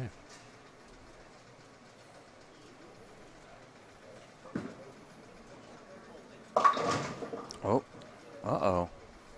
Well, when you're Kevin McCune and you haven't missed yet, the last thing you want to do is your miss being open. Yeah, I mean, he's still not in danger of any kind yet, but, you know, yeah, I was going to say, didn't think that was going to come up. Well, we know it was going to get there faster than the machine. We knew it was coming with some heat. I mean, when you got to put a license plate on your ball. Yeah, I had thoughts of that. Liable to get a speeding rake ticket. Going right through the ball, going right through the rake, but obviously Kevin was paying attention, so that's good. Yeah, because you got to figure when he gets all that momentum going to the foul line, it's going to be hard to stop. Yeah. Now here's where you want to come back, though. Settle down and just make another good shot, just one at a time. Well, just a 30-pin match now. Wow. 4-pin. You just don't want to see the momentum go away, though. I mean, you just, you know, you're seeing strikes. You got good positive thoughts going through your mind. You want your opponent to have to double the gain on you. Yeah. Yeah, you don't want to give them anything. But that was a good shot coming back off that 4-6. And just make your spares. That's what you do now.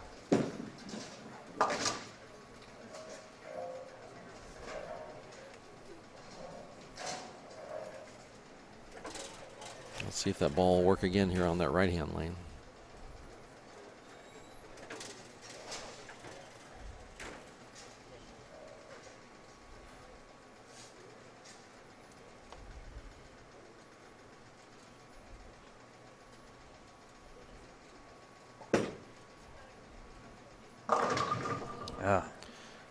Not quite making it around the corner. Well, if you're Kevin McCune, you're kind of smelling victory almost right now. Yeah. But Matt's kind of in the place that where Scott was in the last match. You know, you're in that sticking with what you've known all day, and it's just not quite there. For whatever reason. Could be lanes have changed. You're not quite throwing it where you want to throw it. I mean, there could be a lot of reasons to that. But Kevin McCune continues to make the shots he's been making all day.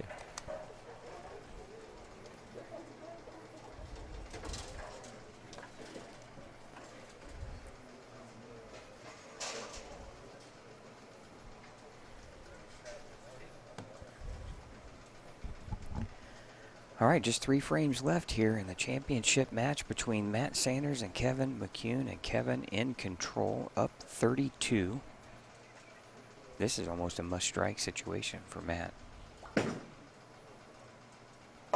Great shot. Good shot, yep. You know, you're just letting him know it's not over yet. All you can do, one at a time, yep. It's not over yet. All you got left. And same way with Kevin McCune. He just needs to go out there and continue to make one shot at a time and send the message back. Except he's sitting with a bigger lead.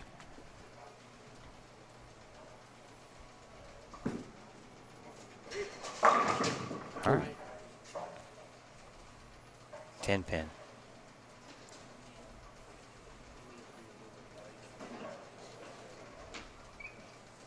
Here's the interesting thing, though. Kevin is on a 225 pace. Matt Sanders can strike out for 224. Well, that one's coming way back. This time the lane attendant doesn't have to go very far to pick that one up.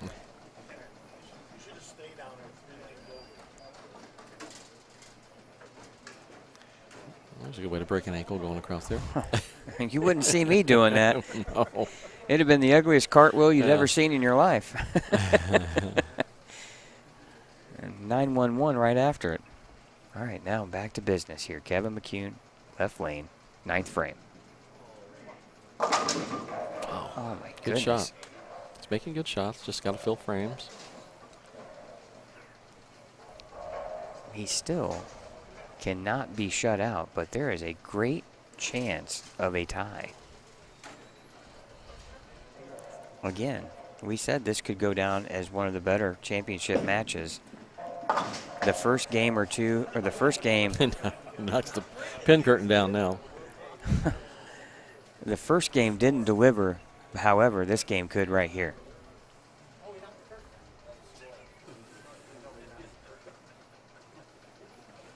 And you just don't want any little thing interrupting your routine, do you? Either side, either one of you, Kevin or Matt. You know, Matt was ready to go to get this shot on the way and see what he can do, but it's just deep breaths and focus on what you're trying to do. One shot at a time. Both Kevin and Matt both just got to concentrate on what they're trying to get done out there, and when it's your turn, you do it. And now here you go. This is the tournament for Matt right here. Must strike. well, every shot he makes from here on out is this. Yeah, I mean, this is, you can't get to the next one without this one.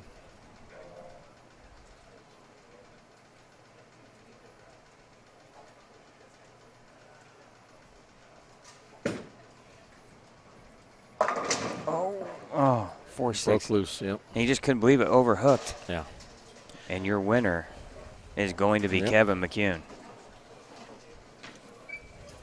You know, very disappointing for Matt Sanders, but bowled great all day, and you know, lane 8 kind of got him in this two-game match here. But Kevin McCune bowled tremendously all day, and well-deserved champion.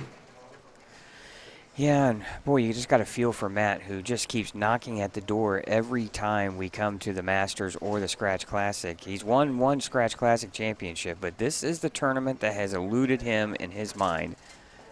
And not that you were pulling for anybody, but boy, you would love to have seen that strike and just how well would these two players execute at the end of the game. But it's for naught because Kevin McCune is your champion.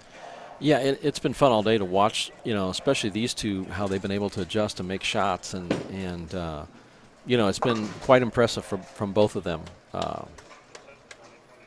You know, the job Kevin's done coming out of the loser's bracket, and to get him figured out and to be able to dial in every game he bowled. You could see the first frame wasn't quite what he was comfortable with, but he made the adjustment to get it back, and just quite phenomenal.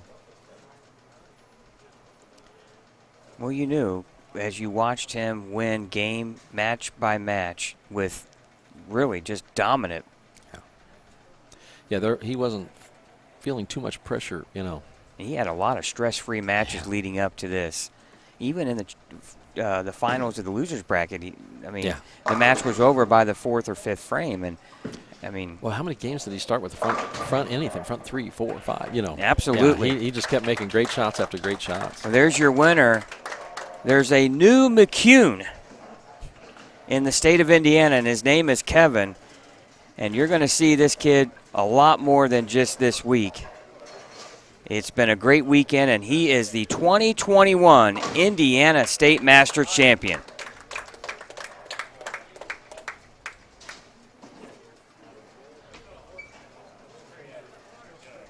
We're going to take a quick timeout. We're going to come back with the check trophy presentation, and Mike Albee will be laneside with your champion, Kevin McCune.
Welcome back to the 2021 Indiana State Masters, and we've got some great spoils of victory here for Kevin McCune. We got the championship check for $2,000 and the championship trophy. Congratulations, Kevin. Thank you. Kevin, congratulations. I have nowhere to hold it. I don't know really what to say, but I'm really happy with me and my dad pre-working out before this tournament. I mean, I haven't thrown urethane in about 2 years, and that's all I threw. So, I mean, being able to come out here and compete just throwing urethane and just keeping myself in the pocket all weekend. I only had 2 games under 200, I think, for the 2 qualifying squads and then all this. So, I mean, just staying in the pocket was the key for me. I mean, I couldn't be happier with how the fast pitch and the pitch black rolled. And then the very last game, I actually threw a purple hammer because I needed to slow down, so I went to 16 pounds. I mean, I'm really thankful and great bowling to everybody else. Well, Kevin, congratulations. It was some of the most impressive bowling I've seen in a long time, and your interview with Scott Gilmore before your last couple matches was one of the most comfortable interviews I've ever heard, and a game plan on what you talked about bringing your equipment, and not only that, but how you saw things change, and was quite impressive. And I know you're not very old, so it was tremendous and well above your age group. But does your dad helped you a lot? Has Eugene helped you a lot? Yeah, I mean, we've been working through a lot. I mean, a year ago I was really struggling with equipment, and now we've figured out multiple balls that I can do multiple things with. Like the fast pitch and the pitch black were 3 boards different. Like on 3 and 4 when I was bowling Jimmy Cook, the fast pitch went 60 feet because I think it just burned up, so I went straight to the pitch black and I ended up throwing the next 6, I think, just because it was 3 boards less and it saved a little bit more energy. So especially stuff like that and reading the lanes quicker than what I was doing a year ago. I mean, I struggled really bad here last year. I made the 2nd round and I shot 140 the 1st round because I couldn't keep the 2-inch pin I had on the lane. So this year I literally said before I came, I'm just throwing urethane and I'm going to play right because I strike more in this building right. And I was able to execute it, and I couldn't be happier. Well, Kevin, congratulations, not only your grandpa Don, your dad Eugene, but yourself, Kevin. Like I said, a tremendous amount of adjustments, great bowling, some of the best I've seen. Matt Sanders bowled great all day today. We kind of saw you two kind of heading towards each other with about 6 or 7 rounds to go. So congratulations on beating a great player, but also you've got a long ways to go for yourself. Thank you. What a great job today. McCune family is very proud. Congratulations. Thank you, sir. And back to Scott. All right, welcome back to the broadcast booth here, Scott Gilmore. And, man, what an exciting day of bowling here from Anderson, Indiana, inside championship lanes. And Mike's going to sneak through here again and join us back on the broadcast. And Mike, nice interview there from Kevin McCune, and really a calm, cool, collected Kevin McCune. Yeah, well beyond his years. I'm not sure how old he is, but well beyond his years. And like I said, I was so impressed with just the interview he did with you. And it's great to hear that Eugene has helped him, and I know I'm sure his grandfather has as well. But wow, what a performance today. I mean, Matt Sanders bowled great all day today and deserved to be the leader. But Kevin McCune, we saw him. I mean, he never got flustered. He knew what the plan was. He made the shots, and he's a well-deserved champion. And really, Kevin steamrolled his opponents once he lost in that 2nd round of the winner's bracket, never shooting under 230, I believe. And obviously he made the comment that he only had a handful of games, a couple of games under 200 the entire weekend. So much-deserved champion in Kevin McCune. And you got to feel for Matt Sanders, who battled so hard, gets to the title match, and his ball reaction just wasn't what he needed it to be. Yeah, I think we would have liked to seen him been able to hit that right lane, because that would have changed the match would have been, really close for both sides. But it's just one of those things. I mean, Kevin was able to make the adjustments all day and made great shots along with it. I mean, you've got to have both. When you get to the title match, I mean, you've got to have both. You got to make great shots, and you got to know what you're doing out there to get it done. Matt, it was a tough day for him to not finish it off, but we'll see him again, and we'll see Kevin again as well. Yeah, absolutely. And the heartbreak and the spoils, but the spoils this year go to our champion, Kevin McCune. For our producer, director, and engineer, Chad Lester. For Mike Holby, Scott Gilmore. Thanks for watching the 2021